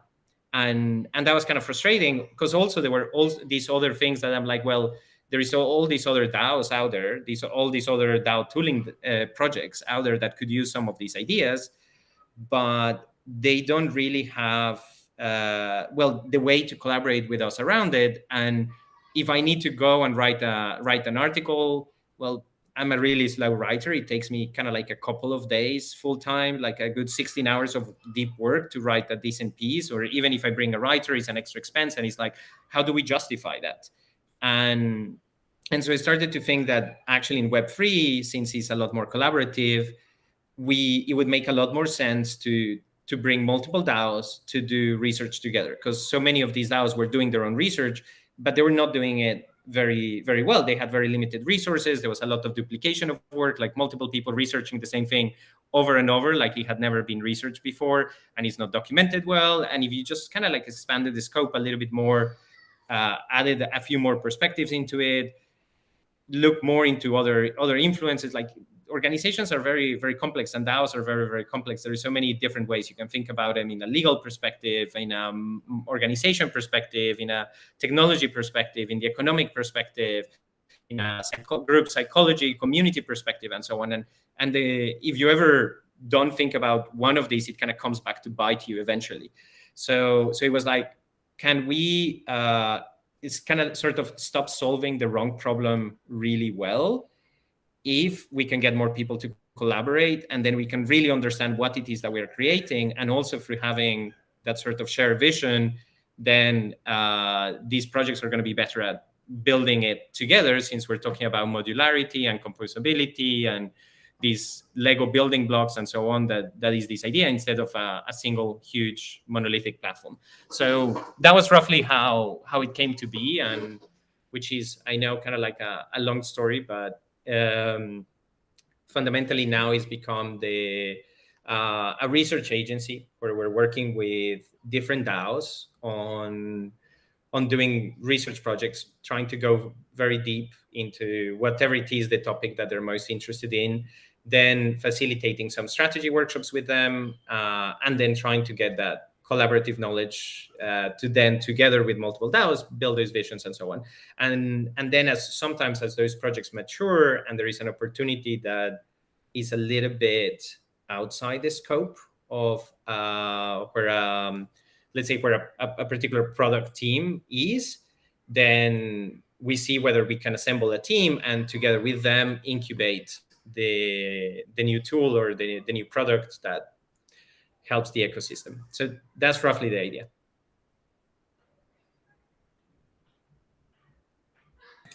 Awesome. Yeah, I think one of the key things with like a chef is, you have an idea, you think of it, the flavors, and then the actual like execution window, you get to see the results much faster.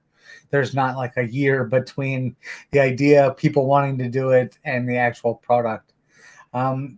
I definitely think that stepping into the research part of it is critical.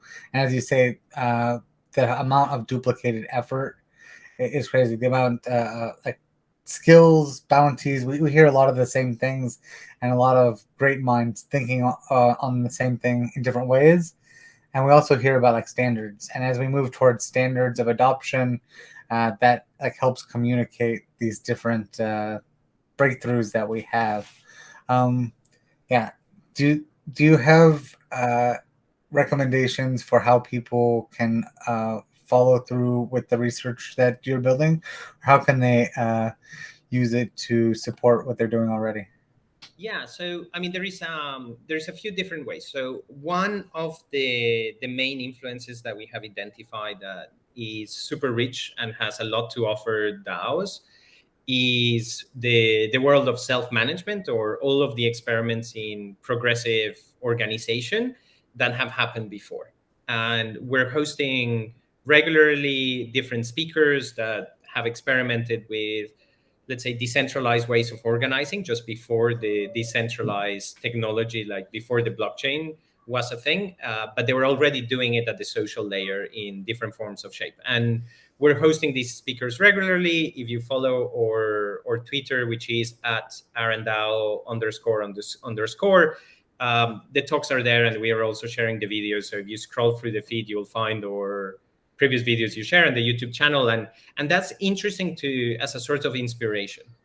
Also, because then to give you a snippet, in one of the recent projects that we did, we partnered together with Sobol, who's a Web3 tool for mapping DAOs, for mapping roles and teams and circles and so on. So we partnered with them and did a research project on sub-DAOs. And one of the main things was trying to understand the pain points that people have when they're trying to create, well, a sub-DAO, or we call it more broadly speaking, a DAO unit. Some people call it guilds or sub-teams or pods or whatever, but it's fundamentally fractionalizing a DAO, what they're going towards. And the number one pain point that just comes up in user interviews, and we did a bunch of them with, I think, 14 different DAOs, was leadership. But then when you start to look into it, people are saying, oh yeah, we have problems of leadership, we lack clear leadership or something like that, and you dig a little bit deeper, and what you start to uncover is not really that it's a leadership problem. It's more people think that leadership is the solution, and they're already jumping into solution mode and saying what we need is better leadership, because that's coming from the solution that they have traditionally seen in Web2 for that problem. Is if a team is not working, is the fault of the leader. So if we replace the leader, then the team is going to work better, or at least that's been the narrative, and is very, very popular, although is not really true. We looked deeply into the research of Hackman, who's a Harvard professor. He spent 30 years studying teams, and he has this thing called the leadership attribution error, which means that essentially we tend to attribute both success and failure to leaders disproportionately. So he had this example of group therapy groups where there is a facilitator that is the group therapist, and then the group of people. And it's a common practice in these groups for the facilitator to stay silent for the first 10 minutes. They just don't say anything. They just look at people around, and they let the group to start talking. And some groups start in a really good direction and create a really nice conversation between them. Some others start and they kind of get triggered and upset, and there is some negative feelings. And people always say that whether the conversation was good or negative feelings happen is the fault of the facilitator. But the facilitators know it has nothing to do with them. They're just always silent. And it has a lot more to do with the different groups and the personalities in them and so on, which is the whole point of starting the therapy sessions in that way. So actually the group dynamics emerge, and you can start to work with it. So people were jumping to this idea of leadership a little bit because the facilitator is the most visible part of the group, and we tend to attribute causality to it. But then the issue underneath quite often is that people still have, and because we have so many new joiners in every DAO all the time, is that they're still coming with very traditional mental models about how a DAO can operate, very centralized models that, if nothing else, because through education, we have the teacher, we have our parents, right? It's a very top-down model from the beginning. And the only real way to do this transformation is to expose people recurringly and ongoingly to different ideas, different possibilities that will start to open their mind. It's not enough to give them one article or take them through one onboarding call. It's a longer ongoing process where over time they'll break down their own mental models and start to build new mental models. So having access to these different and fairly battle-tested pieces of content or insights about how organizations have been doing it differently for a very long time and have succeeded, because in DAOs, we can talk a lot about case studies of DAOs and try to find best practices in DAOs, but for the most part, we're still figuring it out. And a lot of the best practices right now, they're not even that good. They're just what's possible with the current state of the tooling and so on. But there is some other principles that you can point towards and say, well, this organization has been successful for 30 years. with this different approach, and that way start to break down the idea that the leader is necessary. So that's kind of like one of the ways to keep up, as I was saying, is kind of these talks and these expert sessions with people who did it differently in the past, and we can learn from.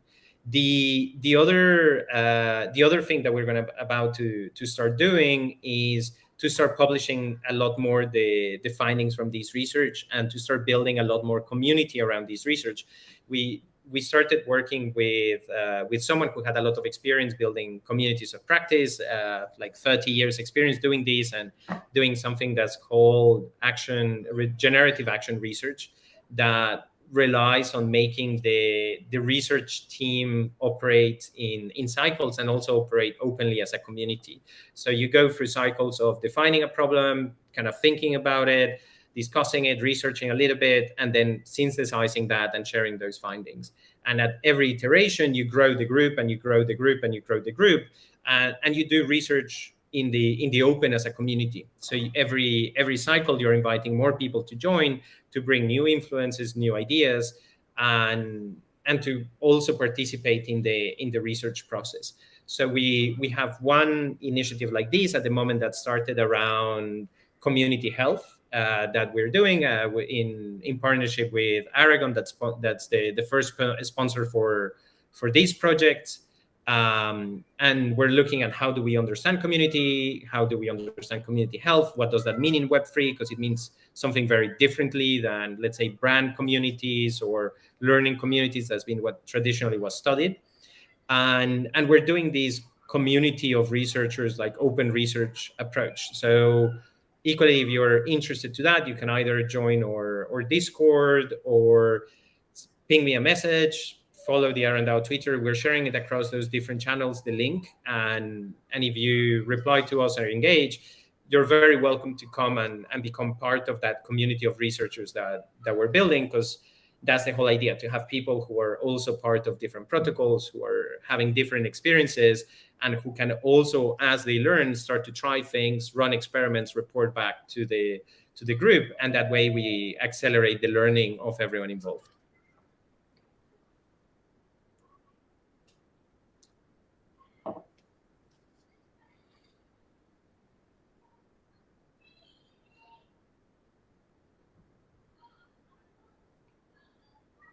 Did we lose you?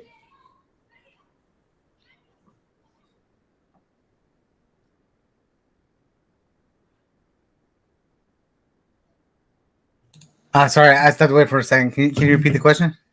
Oh, sorry. No, I thought you had dropped for a second. Just. Oh no, I'm here. Cool. Sorry, I stepped away.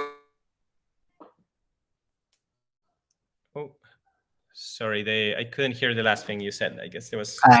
No, that was my stream. As I ran back into the room, I was still playing the other feed. Sorry about that.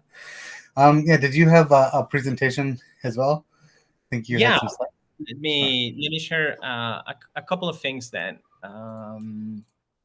Here we go. So I wanted mostly to talk about one thing that we've been looking into a lot as we talk about the research that we are doing, and I kind of hinted at this before with the example around leadership, of how the people involved in this situation, like creating the sub-DAOs that we're interviewing, they were already diagnosing the problem. They're already in the solution space of the issue is leadership. And the most important thing we have discovered as we're running these different research projects with different clients and different partners and so on, is really going back to understanding the problem way deeper before going to building. So as you mentioned before, like the great thing about being a chef is being able to kind of cook the thing straight away and then try it and prototype and test very quickly. And that's super important. But it's also super important to not solve the wrong problem really well. And it's perhaps the hardest thing when trying to create a new product or a new solution, is being able to differentiate between these two spaces. and not jumping too fast on the solution space where you're like testing and iterating and so on before you really understand the problem and everything that it carries, because that's where we start solving for symptoms. And unfortunately, there is a lot of that happening, and the whole venture capital model, they tends to privilege people who are already in a solution, because the way they raise funding can be with a pitch deck that is talking about all the possibilities of that solution, but the VCs themselves, they might have very limited understanding of the problem space, and they're kind of hoping that the entrepreneur did their homework. But if they haven't had significant funding yet, it's going to be really hard for them to have done good research about that.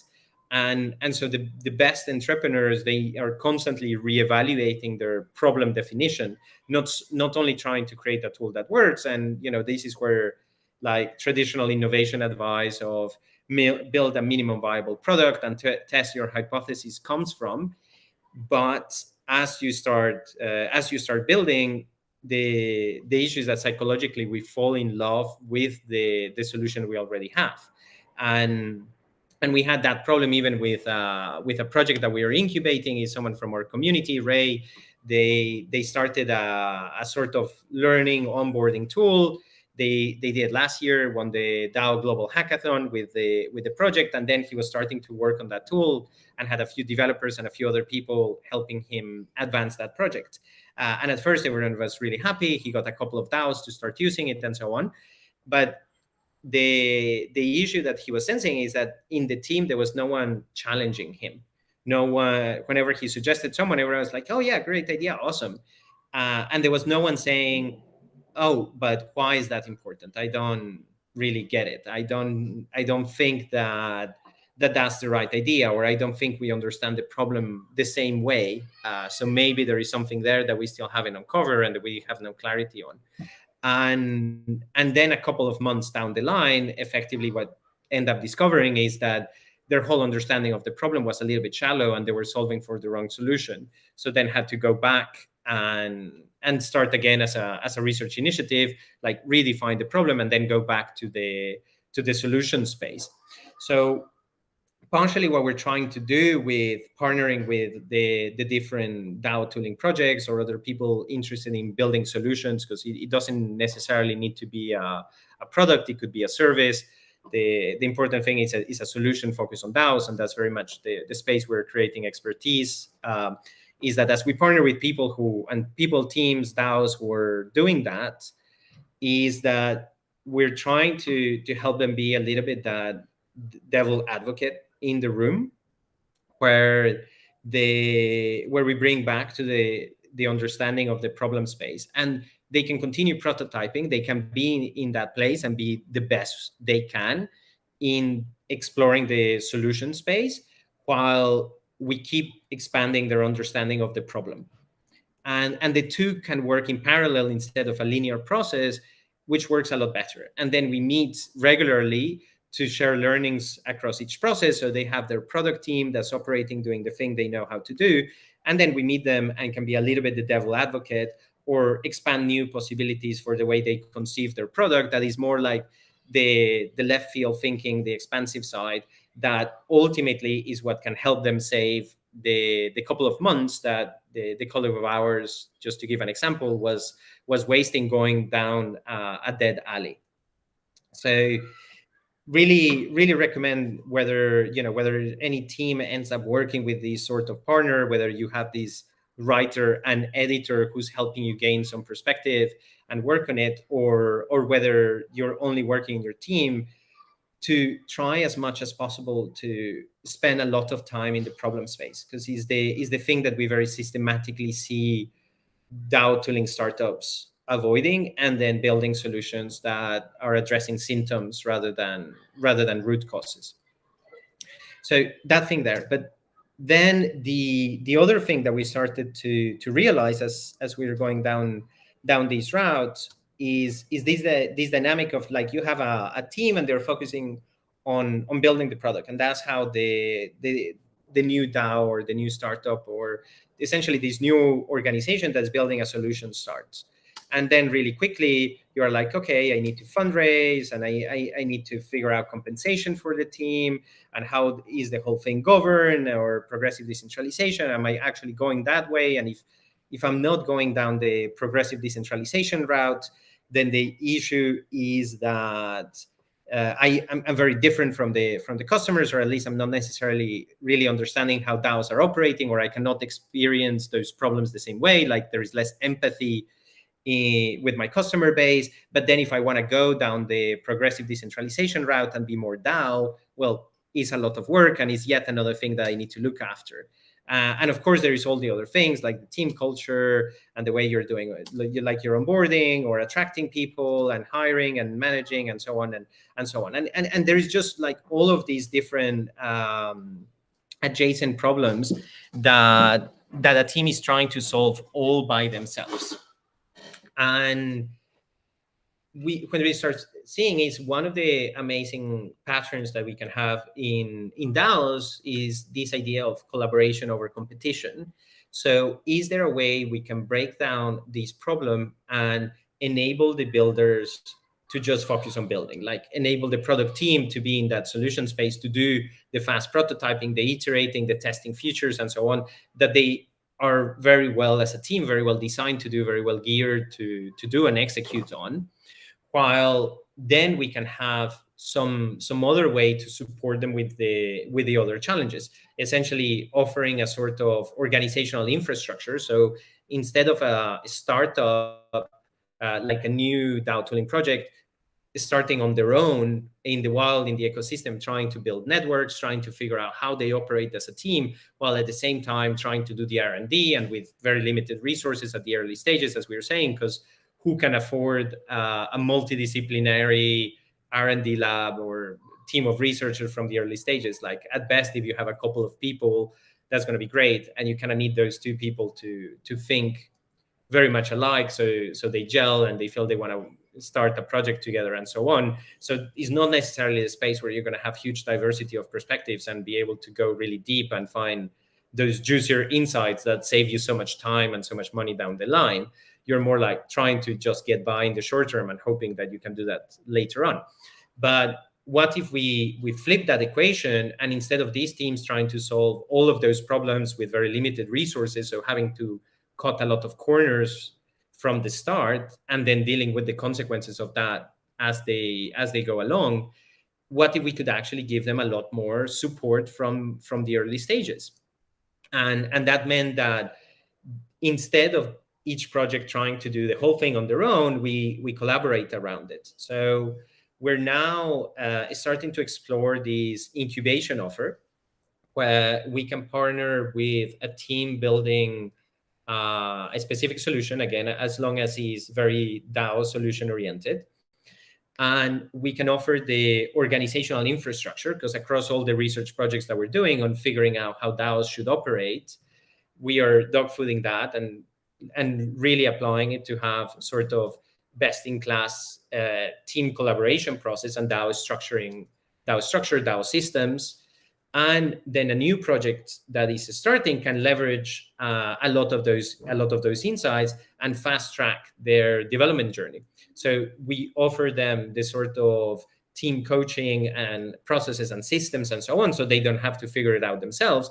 They just leverage our infrastructure, both cultural, technological, community infrastructure, the sort of idea of community as a service or organization design as a service. And then they can focus on building on their specific project. And what we're now starting to find with that is that this model of intrapreneurship as opposed to entrepreneurship makes a lot more sense in Web3 than it even did in Web2, because the teams can really have a lot of autonomy. And also, it doesn't necessarily need to be that they're only working with us as, let's say, as a parent DAO or something that is incubating them. But we can also partner with other DAOs, like Metagame, for example. If there is a DAO tooling project that is starting to be incubated within Metagame, between Metagame and our DAO, we can partner together, work together, on making that new project as successful as possible by us also bringing the different expertise that we accumulated across the research projects and adding it to the mix. So, I mean, that's roughly the idea. That's about us, research and development DAOs, by DAOs, for DAOs. Some of the projects that we're working on, it's a bit pitchy, so I want to leave it there too much. But if you wanna get engaged, have a chat with us, just use the QR code and hopefully see you around. Wonderful. Thank you so much. One question. What involvement do you have with Sobol? Is it a tool that you're using, or are you actually building Sobol? It's a tool we're using, and then we partner with them for the SubDAO research project. The one where, the same with the other things. So we're now exploring the possibility to build or work in a well-being analytics tool. I know in Metagame there is also some ideas, so we also need to have that conversation and then hopefully bring it together. Well, great. Thank you so much for your time, Daniel. Wonderful to talk to you today and learn more about RNDAO. Thank you. Lauren, how's it going? Good to see you back on the channel. Yeah, thanks for having me back. I'm glad to be here. So I believe today we're going to be talking about Giveth. Is that right? Yeah, we're going to be talking about Giveth. I'm really excited to kind of share a little bit about like what we've been working on, what there is now, what's coming. Well, awesome. Thank you so much for your time and joining us today. I'll turn the floor over to you. If you need me, I'll be here, and really excited to hear what you have to say. Thank you. Sounds good. I'm going to share my screen, and was having some trouble with like the settings. So if it's not looking good and you want to jump in and share it for me, then just let me know. But we'll try. I'll try to just share my screen for starters now. Okay. It looks good for me right now. Okay, perfect. Nice. Okay, well, welcome everybody. My talk is Giveth, where giving gives back. So just to introduce myself briefly, my name is Lauren Luce, and my Twitter handle is @KarmaticAcid. I am a steward for the Token Engineering Commons, a member of the Trusted Seed at the Common Stack. And at Giveth, I do a lot. Like Giveth is where I hang out mostly in the space. I work as our communications steward and also do a lot of management of Give economy products. I'm super passionate about public goods and about the creation of collective abundance for society. So public goods are things like homeless shelters, free education systems, open source software, paved roads, these things that are non-excludable and non-rivalrous goods and services that ultimately benefit the entire collective. So I'll kind of get into a little bit about Giveth, but before I get into Giveth, I just kind of want to outline a little bit about the problem in the public space, especially the meat space, public goods space currently, which is this, that society depends on sacrifice. So right now, to fund these public goods that we all enjoy and we all depend on, like paved roads, we depend on either nonprofits or governments. And both of these organizations depend on sacrifice in order to get funding. Nonprofits depend on donations. They have this system of having to beg for funds in order to create this value for society. And on the government side, governments depend on taxpayers to provide this income, to provide those public goods. And then in these systems as well, there's no feedback mechanisms. Like there's no feedback mechanisms really between the taxpayers and the governments. There's no way that the taxpayers can really tell the government that they like the public goods that they provided, except for like once in a while they get to vote. And it's the same with the nonprofit donation space. There's not a lot of feedback between the public goods that are being provided, the people that are enjoying them, and then where that funding is coming from. And everybody along the way is losing. So this is where Giveth comes in. So if you guys aren't familiar with Giveth, I'll introduce Giveth a little bit more. So what is Giveth? Giveth, first and foremost, is a DAO. Giveth is a DAO, and our mission is to reward and empower those who give. We're really on a mission to solve this problem that creating collective abundance depends on sacrifice. We want to make systems that they make it so that you can create public goods and everybody along the way gets rewarded and empowered to continue doing that. So Giveth came about in 2016 with a group of altruistic white hat hackers from the DAO. So it's a group of people that have been around in the space for a really long time and understand that the tools that we're building in DAOs for this decentralized governance and also having token economies is extremely impactful for creating sustainable revenue models. So this is kind of like the long-term vision of Giveth. But in order to tackle this problem of what public goods funding is now, we need to start with what we have available now. So a donation platform. This is where we're starting. The donation platform of Giveth is can be found at giveth.io. And it's a zero-fee donation platform on Ethereum. So we facilitate donations on mainnet Ethereum or on Gnosis chain if you want to save gas. And in order to create a project and start raising funds, it's absolutely free. And then in order to start donating as well, you just need to connect with your wallet and you can start sending funds to the projects that you care about. The funds aren't held by any intermediaries. They're not held by Giveth. We're not taking a cut out of this donation. The funds are actually going directly from the wallet of the donor to the wallet of the project. And this is all peer-to-peer on the blockchain. And what the giveth.io website does as well is it just shows these donations and the donations to the projects, and it shows the project's profile. So it's a streamlined peer-to-peer donation platform for public goods projects. And on Giveth, you can find thousands, like actually thousands of amazing projects. Everything from feeding the homeless in Chilliwack, BC to Solidity development courses for Farsi speakers to land regeneration, and even public goods DAOs like Metagame have projects on Giveth and are raising funds for their For Good initiatives to create this collective abundance.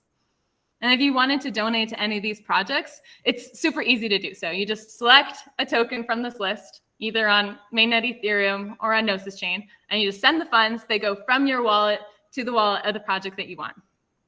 Super easy, super easy. And it's probably hard to see, but there's confetti when you donate. And I really like that moment of celebration. It's like, it makes you feel good for being a donor. Like the process of donating is like this easy, streamlined thing. You just go in and you can send projects to the people that you care about. And this is the starting line. But as I was saying before, like our mission at Giveth is really to reward and empower those who give. So a donation platform is still has the same problems as traditional charity structures. There's still this like giving, losing, sacrificing, lacking a feedback mechanism. So what really makes Giveth different? What sets us apart from other donation platforms? And enter givebacks. So givebacks is a super exciting program, and givebacks is really where giving gives back. It's a program where when you donate to a verified project, you actually get give tokens back. You get give tokens for your donation. So 100% of the funds still go from you to the project you care about, and Giveth pays you to give with give.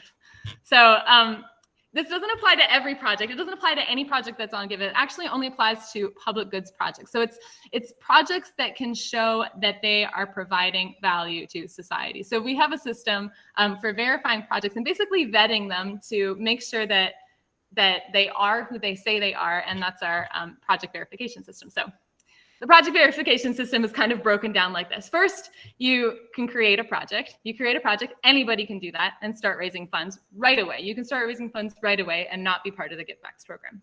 And then the next step is to apply to become verified by filling out a type form. And then the type form asks questions like, how are you using the funds? It asks for proof of that you're using the funds in the way that you say you are, and some credibility. So it's like it asks for links to social media where you show the impact that these funds you're being raised are having on the collective. And we have an amazing team of project verification people like Ashley, who's been like leading this system and leading this team for the last year and a half. And they go through these applications and they basically vet these projects. They make sure that they are who they say they are. And then once they pass that seal of approval, they get this verified badge right here that's circled in the bottom here. So the Metagame project, which is live on Giveth right now, is a verified project. So if you were to donate to the Metagame project, 100% of your donation would go to Metagame. And Giveth pays you in give. You get give tokens back, no strings attached for that donation. So it's a super, super cool system. And actually there's a few there's a few elements of givebacks that make it really, really special that I really want to emphasize here, because it's not only just, okay, you give and you get something back, but it actually changes the donation space and cuts the bureaucracy. It's like tax deductible donations, but without governments and without borders. Like, why should you have to be paying taxes in a country and like the country that of the public goods project you want to give to? If you care about a public goods project that's on the other side of the world and they're doing good work over there, it should be possible that you can donate to them and then also get some sort of benefit, some sort of return for it. So I love this meme. It's the meme of, wait, it's all one planet. And it always has been. It's like we are all part of the same planet. And so we can support public goods projects that are providing value for the whole world from anywhere in the world. And this is kind of like some of the potential that's coming up with like the tooling and infrastructure that we're building in Web3. And Givebacks is kind of furthering that and bringing that into like the donation space and sort of mimicking this tax deductible donation thing, but on a global level. Another amazing thing about Givebacks is that it actually provides an economic upside to donating. So that means that you can actually make money on donating, and not only just get back something for what you're giving, but you can actually make more money than you donated in the first place. And this is made possible by something we call the give stream. So the way that givebacks are distributed is actually in two parts. You get one part, which is liquid and claimable immediately, is this number right here at the top. It's like some amount of give that you can harvest right away. It goes right to your wallet. And then you also get something called a give stream. You get a part of your givebacks back in a give per week flow rate that's flowing continuously over time. So this is like, you get some that you can claim immediately and send to your wallet, and then it means that you're going to get this extra 0.99 give every week until 2026 when the give stream ends. So the givebacks is separated into these two different parts thanks to the give stream, and this is actually what makes the potential to make money on your donation. So I made this chart, and it's kind of it's exciting and like a little like interesting to explain. So bear with me as we kind of walk through it, but we create a character. I'm creating a character. Her name is Alice. And Alice knows that Father's Day is coming up. And so she wants to donate to her father's favorite public goods project. Her father really cares about cleaning rainwater systems. So Alice finds a gray water filtration system on Giveth, and she donates on behalf of her father in June 2022. This weekend on Father's Day. It's Father's Day this weekend. So she donates $100 and on this date, June 22. Alice's dollar value that she gets from that donation, because she gave $100 away, is minus $100. And we'll say that the give token price at the time of donation is 5 cents, which is what it is about right now. So it takes a little bit of time for givebacks to get distributed. And the way that we calculate the givebacks is we take 75% of the value of Alice's donation when she donated it, and we give her that amount back in give tokens. So 75% of the $100 she donated is $75. With the give token price at 5 cents, when givebacks are distributed a couple of weeks later, Alice gets a total of 1,500 give, but part of it is claimable immediately, and part of it is streaming over time. So Alice can harvest 300 give, put it in her wallet right away, send it, trade it, do whatever she wants with it. And then she has this 1,200 give, which is actually in a flow rate. So she's actually getting some give per week coming out of this 1,200 give. And then as the give stream flows, if the give price goes up, and even if it just goes up to what it was last week, if it goes up to 10 cents, the give stream will flow, and Alice will eventually get all of that give in her wallet, or she'll get that give liquid and available to claim. And if the value of give goes up from 5 cents to 10 cents, she'll actually get a total value of $150 back. So she donated $100. She got $75 of give tokens back. And then over time, as the give stream flows, the give price went up, and she got $150. So it's a kind of cool system, and it's a really cool system because, like, if you're a donor and you're using Giveth and you become part of this ecosystem, not only can you get something back for your donation, there's actually the potential for you to even make money off your donation, which is never been possible before. Donating is always a gift. It's a sacrifice. It's giving something away. So, but why give? So what's the point of getting give back? What can you even do with give? So the first, there's actually a ton of utility for give. And the first one I want to highlight right now and kind of like reiterate this point that the Giveth ecosystem is rewarding and empowering those who give. So I want to talk about the Give Farm. So in order for the Givebacks program to be successful, you need to have liquidity for the Give token. So because of this, we created the Give Farms to provide rewards to the people that are supporting the Give economy, that are providing liquidity for the Give token. Those people are heroes because we need liquidity providers. We need liquidity for the Give token. And so those people are actually supporting and uplifting the Giveth ecosystem. So we reward them, again, with more Give tokens. We reward them with a stream of Give, some claimable now and some claimable over time. Another thing that you could do if you didn't want to provide liquidity is actually just stake your Give tokens in the 100% Give staking pool. You could donate, get Give back, harvest it, stake it in the 100% Give staking pool, and then earn a yield on those Give tokens as well. And the really cool thing about our 100% Give staking pool is that when you put your Give tokens in that pool, you're actually claiming your governance rights in the Giveth DAO. So I'll kind of like step into a little bit of how Giveth governance works and then like how you can actually use those tokens and what it really means to have the Giveth governance token by starting with our forum. So the forum is like really the foundation of decentralized governance at Giveth. The Giveth forum, forum.giveth.io, is action-packed. It is full of tons of proposals, everything from creating NFTs to creating an analytics dashboard onto Giveth to sending swag to ETH Barcelona.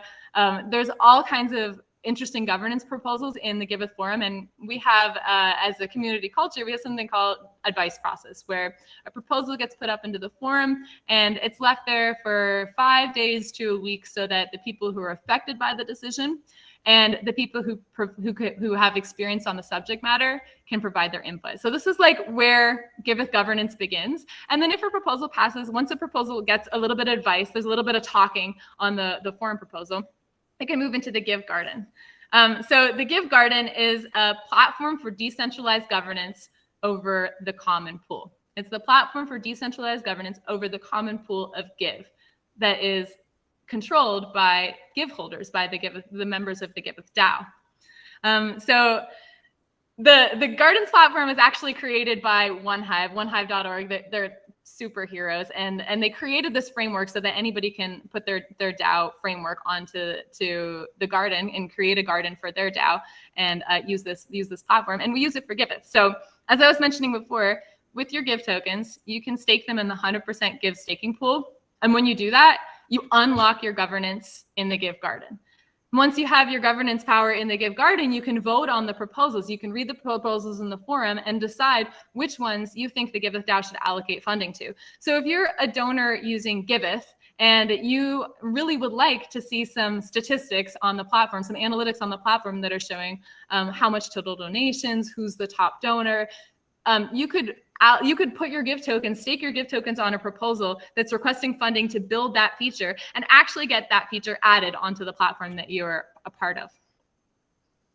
The next governance platform that we use is Snapshot. And Snapshot is really cool actually because not only does it count people who are using and staking their Give tokens in the 100% Give staking pool, it also considers all Give tokens that are being used to provide liquidity and that are in people's wallets on mainnet and on Gnosis chain. And we use Snapshot for decision making on important decisions. And actually, we just passed a proposal in Snapshot where the question was, should we allocate more Give to continue rewarding liquidity providers in the Give farm? So if you're a Give farmer, if you're providing liquidity and earning rewards in the Give farm, you can actually use that Give, like the captured governance power of the liquidity you're providing for Give, to vote on a proposal that says, yeah, I want these rewards to keep continuing for 2 months. So like the Give token is, the Giveth DAO is a DAO. It is like a DAO through and through to its core, and the Give Give token has a ton of utility in order to actually shape the platform that you're participating in and the community that you're part of. We also use token log, and like major shout out to Wesley from the Ethereum Foundation that created token log as an open source software that anybody can use and put up votes. And we're actually using token log right now. We're just getting started with it to allow people to nominate projects that they want to see added to Giveth. Like if you really like Greenpeace, for example, you could nominate Greenpeace and be like, hey, I want this project on Giveth because I want to donate to them and get givebacks.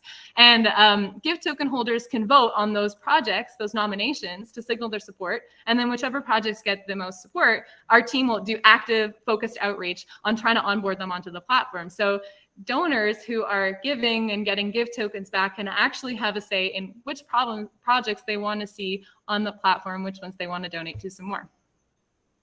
So that's how the Give token is being used right now. And actually something I'm really, really excited to share with you is it's kind of my baby. It's something that I've been working on for, well, actually like the last 6 months, and we're going to be launching it sometime this year. It's a new product that's going to be added to the Giveth ecosystem to provide more utility for the Give token. And it is called Give Power. So Give Power is super exciting. Give Power is really coming back to this mission to reward and empower those who give, and to get out of this idea that you need to sacrifice in order to do it. With Give Power, you'll be able to, like the way that it works is you'll be able to stake and lock your Give tokens. It'll kind of look like that 100% Give staking card. You can stake and lock your Give tokens and earn a yield. The longer you lock your tokens for, the greater the yield you earn. And you also get something called Give Power. Give Power can be thought of kind of like a token that you can use to support, to stake on, and boost your favorite projects on Giveth. So if you really care about the metagame project, you could stake and lock your Give tokens, earn a yield, and then boost the metagame project with your Give Power. And then what does that mean? It means that when people donate to the metagame project, they actually get more Give tokens back. So people who are looking at the Giveth platform know that when they donate to top boosted projects, they get more Give tokens back via giveback. So it's kind of like an additional reward or an additional incentive for people to donate to the projects that you care about. So just to kind of like show you, this is like alpha leak of our Figma with the modals for how Give Power will look, just to kind of illustrate and solidify that idea a little bit more. You'll be able to choose the amount of Give you want to stake and then lock it for a number of rounds. Rounds are 2-week periods. And so you can choose how many rounds you want to lock your tokens for, and the longer you lock for, the greater your multiplier. Your multiplier affects both your APR and the amount of Give Power that you get. And then once you get that Give Power, you can boost projects. You can allocate it to a certain project saying that I like this project and I support it, and become a supporter. And then that project will increase its project ranking. And then the projects who are getting boosted in their ranking, actually their donors get more givebacks. So it's actually really creating a win-win scenario for Give token holders and for projects. Instead of just having to, the only option to support projects is by donating, you can actually even support projects while earning a yield. Give token holders can stake and lock their tokens, support the projects they care about, and earn a yield without sacrificing anything. And then projects benefit by rising through the ranks and attracting more donors to their project. And also, another thing that we're gonna add in with Give Power is the use of matching funds.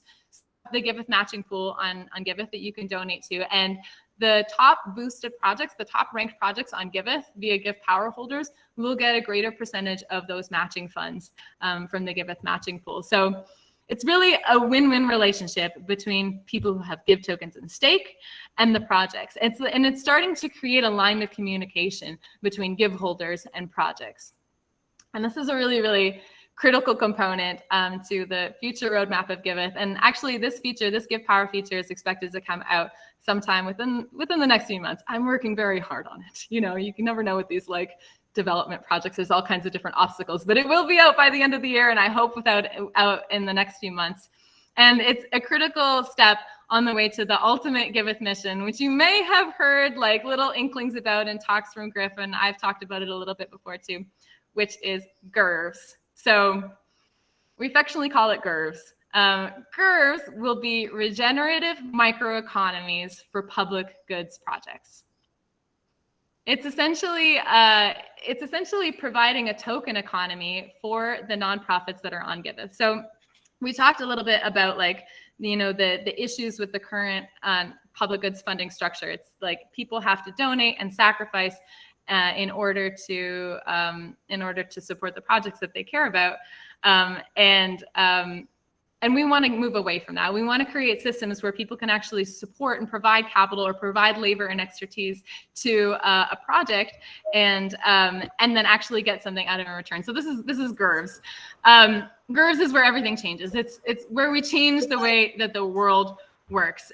Give token holders will be able to bootstrap these microeconomies so that nonprofit projects can become DAOs of their own with their own token economies. So then instead of donating to the project and giving something away, you can actually invest in the project by buying its token, by actually supporting and bolstering the economy even further. And then in this way, the nonprofit project can also give those tokens to their volunteers, the people who are providing labor and expertise. So the public goods creation can actually be created in a decentralized way with the donors, which are actually investors, and the volunteers, which are actually, and everybody involved actually become shareholders.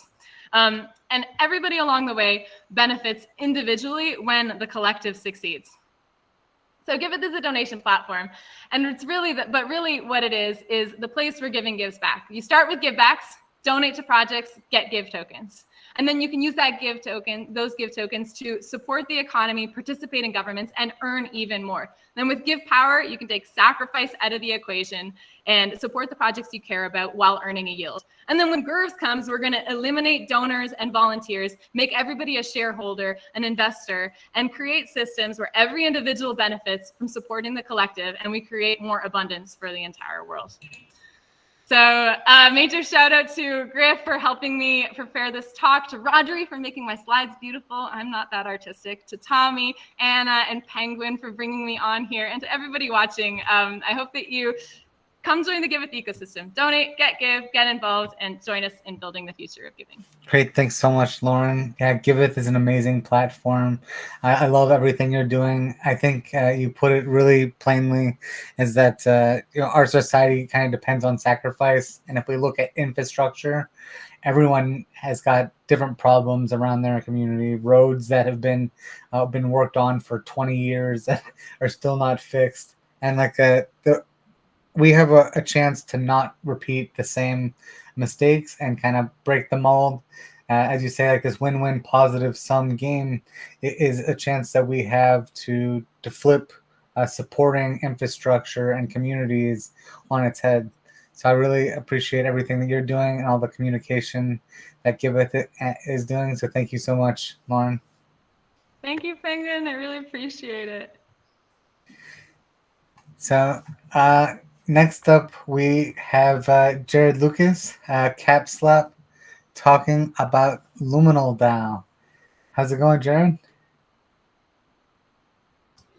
Hey guys, doing great. I just caught the end of that presentation. That was incredible. Big ups to Lauren on that. That seemed really, really good, and seemed practiced and great. I have like a lot of like nervousness now of just like, oh, I don't think I'm going to be that good, but glad to be here. Part of being in this space is realizing that we're here because we want to be here. We're here because of our passions. So it's not something you have to compare yourself against someone else. This is all about diversity and inclusion. So I'm definitely looking forward to it. And don't worry about if someone else is better than you. It's all about where we are and meeting our organization and our kind of problems. So yeah, I'm sure you will do amazing. Beautiful. Well, thank you. Thank you for the words of advice or words of encouragement, I should say. So I'm feeling good. So please take a moment to introduce yourself. Tell us a little bit about Liminal DAO, and jump into your presentation. Sure. Well, hi guys. My name is Jared Lucas. I've been a music producer and DJ for the last 13 years or so as CapSlap. And probably about 4 years ago, I kind of started opening my perspective up a bit more in terms of what I could be doing to help the world and what that actually looks like. Music's incredible, and I love music, and I love the opportunity to be able to play for people and expand things there. But I also really found a really, really powerful niche in this something called the liminal web. And that is broadly a bunch of people thinking about civilizational redesign and existential risk and personal development, and a lot of these overlapping places that I think a lot of people here are familiar with. So I dove into podcasts and tons of knowledge consumption. And I've also been pretty well versed in Web3 since around 2017. So I figured, why not combine these two worlds of the liminal web and Web3? Liminal web are the thinkers broadly, and Web3 are the doers. So what happens if you kind of put them together and see what happens? Can we actually bring wisdom to this space? Whoa, wisdom, right? It's almost a taboo word now. It's who has the right to say that they're wise. It's a lot. So that is the initial kind of call for this liminal DAO is can we bring some type of can we provide the Sangha with a bank account? There's a phrase, the next Buddha is a Sangha, like a bunch of people together. It's not just one person. So can we provide that Sangha with the bank account? That was kind of the initial inquiry. So I'll start there with my presentation. Here we go. So Liminal DAO is the DAO that's not a DAO. We started this thing and really realized that culture comes first. As much as vision and strategy are important, culture is the thing that actually really matters. And at the moment, we have no funding, no money in the middle. It's all experiments in Web3 that don't necessarily require money. So there's deep philosophical reasons behind that, but we'll start from there. The mission is to explore and create cultural and technical tooling that enables the dissolution of the meta crisis. It also, if you wanted to, it's solving the meta crisis, but we decided to use the word dissolution of the meta crisis because it kind of describes a little more about the way in which we can do this. And the meta crisis broadly is the fact that there are so many other crises going on right now. Crisis in education and the information ecology, like Facebook and Twitter, and just hijacking attention, like everything. There's so many crises going on at the moment. The meta crisis is the thing that kind of encompasses those. So our mission is to kind of see what we can do to help that. And our meta mission, this is a fun little ad, is to constantly redefine our purpose over time, adapting to the shifting technological, societal, and ecological landscapes. So right now, that's our mission. However, in the future, it may change. And I say that because literally right before this call, I'd probably say at 10 a.m., it's 12 o'clock right now, but at 10 a.m., I had a call with Nathan Vanderpool, and he's part of the something called the Respond Network. It's not out public yet, but I was given the permission to speak about this here.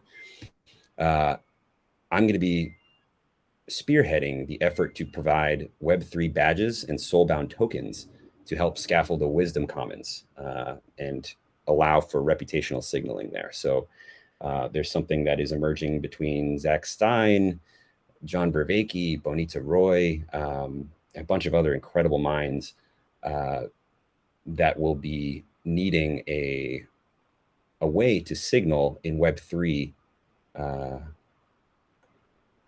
who has gone through a wisdom process. And that, to me, seemed like a really, really incredible thing to focus efforts on. So that's kind of in the future for the Liminal DAO. At the moment, we are kind of just stewarding a lot of other projects, though. So that's the quick. They're actually looking for funding now to fund the meta retreat. They're seeking about $60,000 to help fund this kind of retreat. So that's something, if anyone has any, like I know Giveth would be great for something like this. But if anyone knows funding sources that would like to, that know these people and see what they're doing, see the value in what they're doing, please reach out. I'd love to connect you guys. So the next thing that is part of this Liminal DAO is liberating structures. And the person who's gonna be presenting on that will be right after me, hosting a workshop. His name is Jeremy Akers. Jeremy is also part of the Liminal DAO, and he's implementing things that are really incredible. We've been using open space technology from the Liberating Structures. It's just a psychotechnology, really, that allows for open dialogue and discussion, and really, really incredible stuff. So big ups and big shout out to Liberating Structures. Also something called Wico.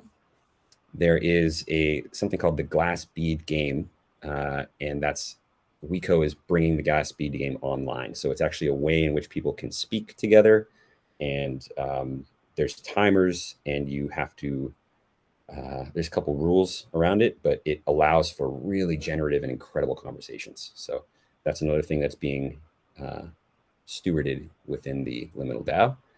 There's also something called the DAOjo, which is a process by which projects can come into the Liminal DAO and be stewarded towards right relationship with humanity, nature, and technology. This might not be the official title for it. This is kind of something I came up with because these things are still very fledgling, but that is a kind of a meta process that's coming to life inside of this Discord that we have. There's also something called Conjure. Conjure is really, really cool. It's an open spatial programming tool that enables a network of networks to increasingly make effective sense of reality together. An aesthetic of magic helps bridge the gap between how we interact with the virtual and non-virtual objects. So it's really cool. It's kind of like, imagine CryptoVoxels or something like that, where it's a web-based platform. However, it's deeply rooted in like metaphysics from Forrest Landry, and the whole kind of liminal web space is deeply influencing this creation of this.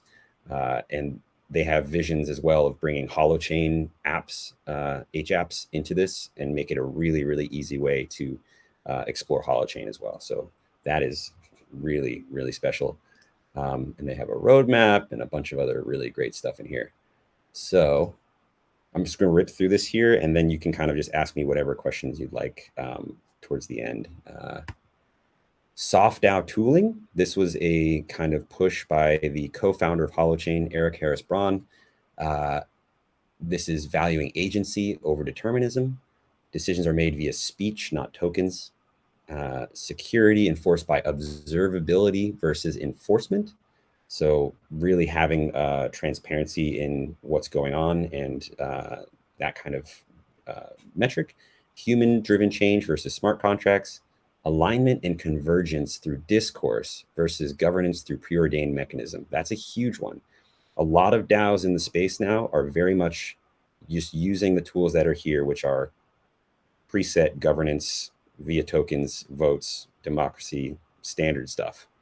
We are trying our best to shift the frame so that it's more about alignment and convergence through discourse. That's such an important factor that I think is missing in a lot of different organizations, and something that we're really passionate about bringing to life. And if you'd like to read more about that, Eric Harris Braun wrote about this here. It's a quick little page. I can send all these resources as well, if anyone is interested.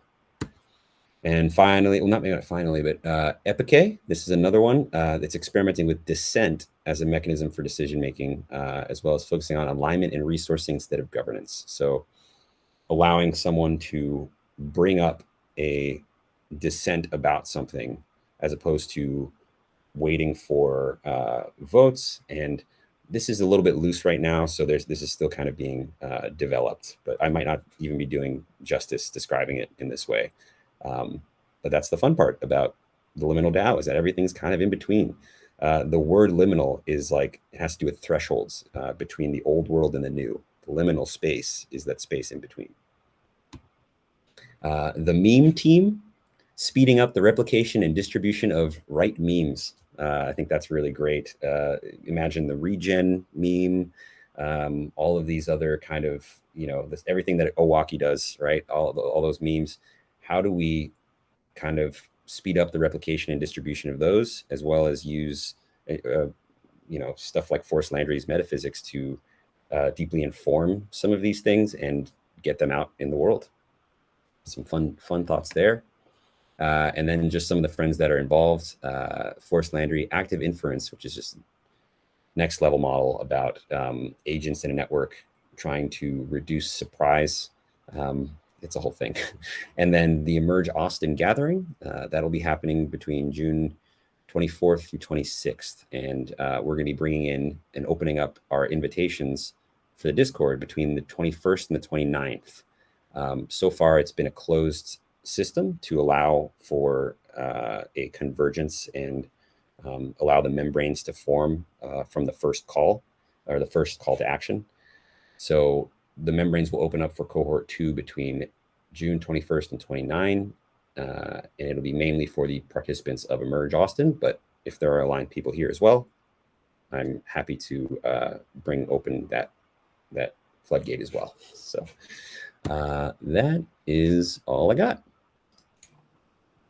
Awesome. Thank you so much. I think one of the things that really stuck out to me is dissenting opinion. And especially if we take court cases or legal precedents, a lot of the time the dissenting opinion is what people actually think and feel. It doesn't necessarily mean that that's a decision that people get to take, but it's important that when we're building information on decisions, that we're listening to other opinions, and especially if it might not be the opinion or the decision that we have to make, but the fact that we're discussing, or that there's an openness to not have groupthink where, okay, let's just always do the same thing, and being open to listening is part of having that dissenting opinion and giving space for other people. So I think that's really key to operating as an organization. Exactly. I mean, that's you hit the nail on the head there. Like the dissent. I mean, one of the things that we were talking about with this dissenting mechanism, and Brock McKean really is the kind of spearhead on this one. But to be able to steelman the proposal in a way that makes sense, and that is like, oh, okay, like you do understand this, and you have a dissenting opinion. Okay, like let's listen to that, right? So he's actually really thinking about how to build in some of these mechanisms such that really fully deeply understanding the current proposal is like bare bones necessary for dissenting, because that's if you have a really good steelman and you dissent, there's a good reason that you have to dissent, that you're dissenting. So it's worth listening to. Can you unpack the steelman a little bit and what that kind of means? Yeah, absolutely. So it comes from the root of straw man, I believe. I mean, I'm riffing on here because this is the way I understand it. Straw man is like, oh, these people believe this, and like it's really like not a good representation of what they believe. It's something that is a straw man is like you set it up just so you can knock it down. Exactly. Steel man is like describing something in a way that the other person listens and says, yes, like I feel heard. That's exactly what I mean, or that's exactly what I'm proposing. That would be a steel man, because it's really like backing up the story. So okay, wonderful.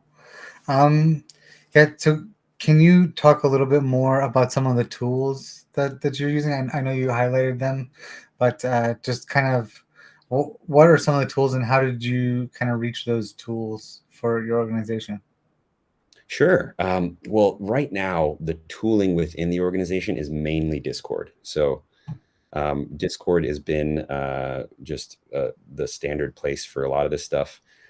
We've implemented Coordinate to show kind of collaboration, and it hasn't really stuck that well because I think it's a relatively small group right now. So it's under, the total Discord is about 100 people, and there are about let's see, how many people? There's probably like 40 to 50 have reached the next membrane, which that membrane is like coming to a call on Tuesdays. Every Tuesday from 2 to 4 Pacific time, we have a call that uses open space technology, which is the liberating structure, to allow for people to get to know each other, to build trust, and to kind of work together in ways that make sense, and actually really discuss what decisions need to be made and what things need to be done. So right now, Coordinate was kind of an experiment, as well as DWork. I don't know if you've heard of DWork before, dwork.xyz. That is something to kind of, it's like a Trello board, but Web3 enabled. We've also done an experiment in non-transferable NFTs. So I've used thirdweb.com to issue out non-transferable Liminal DAO membership NFTs. We haven't put that into practice though, because at the moment, Discord it's really doing everything that we need in terms of membrane management. So the big thing that is the ultimate question, and something that is kind of worth deeply considering, is what does it look like when money comes into this thing? And a lot of people are using very standard tooling things based off of old ways of doing things that very much change the dynamic between a group when it's implemented. So I'm trying to be really, really careful of that, because that was a lot of feedback that I've received from a lot of really people that I really deeply trust and I kind of look up to. So I'm really not sure what kind of thing we could easily create like a Cali DAO and like have the LLC happen and just have it voting and all these different proposals and whatnot. But we're small enough at the point where we don't really need that to happen. So yeah, it's a very emergent process right now. Yeah, we've heard from different people, and really the formation and this time is so critical for getting things built out correctly. It's really hard to change it after things have been set. So yeah, I definitely encourage people to take it slow during that phase. Make sure you get it right. Don't try and rush it, and make sure that you're kind of solving the problem and that your community is mobilized towards it. You also mentioned something about liberating structures. Is that right? Yes.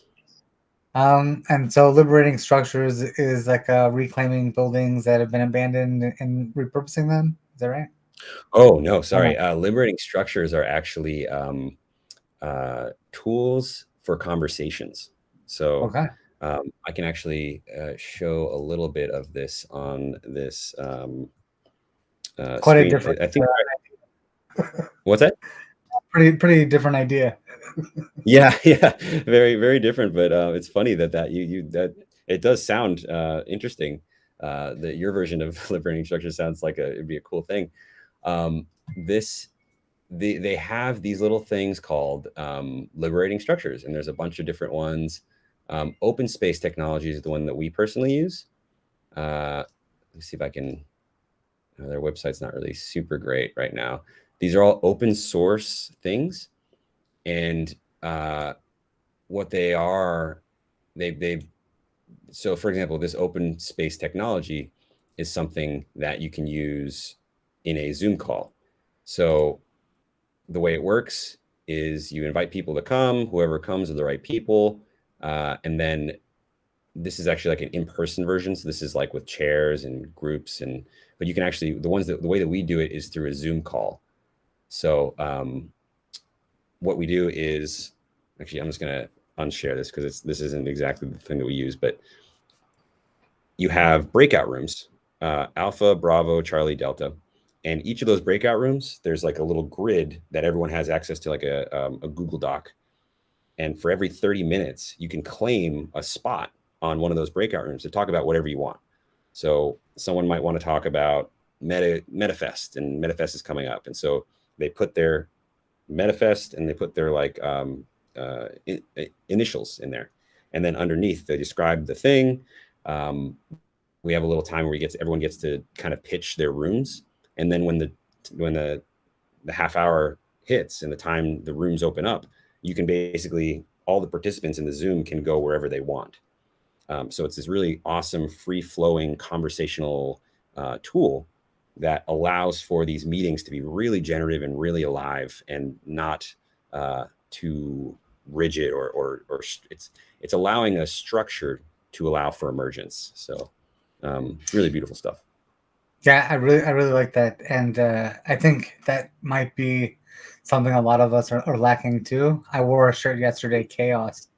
I think that chaos is something a lot of us deal with. So having a structure, even for like meetings, really helps facilitate positive meetings. So I definitely resonate with having methods and models that people can follow to build up even things like their meetings. So that structure is amazing. I'll actually show you this is the template real quick that we use for open spaces. So whoever come with the right people, whatever happens is the only thing that could have. Whenever it starts is the right time, and when it's over, it's over. And so this is what I meant by these breakout rooms. You can kind of pick a thing and say like, okay, MetaFest, and then you talk about it down here, blah, blah, blah. And you can imagine everyone coming in here and kind of typing in things, and then it kind of turns into this thing that on the half hour, once that happens and it opens up, everyone kind of surfs around and finds the rooms that they like. So really, really incredible stuff. Super cool. Yeah, do you think you could remind people of how they can get involved and the best place to reach you? I remember you said something about Discord. Would they find the Discord on your Twitter, or is the best place to engage with you? Sure. For me personally, you can engage with me on Twitter or tons of different places. Just at CapSlap is my my handle personally. LiminalDAO.xyz will have the place where you can actually open. We'll be opening up membership between the 21st and the 29th of June. So you can find that at liminaldao.xyz, and then any other information about me that you'd like, it's capslap.xyz. So. And do you have a Gitcoin grant active right now in the round? You know, we don't. We've just been I think it's just a little hesitant because we don't necessarily have like the thing that we're doing. It's very much a exploration in a lot of different things. So it's kind of a slow emergence that's happening. But I definitely think that the next round for Gitcoin will be the right round for us. Awesome. Yeah, I think one of the things that kind of goes underrated is like the phase from idea to growth. So a lot of people actually need that funding to get to the next stage. So yeah, definitely reach out and check out some of the grants that are there, because there's a lot of people, and as I said, through this, a couple dollars goes a huge way, especially when we have matching funds. And so definitely, yeah, I'd recommend, if you're doing something that's positive and supporting the DAO ecosystem, that you create a Gitcoin grant and help support the network of people that are going to be impacted, and whose problem you'll be solving with the Liminal DAO. So when are those closed? When does when is the closure of the 23rd? So 23rd. Okay, so there's some time there. Still Interesting. Next week. Okay, great. I'll look into that. Great, thanks so much. All right, appreciate it. Is my time up until the 12:30? Is that the? Yeah. You still have 5 more minutes. If there's anything else that you'd like to talk about. Yeah, sure. I don't know. I'm curious, like from your perspective, what's the most exciting project that you've seen kind of emerge so far in the Web3 space, at least? Yeah. So something people may or may not know. I went really, really wide in DAOs in 2020, and pretty much if you look at my DAO house, I think I'm in like 40 or 50 DAOs, just because I was trying to help set up and align people and network, and I build bridges. So being part of the community and acting as an agent for a lot of different organizations, and having the trust layer that I can effectively communicate what they're doing without missing the meeting message, or closing the communication between communities has really kind of helped me. So I've been in pretty much a ton of them. I think I'm really excited about what MetaFactory is doing, what Digitalix is doing. There's a lot of wonderful things that's happening with the Uber House restructuring. I think that the people that are in our ecosystem are some of the best and brightest thinkers, and we're going to keep building no matter what.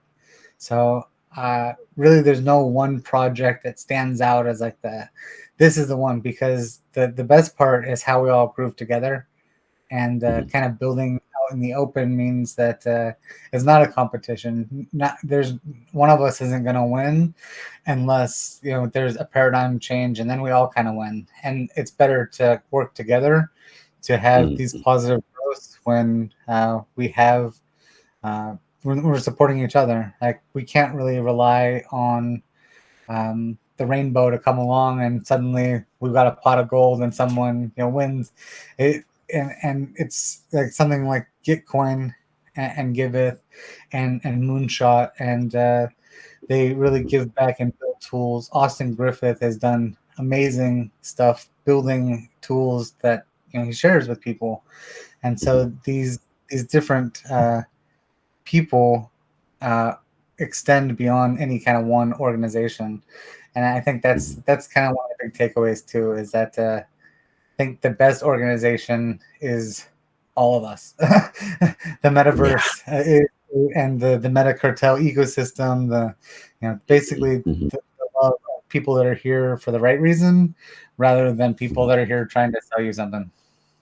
Yeah, so true. I mean, I'm so just in awe of the more I learn about these places and the different organizations. It's just really, really inspiring, and gives hope.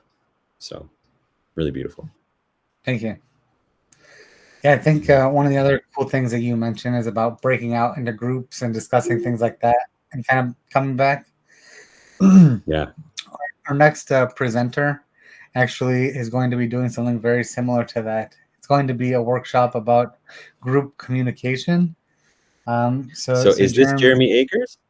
It is. Jeremy Agers is next. So he's the one I was talking about. This is Liberating Structures. You're going to have an experience of liberating structures. Yeah, so Jeremy is coming up next. It might be a little chaotic, so I definitely want people to stay with us. We're kind of figuring out exactly how we'll break up into different groups and communicate it effectively. But yeah, so we're about to kind of have the group communication experience. So I definitely urge you to stick around, kind of participate, hop into the Discord. It'll be the place that we can really split people up into different channels. So if you're watching on YouTube, check out the Discord to participate in the workshop. Otherwise, I believe we'll be streaming parts of it still to YouTube. So we'll probably only be able to stream one of the rooms, but you'll still get some perspective into what's going on. Perfect. So thank you so much. Sign off now. And yeah, it's been incredible. Thanks so much, guys. Thank you. Take care.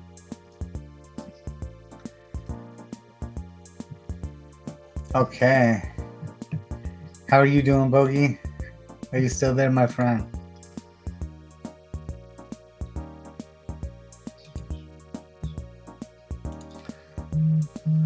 Okay. So it sounds like our team is set up, and we are going to be switching over to Discord very shortly. So we will have Jeremy here I believe he's all set up. Is that right? Yes, I see Jeremy in Discord. Excellent.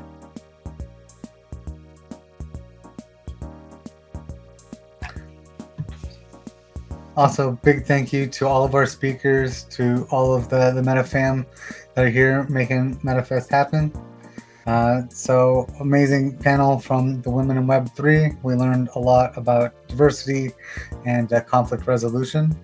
And now we're going to learn a little bit more about communication. So thank you everyone for joining us. My name is Penguin, Unipuff, Luxembourg, Bogey, 150, Keith, Missanth. Thank you all for helping make this happen and for all the amazing efforts today. Thank you, Anna, for leading the women's panel. And thank you, MetaFam. Please jump in the Discord and participate in the gospel, and check you later.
Just exploring it with everybody I could along the way.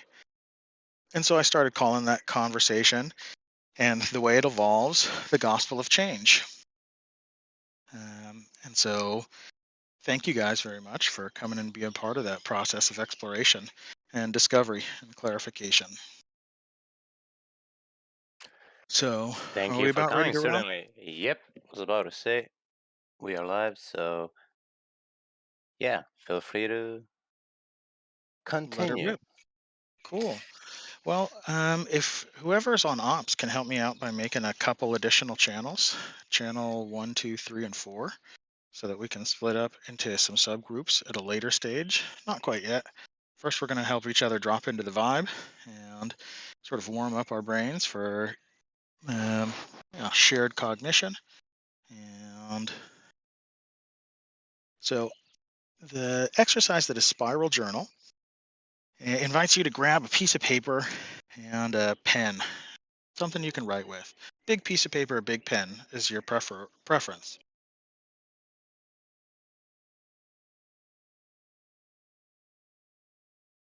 And once we have those utensils, we're going to draw a large 2x2 matrix, or a big plus in the middle of our page. You can do that by folding your paper in half and then folding your paper in half the other way, and then you'll be left with 4 creases, which you can trace if you want. But we're going to need those 4 quadrants to jump into the Spiral Journal.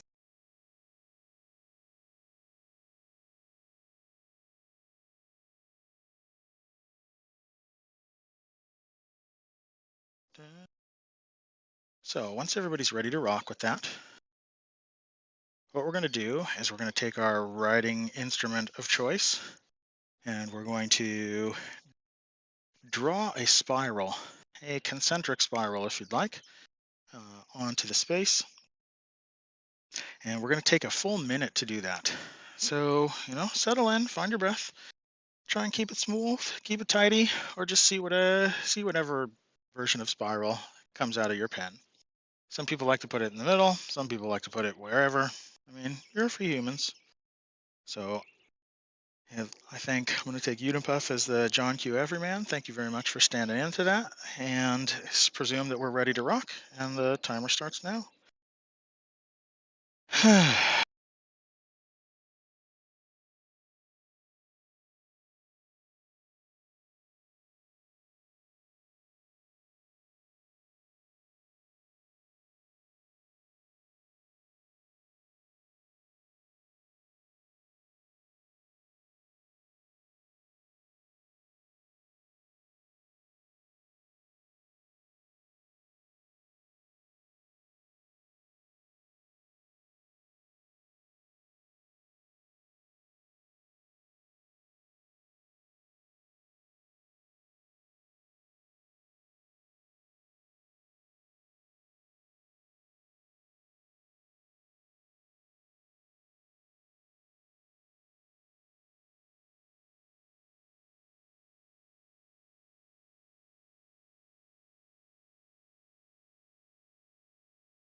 And in the first quadrant, I will invite you to respond to the following prompt. If I were to appreciate the value of questions before answers, I might. If I were to appreciate the value of questions before answers, I might.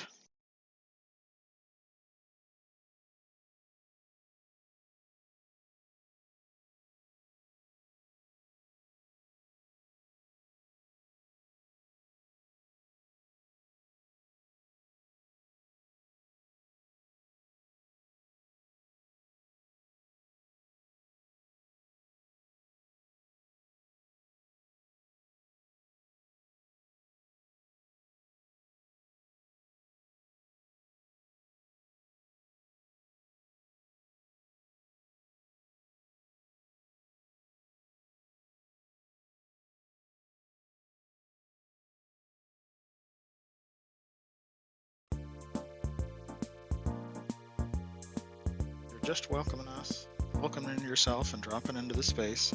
We're just considering and maybe taking note of our thoughts around the idea of if I appreciated the value of observations before evaluations, I might. So that's me stumbling over my words and moving on to the next quadrant. So in whatever you determine to be the second quadrant, if I appreciated the value of observations before evaluations, I might. If I appreciated the value of observations before evaluations, I might.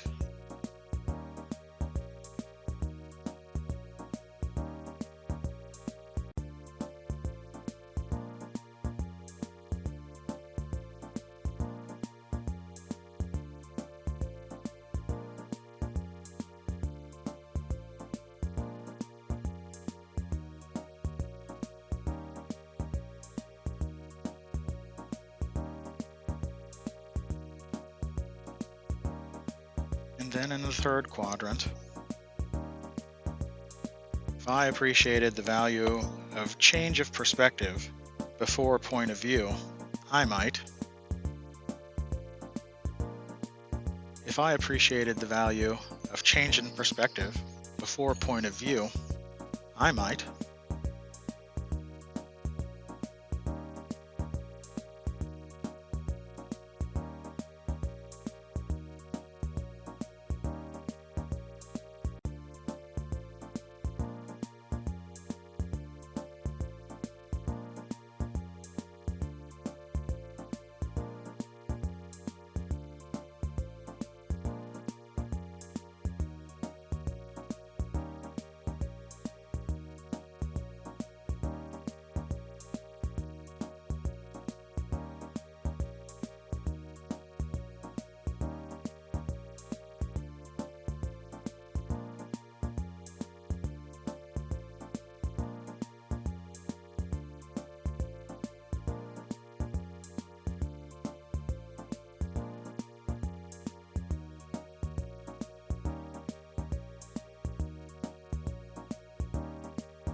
And in our Phi-dual quadrant, unless I don't math so good, if I appreciated the value of self-reflection before criticism, I might. If I appreciated the value of self-reflection before criticism, I might.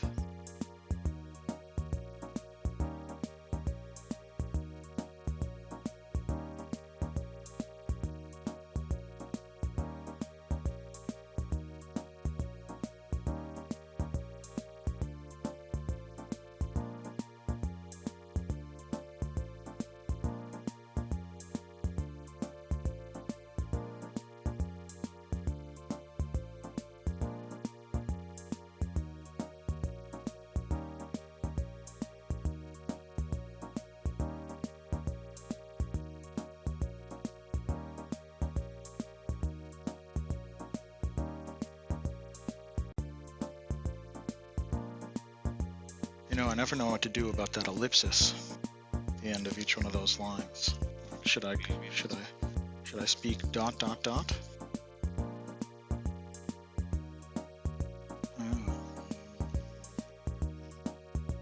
So that was our spiral journal, and I appreciate everybody for dropping into the vibe with us. I'm sure it was insightful. Now my proposition is to take an exploration into a conversation cafe. So a conversation cafe is going to split us into, given the time we've got together, let's say we can jump into groups of 4. And that's why we'll need those additional voice channels.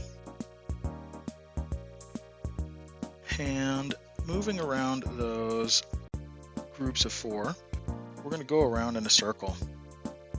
So just sort of passing the talking object. But first, just to make explicit like the vibe that we're going for, we have a set of agreements for the Conversation Cafe. And the Conversation Cafe, we agree to suspend judgment, respect one another, seek to understand rather than persuade, invite and honor diverse perspectives, speak to what has personal heart and meaning, and going for honesty and depth without going on and on and on. That's the general pattern for the Conversation Cafe. And now for the moves in the dance, so to speak, we'll go around the circle once, however you deem necessary. If you want to go popcorn style, if you want to pass the talking object, so be it. You can always pass, so no worries if you feel while you're on the spot, hang out. But it's much more fun if we all take a round. So everybody takes a round is the idea. 1 minute to share your reflections on the invitation or prompt that I'm about to dish your way. And then we go around the table one more time, responding to each other's responses. So 1 minute per person. First go around and your response to the topic, then go around and respond to each other. Then we'll open up the space for some unstructured dialogue, sort of keeping the vibe. Use the talking object if you'd like or not. And then after, I would say, in this instance, how much time we got, after 10 minutes or so of that open dialogue, then we can jump back in and close off with a round of 1 minute of takeaway from everybody. So I hope that was clear. We'll go around the circle once, responding to the prompt, go around the circle twice, responding to one another, and then we will open up for an unstructured dialogue, and then after 10 minutes, we'll close off with a round of sort of takeaways, your personal synthesis. And my question for you guys, so does anybody have a question about the procedure or the sort of operation? This is Googleable. It's called the Conversation Cafe. You can find it on liberatingstructures.com. Not here in the woods, otherwise I would have a visual for you.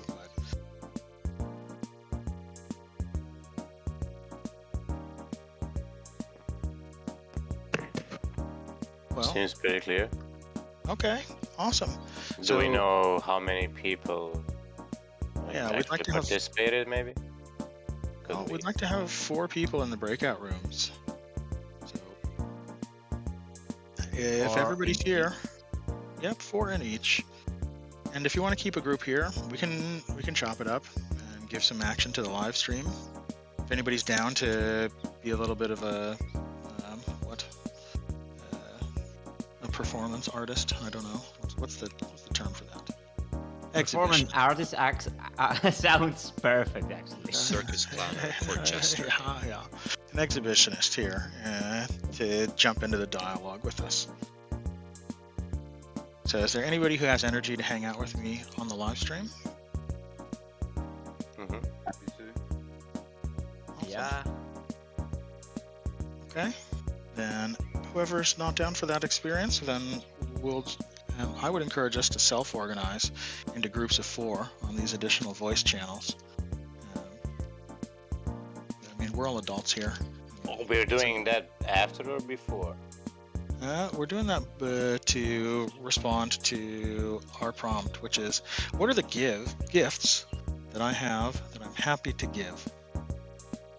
What are the gifts I have that I'm happy to give?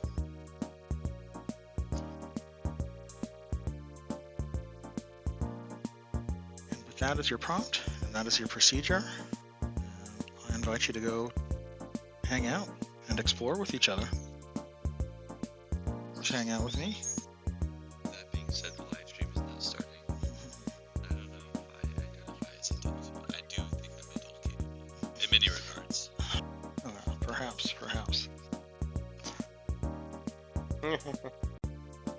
So, I've got a lot of people hanging out with me. Well, so which group do we associate with which quadrant? Is that how it goes down, or is it literally just 4x4? Just 4x4. Just get 4 people in your different rooms and go around. Use the conversation cafe to explore. Of course, whatever the fuck you want is also a viable option. But I would encourage you to explore what are the gifts that I have that I'm happy to give.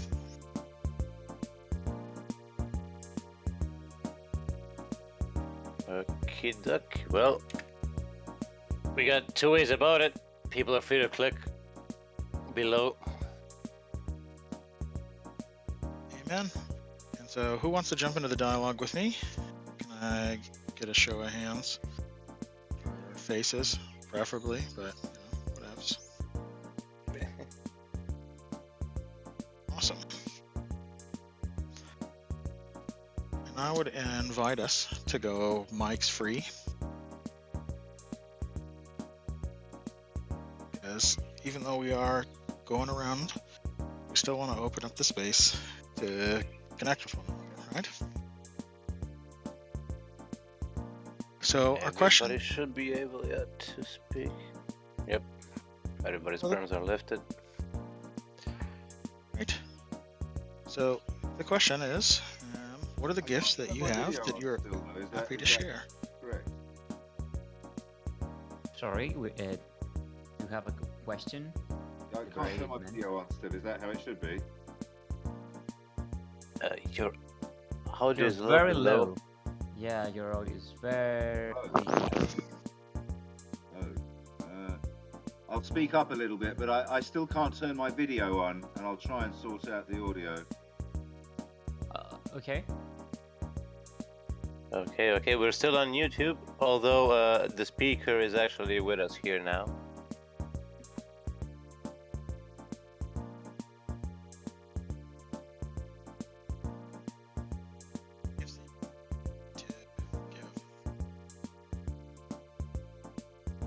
Someone is deaf and liberate mankind.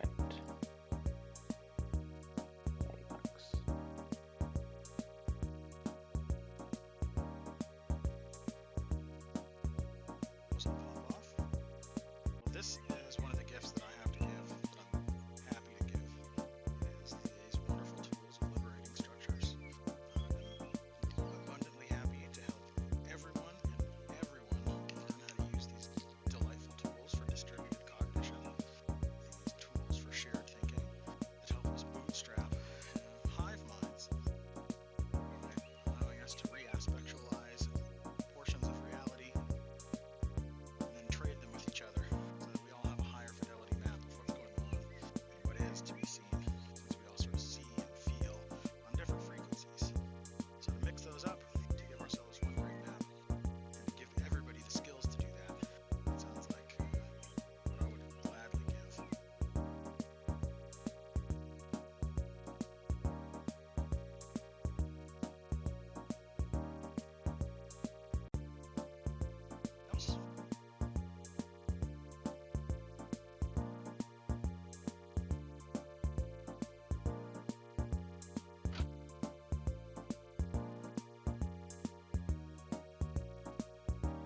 Nobody?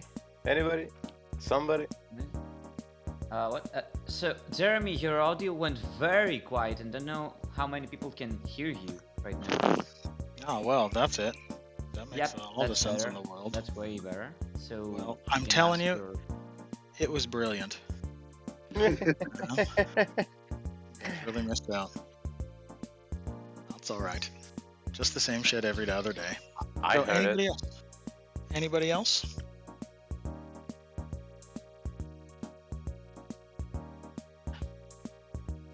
So, what are the gifts that I have that I'm happy to give? That's the question.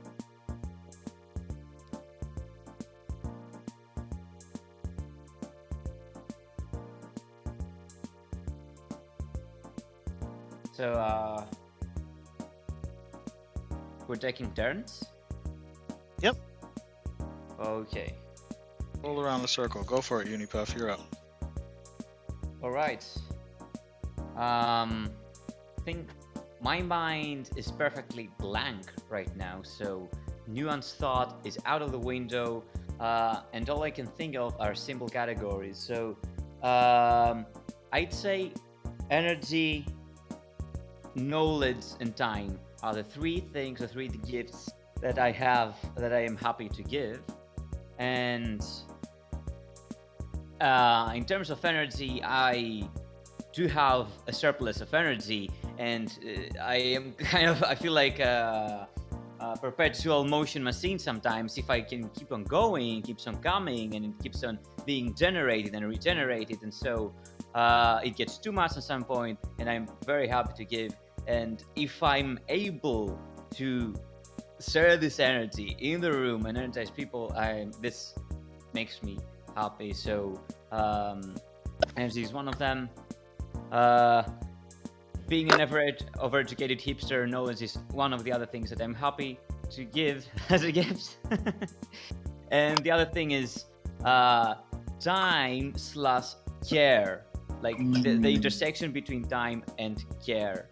I don't know if there's a better word for it, but this is the other thing that I'm willing to give people. So that's it from me. Chef kiss. Thank you, Unipuff. Who do you pass the torch to? To you, Missanth. Whose name doesn't start with M?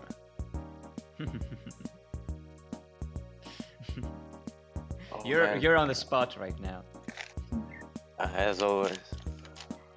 You got a lot of gifts, man. Go on. I was about to say that I don't have a lot of gifts, but I'm always happy to listen out to anybody, anything, and Would you say that, or would you identify with the statement that you are gifted in knowing your gifts or not?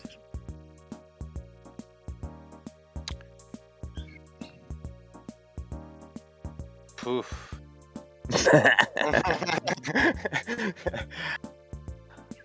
Well, I don't know. I guess maybe what is a gift is debatable in my own mind. So there comes that.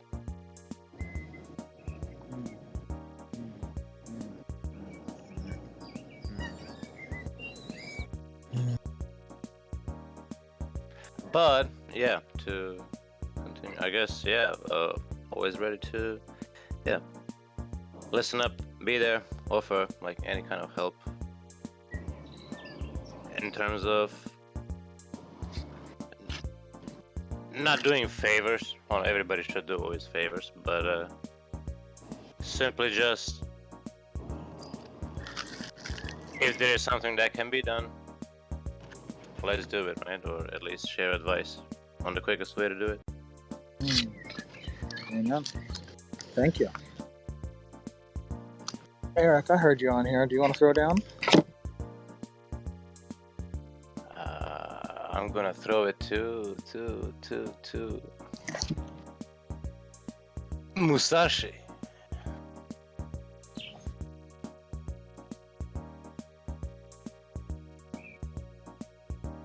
If he is here. He is here.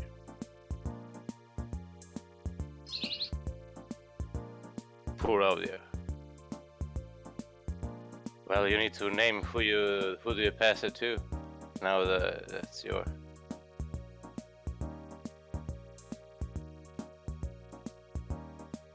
I don't mind jumping in, but are you able to hear me? Because last time you said I was very quiet. Is my volume more acceptable?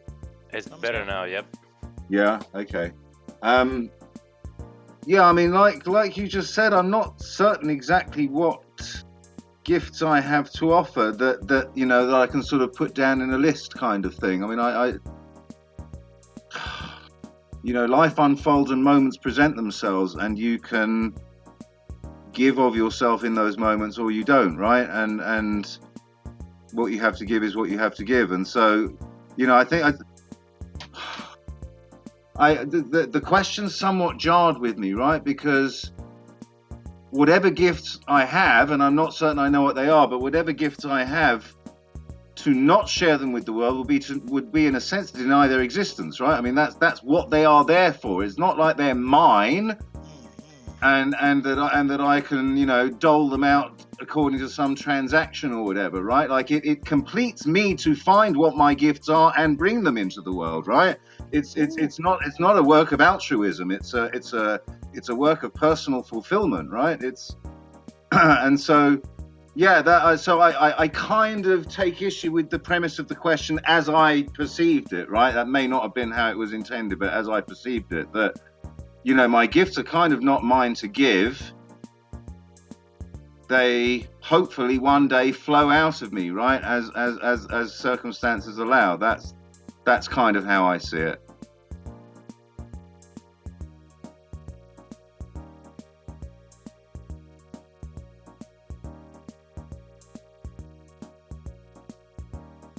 So you gotta say who's next on the line.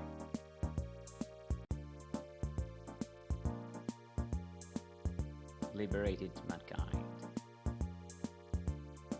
Yeah, I'm reluctant to put anyone on the spot because nothing empties the brain more quickly than having a spotlight shone on you, right? So I think much better to allow people who actually feel like they've got something to say to step up rather than be. You don't say. Chosen. All the civilians are dead now. Oh, it's quite valuable to roll with the punches, huh? So it's definitely an interesting dynamic, right? For what it's worth, Scone is the name that jumped out at me for whatever reason.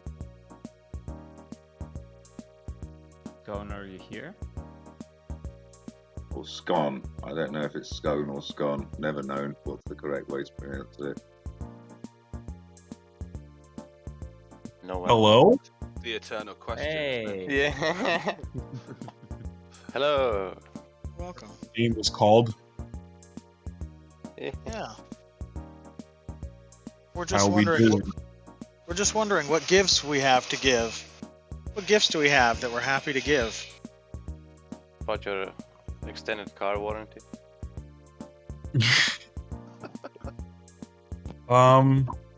Let's see. What gifts do I have that I'm happy to give?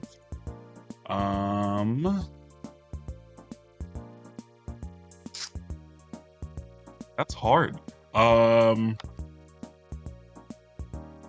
Let's see. I truly have to think about that. So I'll say as a person, the gifts that I have to give are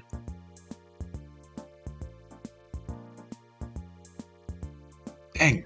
Can you repeat the question as a whole? Because I feel like there's an end part of the question as well. What gifts do you have that you're happy to give? That's it? Yeah, that's it.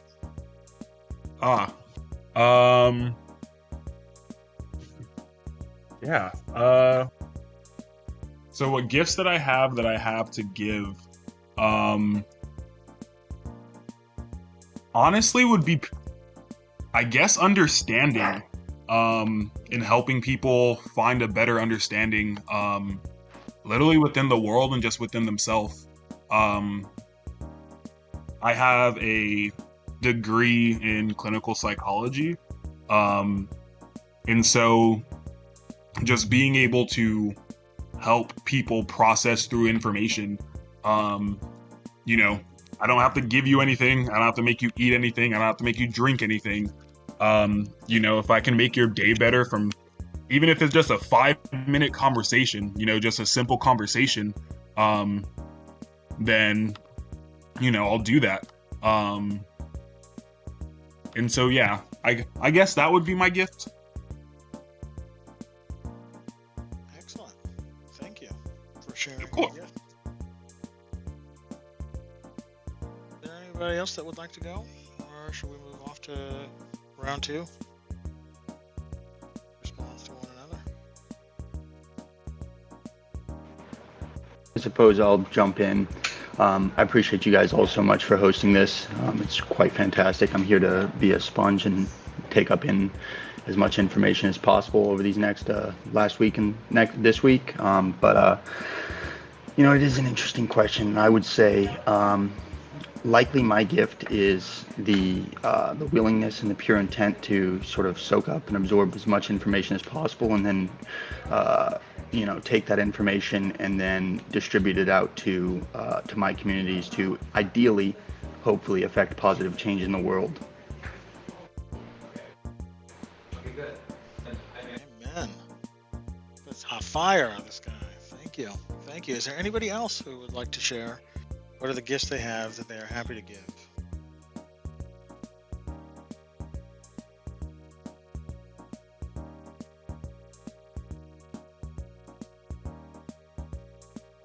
Gold it is. Man, thank you. So thinking about the offerings of everybody, the gifts that I have that I'm happy to give is, I love so much this sense of like Eric, what you brought in, this idea of like to not express and make use of my gifts would be like to deny them. It's like the act of death. Like this death cult that wants something, that wants things to just sort of be the same and stay the way they are. Like, that I think is generally speaking what happens when I deny my gifts and I don't play to them.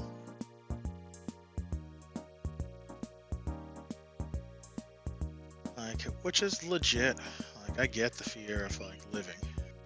Fear of living is like, how's it gonna be? Where's it gonna go? There's just like to continuously be on the edge of uncertainty or the edge of unknown. Man, it's a lot to take. I mean, taking it is, oh man, what an interesting way.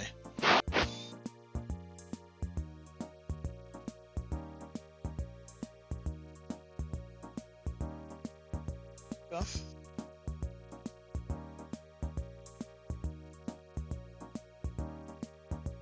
Sorry, just remind me, Jeremy. What is this second phase? Is this like this is talking about what we heard from others? Yeah, exactly. We respond Yeah, to the shares of each other. Yeah, I mean, this is not in response to any particular share, but to the shares in a sort of general sense. Is the difficulty people had either figuring out or articulating. Now, whether this is not wanting to sound, you know, like arrogant, braggadocio, you know, like I'm good at this kind of thing. I don't know, but I noticed with everyone, including myself, like actually, what are those gifts? That like if we don't know what our gifts are, if we haven't found them, we don't know what they are, then that's something that should be remedied, because it's kind of tragic, right? Especially at my age, right? And if we do know what they are, and we are not actively, you know, bringing them into the world, then that also feels like it needs remedying. I mean, I'm a teacher, both by profession and by the bent of my nature, right? I enjoy very much learning from people and explaining things to people, right? And discovering things together, right? I mean, this is what I think teaching should be about, is discovering things together, not you sit there and listen to what I have to explain to you. But anyway, and so that, I guess, is what I would see as the primary gift that I bring to the world. And I try to bring that to every interaction that I have with everyone, right? Both to learn from them and, if possible, to pass something of value on to them. in the hope that if everybody is doing that all the time, then the world must be getting richer, right? Here. Thank you. It certainly. So, oh, Penguin was gonna. Yeah, I'll let you speak, Penguin. So I was just going to say that, one of my gifts is helping build bridges and connect people, and kind of lowering the barrier for people that might not see a lot of the connections. So I like to consider my gift as being a catalyst for other people, and I have a lot of technical information and soft skills kind of built up that I realize are better used towards helping other people do things rather than trying to do everything myself. So kind of facilitating change in other people and supporting their growth. Church.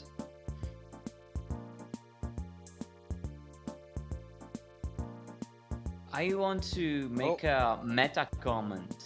I think our man Bo is trying to throw down, but he's not audible. Oh, Bogey. Yeah, moving. Yeah. Go on.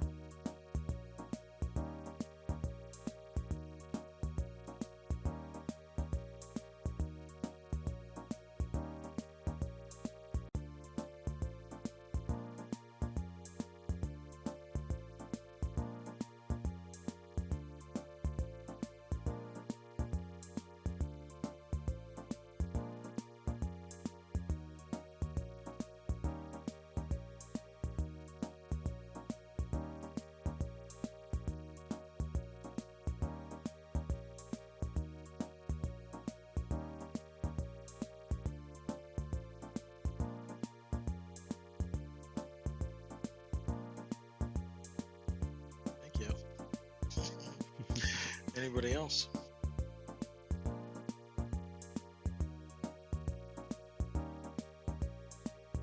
Okay, I will continue, but my thoughts, that's been, it was dispersed through the ether. Well, the question itself, like, I'm trying to figure out why is it so hard to answer and why it takes so much time to think about it, and why the answer doesn't come right naturally. Like, there are questions that are difficult, but I think some questions may seem more difficult right off the bat. But this doesn't seem like a difficult question until you have to answer it. You need to appreciate life. Yeah, you need to reflect real hard and real quick to actually do that. Squeeze all of that, all your life experience into just some sentences, and that's and I'm trying to figure out why. And is it because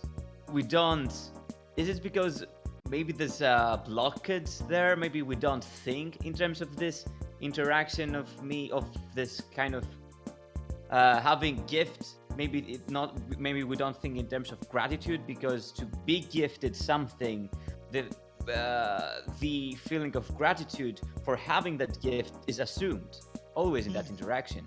And so maybe this part is missing. Maybe it's gratitude which is missing, which makes it so hard. But this is just a conjecture. So I'd like to know people's thoughts on this.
was there anybody else who didn't? Thank you very much.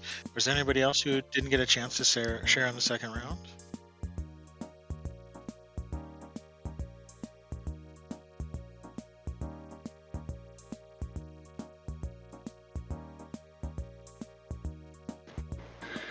I liked what Bogey just said. I don't know that I necessarily have anything of value to add to the current topic of conversation, but I do think that it'd be very, very nice to individually connect with each of you to see how we may be mutually beneficial to each other in growing and scaling what we're building.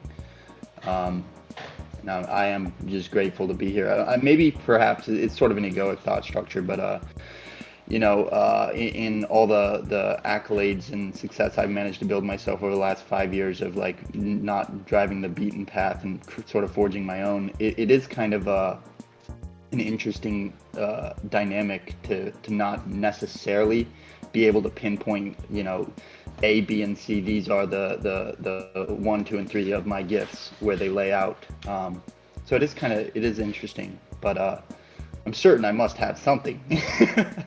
Or else I wouldn't be where I am today. So who knows? But yeah. Thank you. Anybody else who didn't get a chance to share in the second round?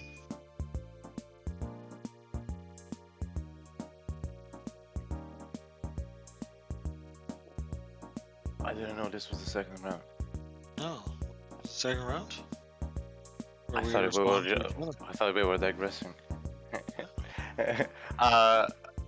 Well, I mean, I think, like, we already mentioned, and I fully like back what Uni said. It's, I think, a matter of perspective, right?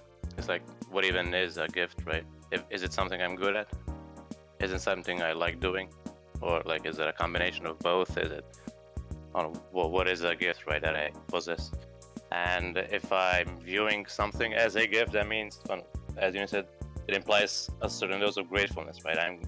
That means I view positively that part of me, right? So then if a person does not have a positive view on themselves, right, then there may not be many gifts that they recognize they have, because whatever they see is not considered as a gift, because, yeah, it's something else, right? If I work hard for it, is it a gift, right?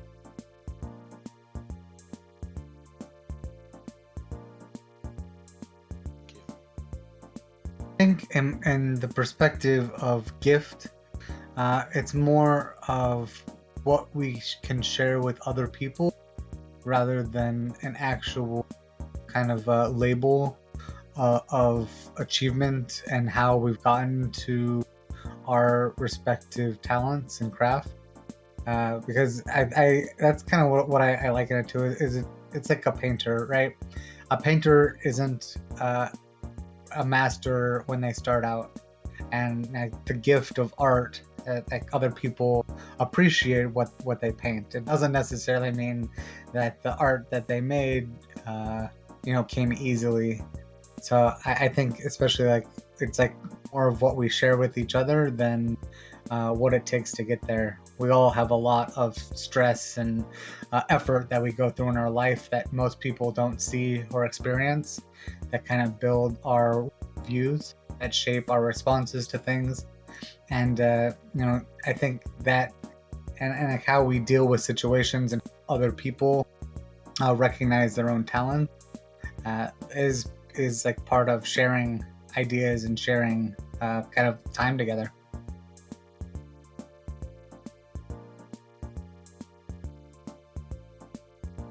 Yeah, there's something about the quality in which we can share that time, right? We have the ability to share the quality of our time and our attention together, like in different ways. Like that can be all just chilling out and just being and seeing whatever the hell happens, or that can be highly organized towards some intention or some purpose. I think, to me, the interesting space is for us to be intentional about just being together in some way and making some choice about how we want to do that. Whether that's to put some topic in the middle of it, whether that's to try and get some shit done, build, to just hang out and provide that care and support that's been mentioned and brought up. But just to be intentional about those spaces that we share together and activate a more effortful form of thinking. Anybody else?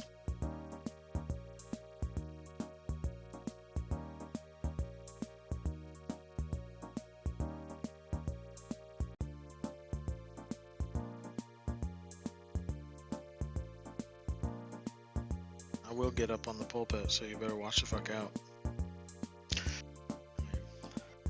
Because what's the point about redesigning the way or being intentional about the way we spend our time together?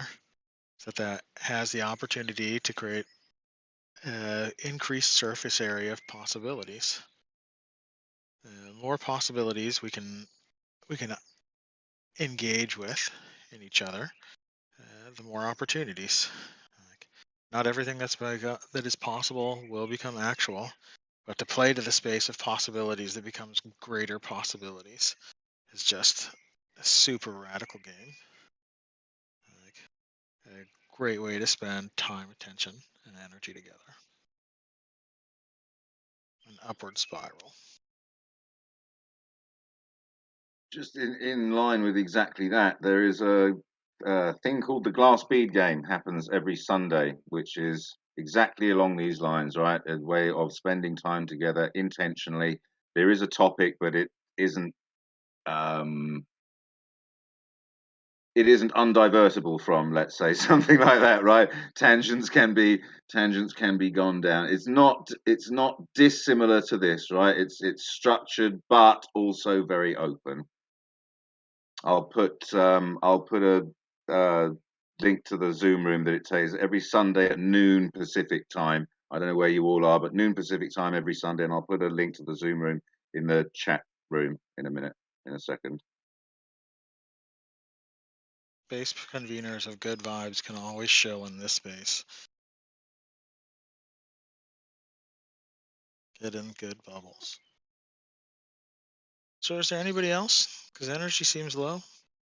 If there's anybody else, we can keep going. If there's not anybody else, then we can move on to the next thing.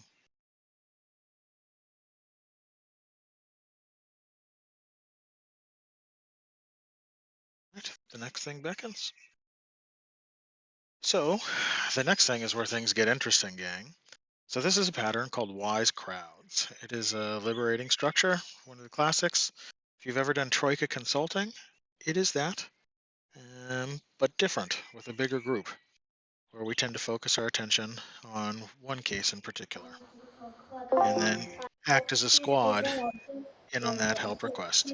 So one person will take on the role of the client, who will bring some form of question, some form of help request, something that hey, if here's a sticky widget in your world and you got some consultation on it, it just might free you up to motherfucking fly. You never know. So we as a group will hear that question, that help request, and then we as a group will ask clarifying questions on that question or help request. Clarifying questions should be clarifying questions. There shouldn't be advice hidden in the form of questions.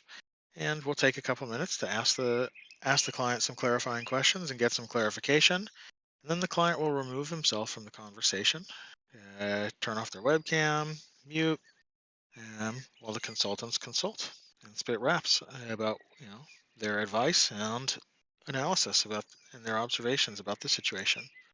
Then the client will jump back in, tell us what they thought of the consultation, and we'll all have a warm, fuzzy feeling in our center from having contributed a little bit of good to another person's existence.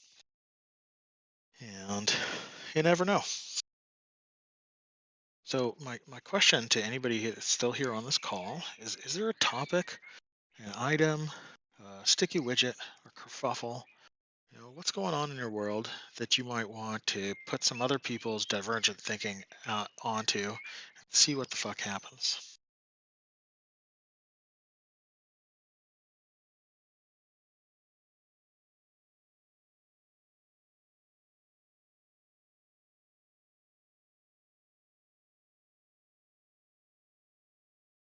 Okay, if nobody else goes, I'll go. Step into the space, my friend. All right. So the issue that I'm struggling with internally is that as a person, I'm very distracted. I go all over the place. I explore things. There's new things that will capture my attention, and I will go fully into them. And then the other day, I might go to something completely different. And so this is not at all bad. We have like pathologized it. We call it ADHD, but it can actually be very useful in different circumstances, and it can be usable. But I see it as myself being flown into the wind, going in all different directions. And so I want to know how can energy and motivation be maintained about a very certain thing for a long period of time? Because I'm struggling to find a good answer for self for that. And I would like to know about that. How can deep focus be achieved, and something and a motivation that keeps on going on the long term be achieved? Thank you. Any clarifying questions? Yeah, I have a question. When you move away from one thing onto another thing, do you come back to the first thing again at some point in the future, or is it dropped forever? That's a very good question. Because some things are dropped, but sometimes, yes, there is a return to some things that seem to be a bit more fundamental, maybe. So yeah, maybe this is a good way of figuring out which is the more fundamental. How many times do I go back to this certain thing? And maybe this return is Clarifying questions? Thank you.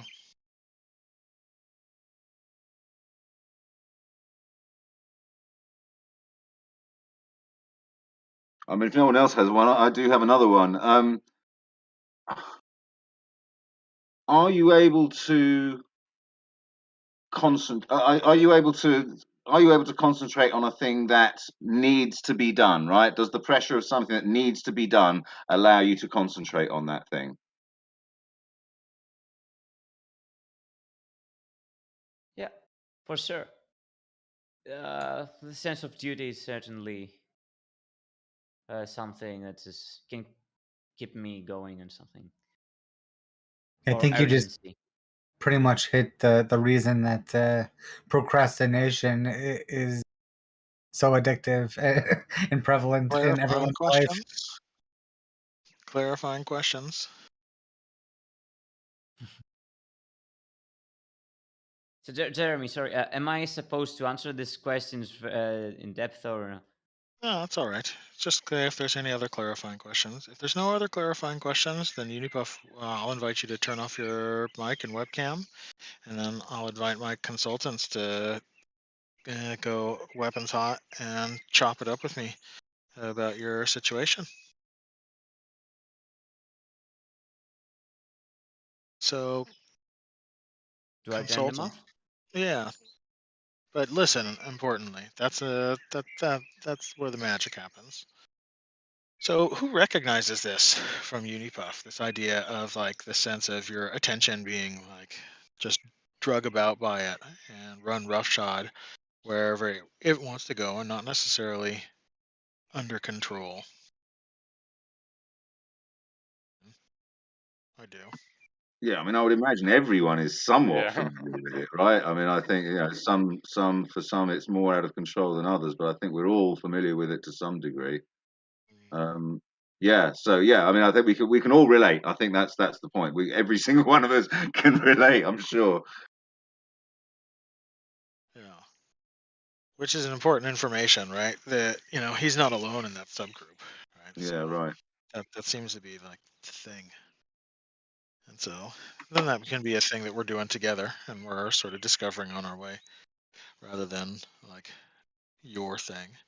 An author I study a method of, Yvonne Agazer, and she used to say that we're all just marionettes dancing on the strings of the group's energy. And I think that that happens at larger and larger contexts as well. Anybody else? Yeah, I think another really important question that one can ask oneself is, why is it that I feel like why do I feel bad that I'm not doing this thing anymore, right? Like, is there some external expectation being imposed on me, right? Which like, because what's actually wrong with doing something for a while, getting really into it, and then something else you find more fun, that you move on to that and you drop the phone? I mean, what's actually wrong with that? There's nothing wrong with that, right? And so, What? and now if you feel like you're letting yourself down, that's one thing. But if you're like the should of the asking yourself, why do you feel like you should be doing this thing? I think that can be a really, really revealing question. Yep. Is it an intrinsic motivation which you are procrastinating against for some mysterious reason, or is it some external pressure that you're railing against, which in my book, entirely justified?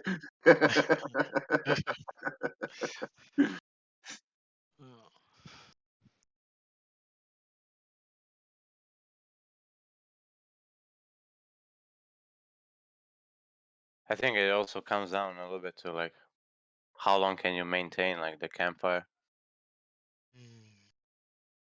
I mean, I cannot speak for other people, right? And there's certainly millions and gazillions of like solutions, right? And gazillions of books of people who climb mountains. But so I'm assuming there must be like some dose of truth to like becoming like more mindful with yourself, like through meditation, etc. But I find it like rather difficult to have it on command, right? It comes rather naturally when I'm really hyped for something or really like fired up to do something then. So depending on how long that period lasts, I am really focused. But as the fire like burns out, right, the candle nears its end, then my focus starts spilling out again, and I'm more easily distracted than I was while I was doing it.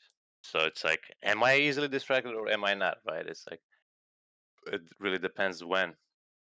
And I guess from person to person and how well they command, like, or how big their mana pot is. I don't know which build they're playing, right? But willpower, right, and passion plays a certain role. Even for me, actually, I like gave up. So the only way for me to focus is to have so many distractions that I'm like swimming. Running and all the screens there, and then I'm like, oof, I'm getting so much stimulus around me that okay, now I'm kind of doing what I want to do. Well, in times when I'm like down or not fully hooked on some kind of project or side project or any kind of initiative. Yeah, I mean, Totally. it's worth mentioning, isn't it, that I mean, our culture, our surroundings, modern life encourages us to practice distraction every minute of every day, right? And if you practice it constantly, then that's what you end up doing reflexively. And so, like concentration and persistence and things like this, these are things which need to be intentionally and consciously practiced, because our world does not give us that. Our world gives us the exact opposite. The circumstances of our world, encourage the exact opposite sort of behavior. So yeah, that's another. Oh, and absorption, right? Well, I don't know what the name of the last speaker was. Misanth, was it? Um, what he was describing was this thing of absorption, right? When you are completely immersed in the thing that you are doing, and distraction is simply not possible, right? Like your attention is 100%, but it's not. But you've not done that, right? That wasn't a conscious thing on your part. That is the activity has absorbed you, right? It's almost like it has grabbed you rather than you have put yourself into it. So finding those things, whatever they may Yeah. be. Yeah, exactly. Mhm. You dropped? No, I was done. I was done. Oh, oh yeah, it's like a state of flow, I guess.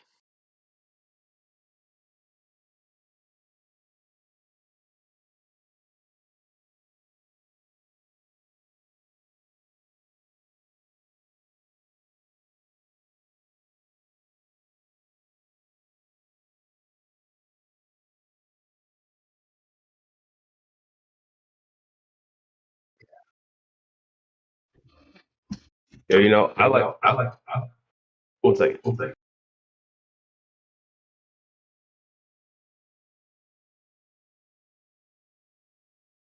I used to have a teacher who talked about the exercise was the stick in the river, right? To just be on the side of the bank or be in the river and watch it flow by. And while I can appreciate that direction that takes you and the muscles that develops, I was always much more interested in like jumping in the river and whitewater rafting and going and see and discovering where it flows to and how it comes together, where it comes from, and how they recombine over time. So, like, it's cool, to practice effortful attention. That's a capacity, and there's also something that happens when I can just get out of the way. Um, to get out of the way of my own thoughts and my own thinking, of life in general, to just, let it flow through me, let it rip, and to see what happens. And it'll be something interesting, and the consequences of that will lead me on to something new that I didn't know I wanted, probably. And just go with the flow.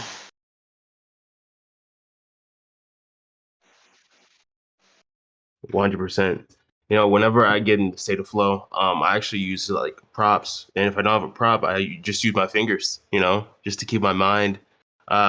It almost looks like a fidget, but it's actually not because I'm moving in waves, and it just allows me to easily like retain that thought of like motion relative to my current reality, whether it's nervousness, whether it's anxiety. It just all melts away whenever I get into the state, and I'm able to like easily more focus on what I need to accomplish at the same time.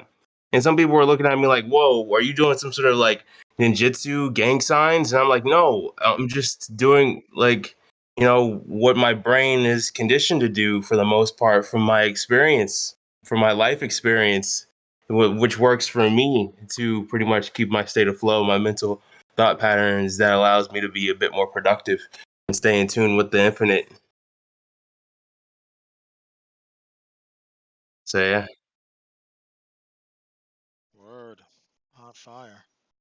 I love the invocation and reminder of the body. Like hands, right? And to bring in the body, I'll bring in breath. Right? The ability to, use my breath to center myself in wherever I'm at and whatever's going on around me. Like to focus my sensation on the space that is sensation and the thing that is having sensation. Right? To just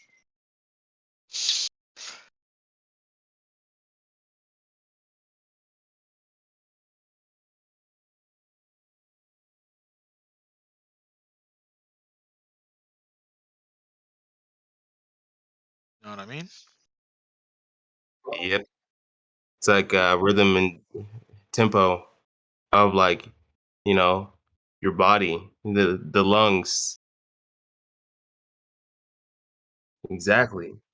Like it's just a matter of like existing, If you don't have that state of flow within your body from your lungs, like your brain won't receive enough oxygen for you to even exist. So like it's crucial for all these parts to be at one, and our bodies are subliminally in a state of flow. Our blood is constantly flowing. Our breath is constantly flowing. We almost don't even realize it. For the most part, some people will just go about their day like it's a form of magic, you know, without even thinking about it. It's just autonomous,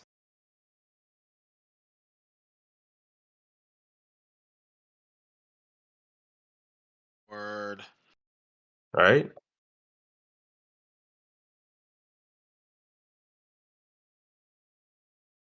So does anybody have anything else to bring into the space, or shall we invite Unifuff to come back in, offer his takeaways?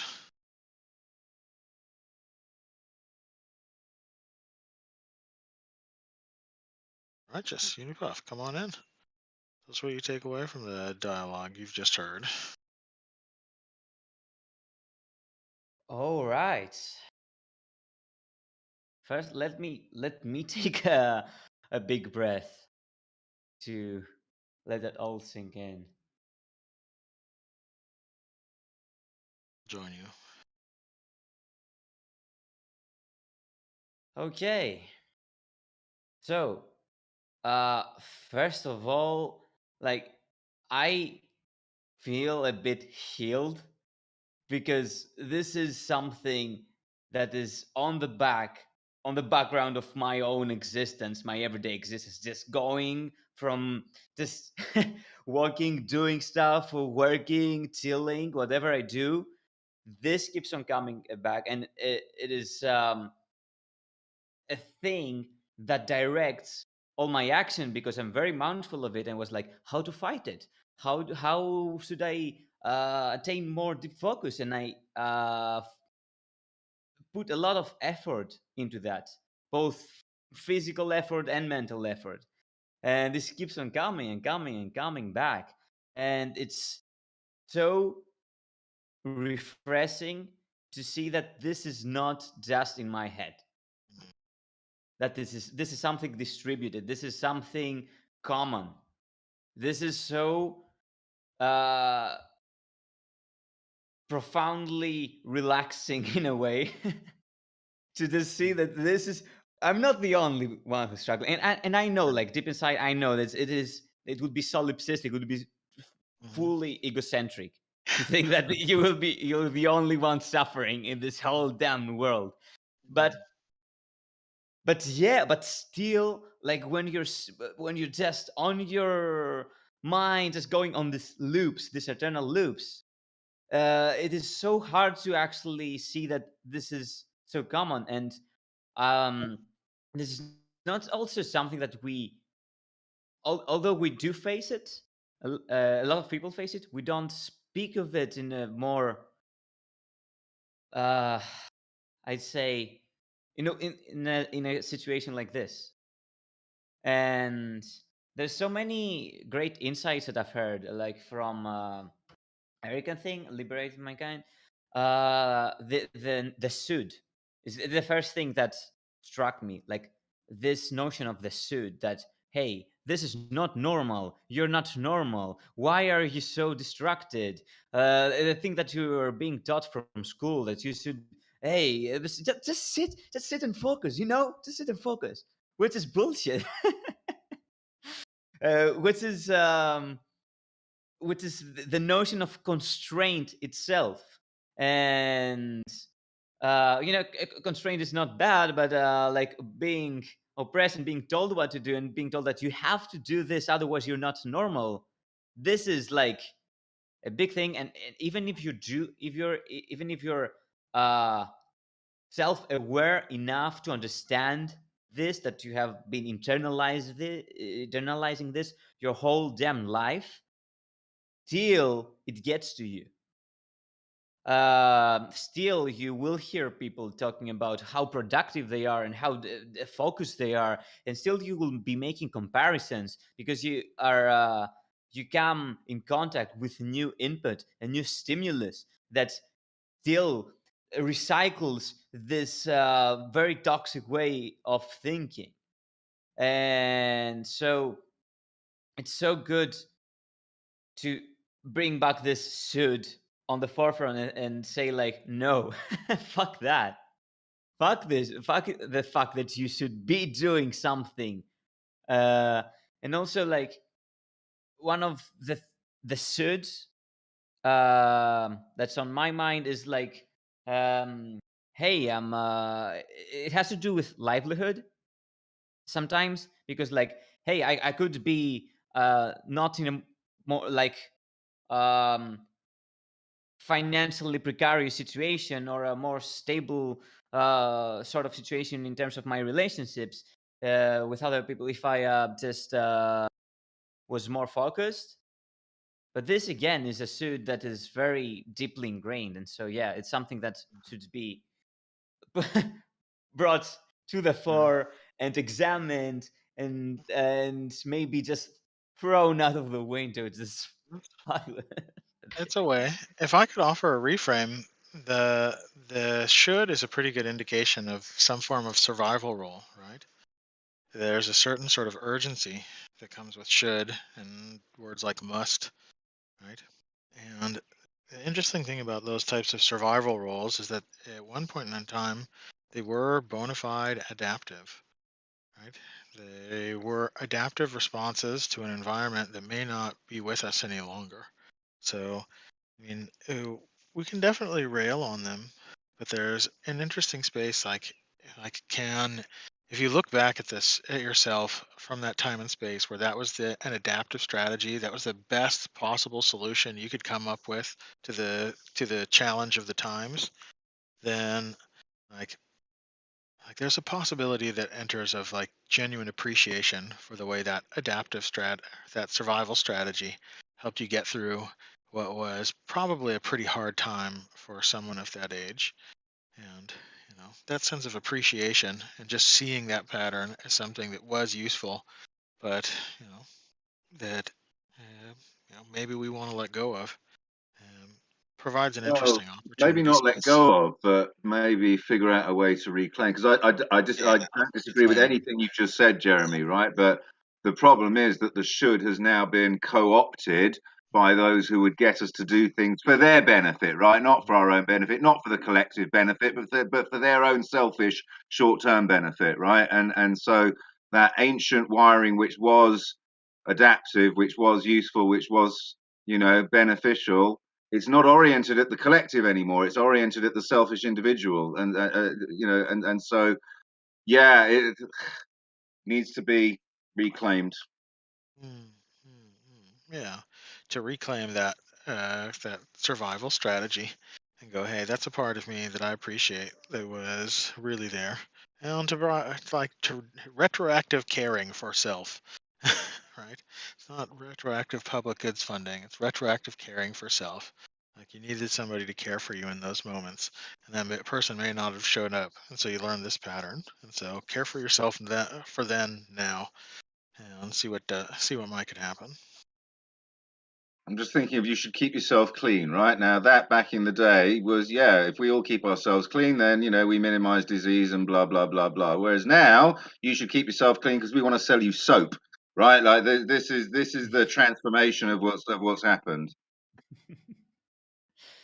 yeah, there's this dance, this interplay between the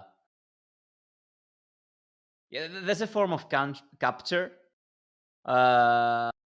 of the external drive, because I don't think that there's this talk about internal and external motivation. I don't think that all external motivation is bad, because there's external motivation to actually be good to one another, and there's also internal, but it shouldn't be just one thing. It shouldn't and so I'm thinking again of this.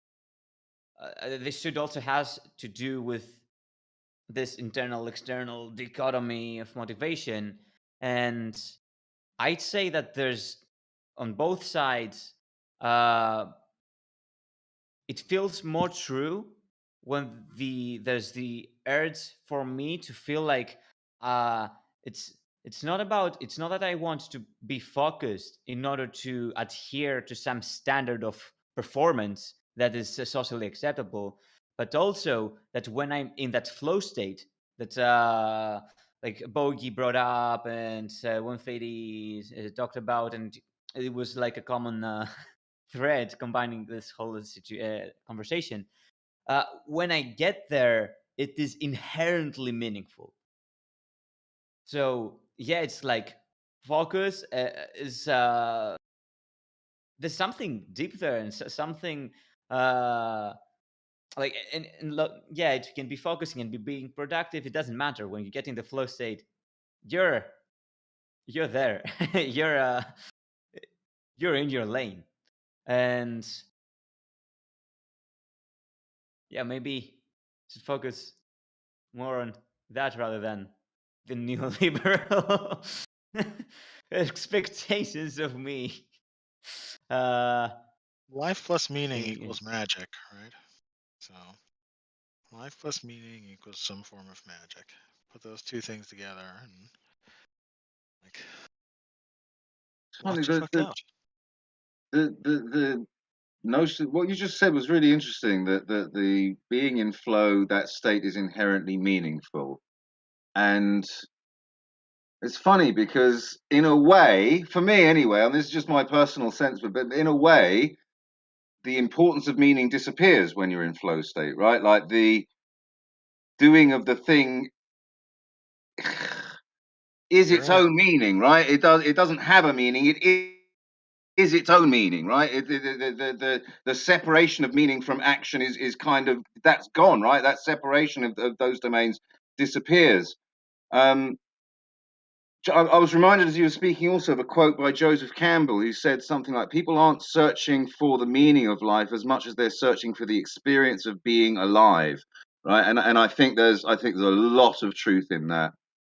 I think a lot of what we think of as meaning making is just actually more abstraction into, you know, whereas just being fully there doing the thing that you're doing, as in a flow state, all of those categorizations disappear, right? It just is what it is.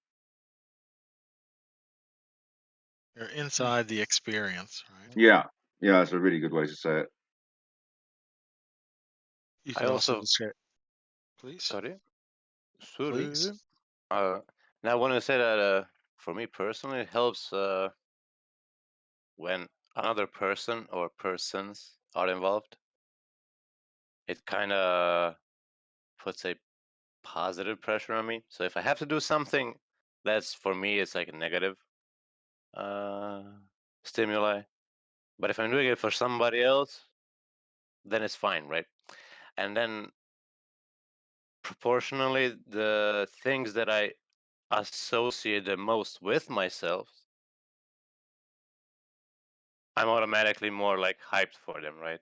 It may not be like my initial thought, but I think that in this case, yeah, when you associate something with yourself more, when you identify yourself more with the thing you are doing, you are able to focus more on it, right? Because you naturally look for things that suit you, right? As a organism, right? Whether it's a food or is an experience, but you always look, I don't know, for something positive for yourself, right? So what a lot of time happens with regular jobs is you're like doing work for somebody else that you don't even find meaningful, right? And you don't see why.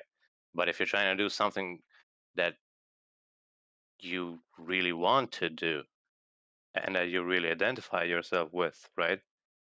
And especially if it's for yourself or for the collective you're like associating yourself with, then it helps with retaining that focus for longer times or even gaining it, right? There's something about the way in which the medium that you're describing, like you become identified with the medium that is your metaphor for like the vitality of life, right? So, and that becomes the lens through which like I start to see the world is in the flows of this thing, right? And I can describe all parts of life by the way this particular aspect that I'm keyed in on it flows. Yeah, Anybody else? because it becomes extension of yourself the more hard you pour into it, right? It's like your tentacle. Yeah, and this is where I think the notion of embodiment that we also touched on is very relevant. That's one Fede mentioned, like this gestures, this kind of like hand movements or whatever it is that you're doing when you're uh yeah.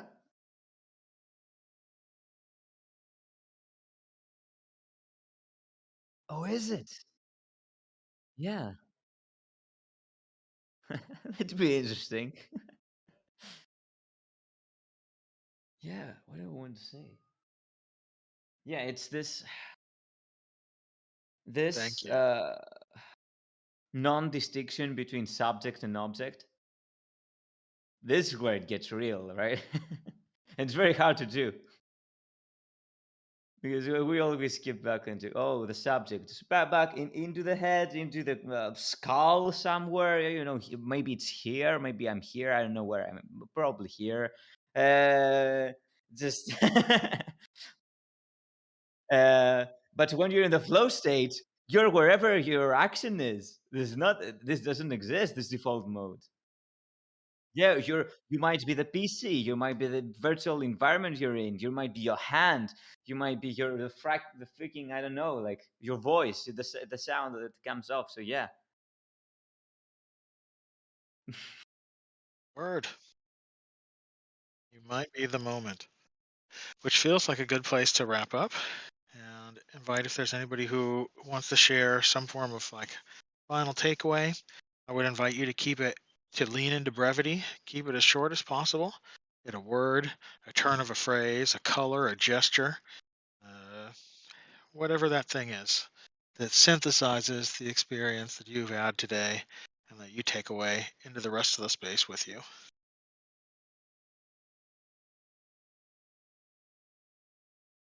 I want to say connection or impact. And I also want to say I'm very grateful to be partaking in this space. Thank you for 150 for continually poking me to make sure that I'm tapped in, staying involved, and Bogey as well.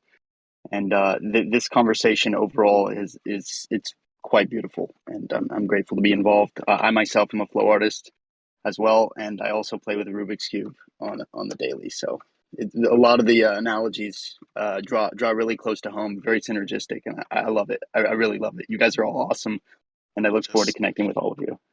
Sure, you know where to find us. Let's fucking hang out. Anybody else?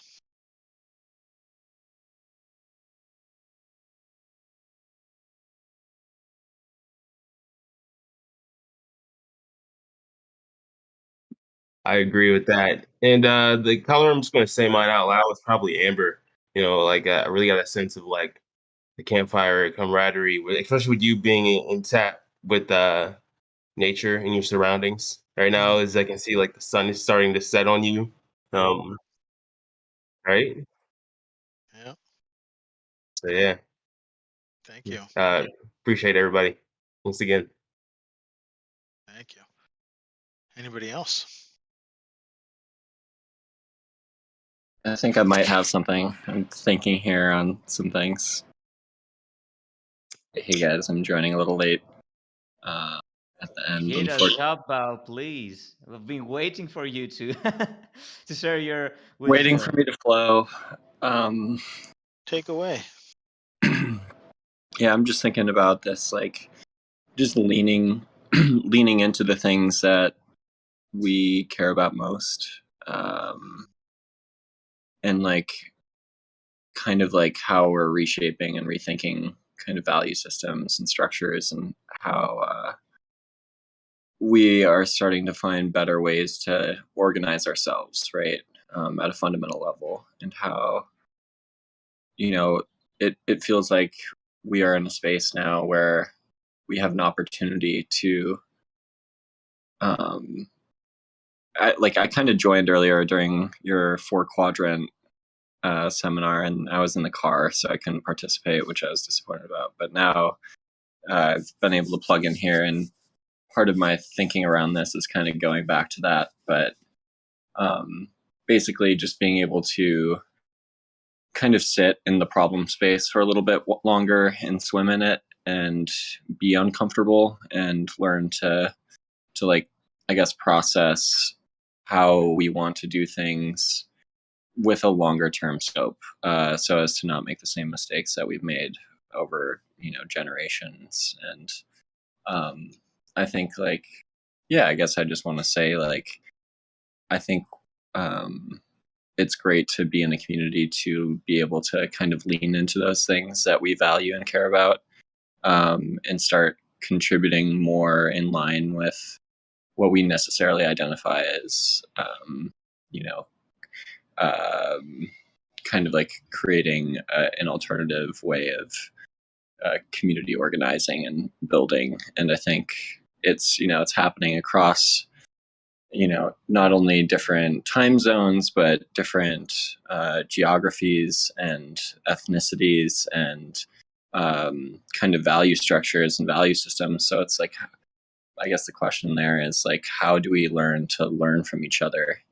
And how can we like build this better world that kind of like what Web3 is kind of showing us as we come together. And I guess I'm just super excited about all that.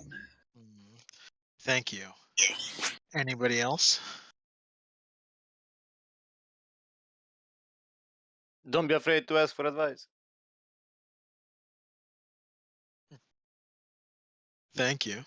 Anybody Where are else? all the women? That's what I've been also. On the learning schedule. about. No, Yeah, I need to find just on that. where are all the women? Are there any women in this room at all? Is there a single woman in this room? Well, I don't mean a I single will woman, but like one single woman. My girlfriend's here with me. Does she count? Yeah, well, I guess. I mean, would she be here if you weren't?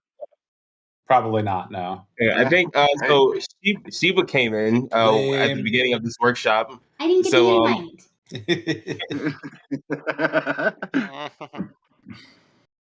Well, yeah. thank you guys very much for hanging out.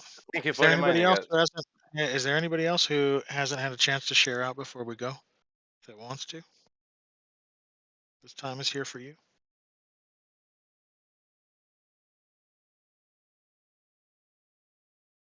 I would kind of love to. I love the self awareness of all of you guys, and I'd love to sort of get my limiting beliefs or egoic thought structures broken down. And because you guys, I feel like you can have a profound effect on my process thus far and where it leads to next. Thank you. So I just share. I just go. Yeah, that's what you're doing. Sure. So over the last couple of months. Oh, hold on. You mean to jump into this space a whole nother round? For that, my friend, I must disappoint you. Our time boundary is coming to a close. And so part of what we No need to do worries. to help make sure and maintain the sort of sanctity of this space is respect time boundaries, because they are the Understood. simplest boundaries that we can set up and erect. But I thank you so much for your enthusiasm. I would like to invite you. I host this practice space called the Think Slow Dojo, where we use this last pattern, wise crowds, to triage usually situations and use a specific toolkit called Liberating Structures that we've been playing around in here today. So that's Mondays at 4 o'clock Central European, so 2 UTC. You can track me down on Wise Crowds, Liberating Structures design call. Love it. Thank you My so much. Twitter's on there. Come and hang out. And we'll dump lots of good intro, lots of good shit into your brain. And you will dump great things into our brains as well. That I am absolutely certain. My name is Jeremy Akers, Jeremy Nathaniel Akers. Thank you for hanging out and becoming Wise Crowds with me. Find me on the fucking internet and let's kick it. My fam is Regens Unite. I fuck with Gravity DAO. I wish I had colors to rep my set, but you know, that's what it is. And thanks again for your time, attention, and energy. And have a great whatever time of the day it is. Safe travels, my friends. Thank you. Thanks. Jeremy. And Thank you, thanks to Jeremy. Thank you for MetaFam coming. for Thanks holding very us much, man. this motherfucking space. Thank you guys so much for throwing this thing together, bringing all these wonderful people together to smash our brains and make beautiful brain babies and share knowledge. It's a beautiful space. I'm glad to have hosted this fireside with you. I'll see you all around in the future. Kisses. Kisses. Glad to have you. Take it easy. Thank you, Jeremy.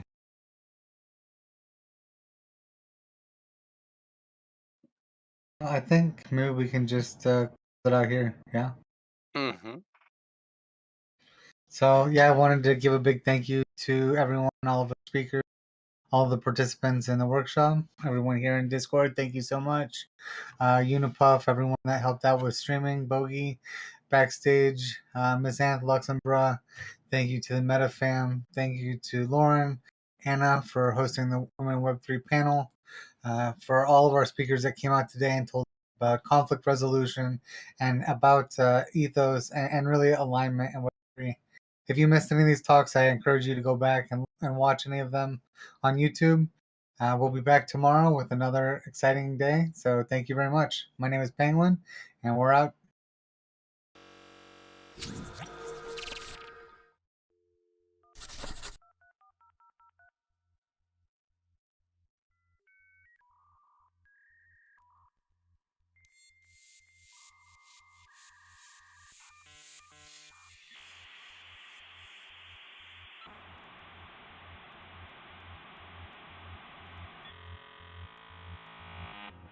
Thank you.